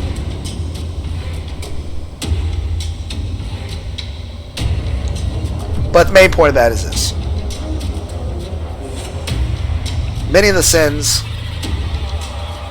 They're not sins. They're not evil. Anger is not evil. Sadness is not evil. The desire to take a nap is not evil. The desire to take a bath is not evil. The desire to eat a delicious cookie and drink some good Pepsi is not evil. The desire to have someone give you a hug and tell you you're loved and cared about. Now that's not evil. The desire to have an affectionate, intimate relationship with someone you love and trust and feel safe with, that is not evil. The desire to have self-esteem and confidence, or to hit a new personal record on the bench press, those are not evil. But yes, those drives, it can give rise to evil things occurring. It can. But that's part of trying to understand human beings. And that's the issue when it comes to human civilization, or even the human psyche as an individual. It's fucking messy, okay? It's not some clean-cut, pre-ordered, cookie-cutter bullshit. Everybody's unique, and everyone's trying to find their own way through life, let alone their own way through who they are as a person. And a lot of times, it's a confusing-ass mess, and everyone feels lost. I don't know about everyone else up there, but I feel like the average human experience is that you feel lost, and you can feel confused. And heck, here lately, I think most people would say they feel isolated and lonely, unloved. Heck, most people, like, I'll say this, I feel like I'm a fucking failure, and I'm worthless, and I have no value as a person. No one fucking gives a shit about me. Heck, a lot of times I feel like everyone must hate me, and it's just like, okay, it's like, yeah, I'm a worthless piece of shit. I have no value as a person, and there's no reason why anybody would actually ever fucking give a shit about me. And again, to some degree, overreaction. Yes. But overreaction or not, it doesn't change the fact that it's actually how I feel. So even if it's considered justified or not, which I feel it is justified, doesn't change the fact that it's how I feel. So I imagine other people probably feel similar feelings, and we're all just trying to cope/figure that out in our own unique ways. Well, I don't know what the fuck this has been about. Let's go back to the game.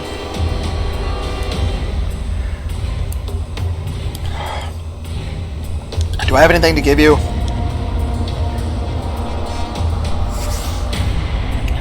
What would I even give you?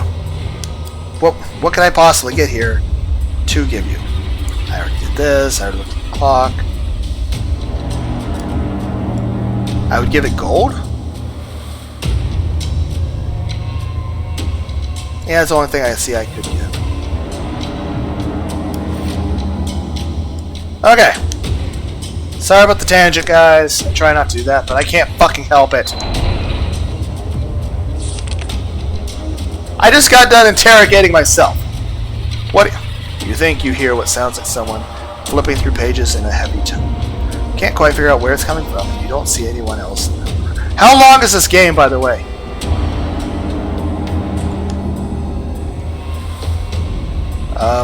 Okay, noose. A normal rope. 1/2 of a noose rests instead.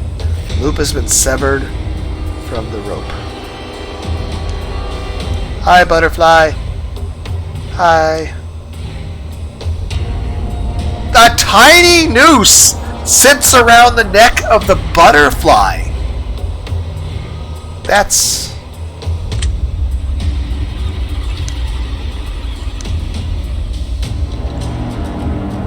okay. This one has to be the 666, right? 706. 707. Okay. Oh. This is probably Pride. I think it's the only one left. Unless we go with Melancholy and Vanity, like I was saying, but ouch. Yep, Pride. Because I think it's the only one left. Pride will always come before the fall. Create long distance, close people. Breaks inside. I assure you, no one has ever choked from swallowing their pride.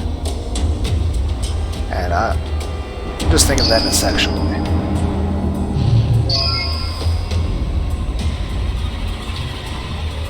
Oh, yeah, we got all 7. Gotta catch 'em all, Pokemon. Here lies Charizard. No!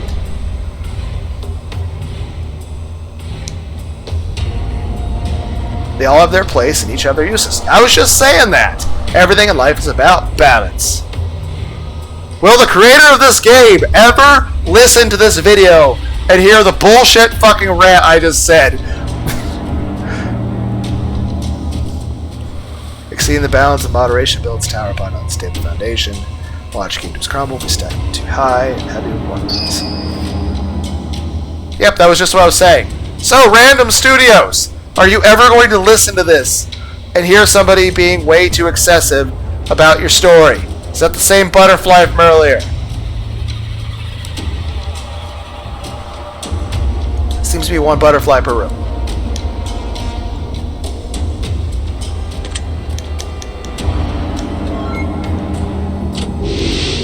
Did I finish it? I hope not. Because that's a love me not. I want it to be an end with a love me. Because that's a happier situation, yes? Okay, chain chest. Handprints. What words? The words are knowledge and power. Knowledge.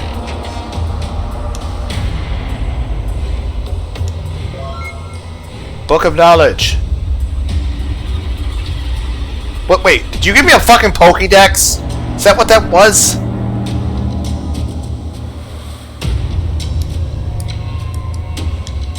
Old stone plaque. Chiseling lost time. Okay. A blood-soaked journal sits atop a wooden table. It has long lists of questions, blank spaces. Fill the blanks.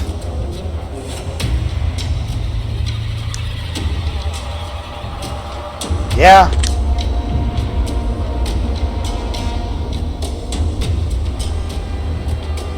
I don't know. Sure. More a certainty of failure, but okay.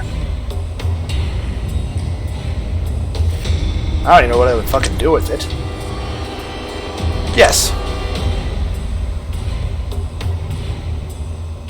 Yeah, I'd say my morals are probably a convoluted mess to others, but I stick to them, and I believe in them very strongly. I at least live according to what I think is good, but again, I understand. Everything's subjective, but you know what? Fuck everyone else. I'll do what I think is right. Yes. Unfortunately, yes. Who knows how? Everyone is.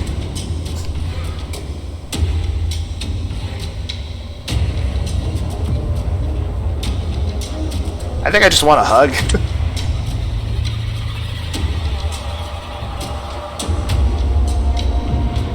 That's just 2024. That's how everybody feels.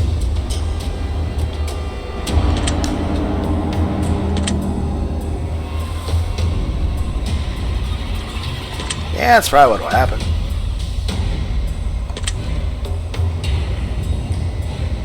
Yeah, I got used to it. Yeah, it's killing me. I don't like... Yeah. No regrets. Nope. I'm a fucking failure, but... I'm me. I suck, but I like me. Yes. Yes. Yeah. Yep. Yes. Hopefully. I mean, I'm trying.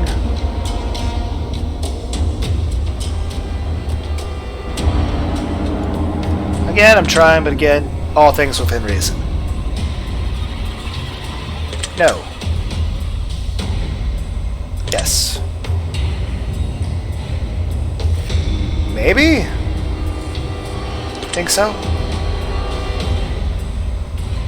Yeah, that's every day, but I think it's just feeling that there's any hope for getting certain things I want out of life as just being unattainable or not. You work twice as much as you do now, I'd be dead. No, because here's the thing, while I do want the more benefits and I don't mind hard work, there's a limit to how much I can handle.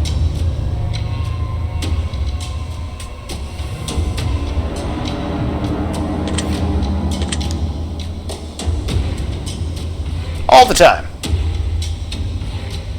Yep.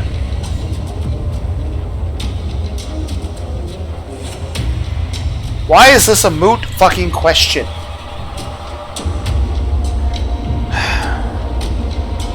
But again, I like being able to communicate with people. Yeah.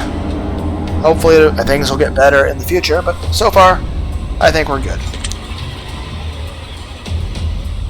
Yes. Probably, but good enough.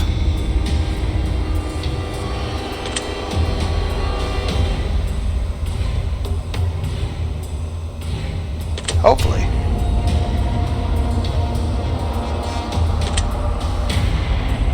Yes. Yeah. Yes. No.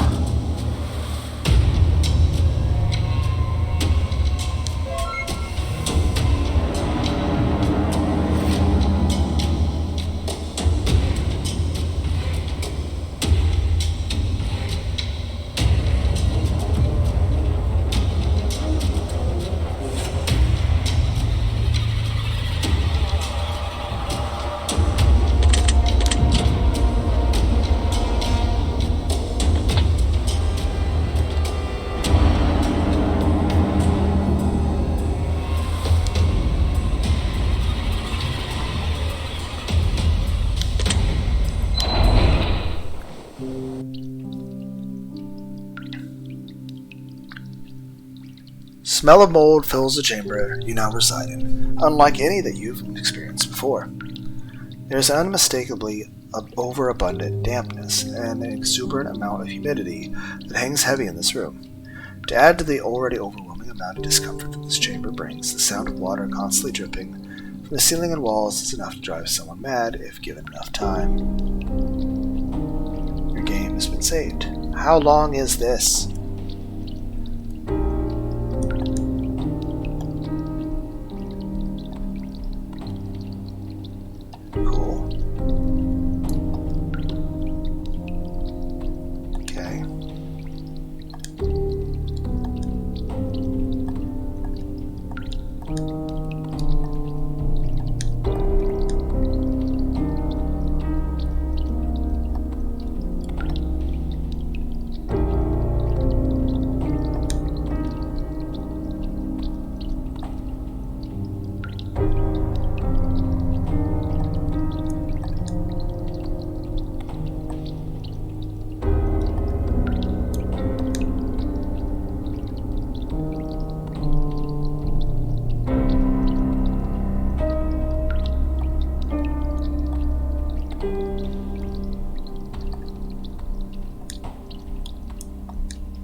Oh, hi!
I was pretty sure I picked up every single petal in the world. Were they like in that that hole I didn't want to stick my hand in? So you don't have enough. Or rather, oh, you don't have all of them. So there were probably some that were hidden. Feel free to tell me in the comments what would have happened if I had all of them. But the fact that that was a thing means that we're at the end.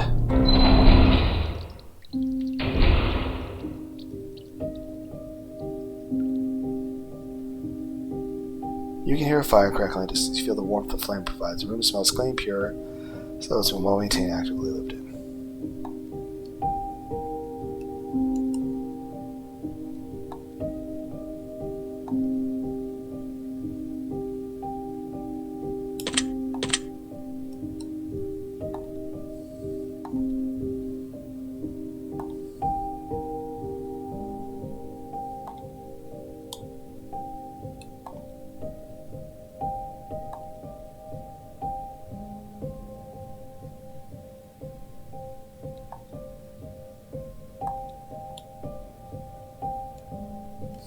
Excuse me, what?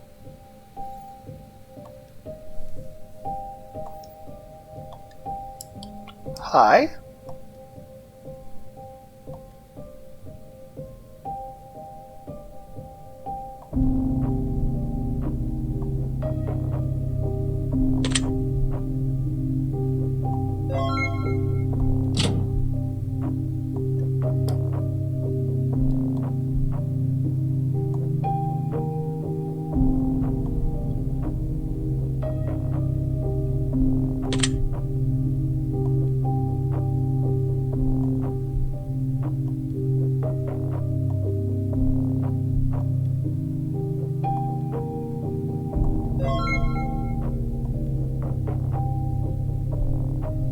Okay. Is that good or bad?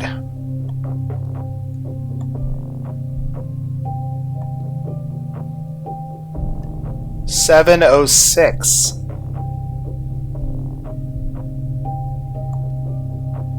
Well, we were making that joke all along about 666.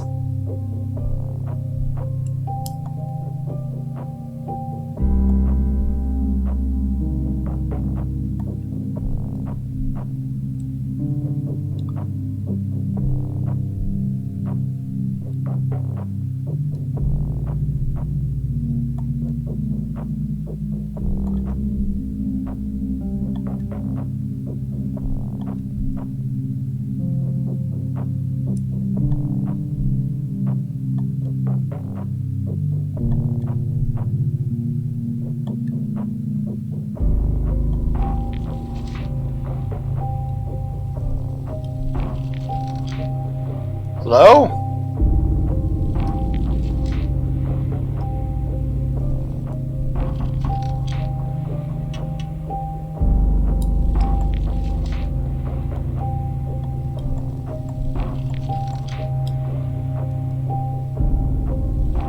Well? Oh, hi, you're the game guy. What was it? The Secrets of the Soul series? Yeah. The Secrets of the Souls series games. I think they were the most recent ones I played. This is it, Wonder. This is what you've been waiting for. Okay.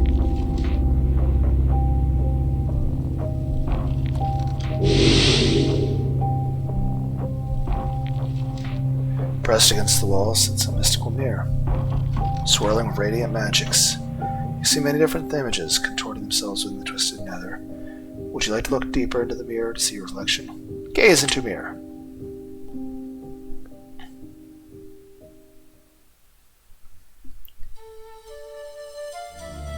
Mirror, mirror, show to thee what secrets have been hidden from me.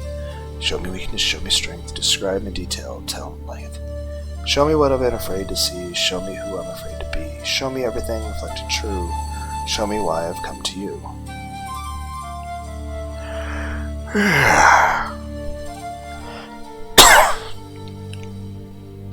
Gaze deeply in the mirror, your reflection of what reflects back at you. The answers you seek. Okay.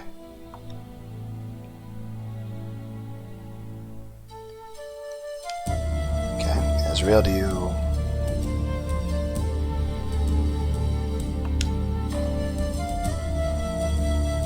Okay.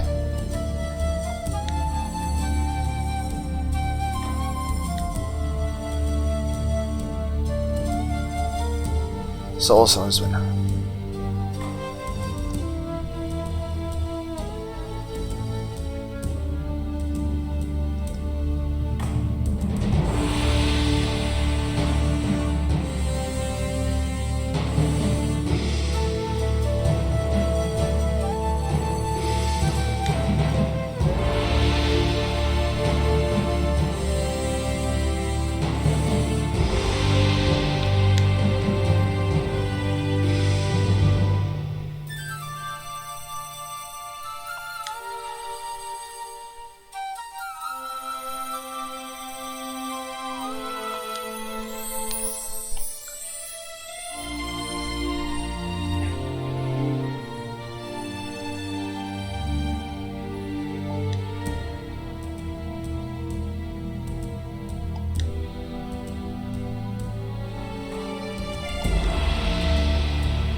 I missed one.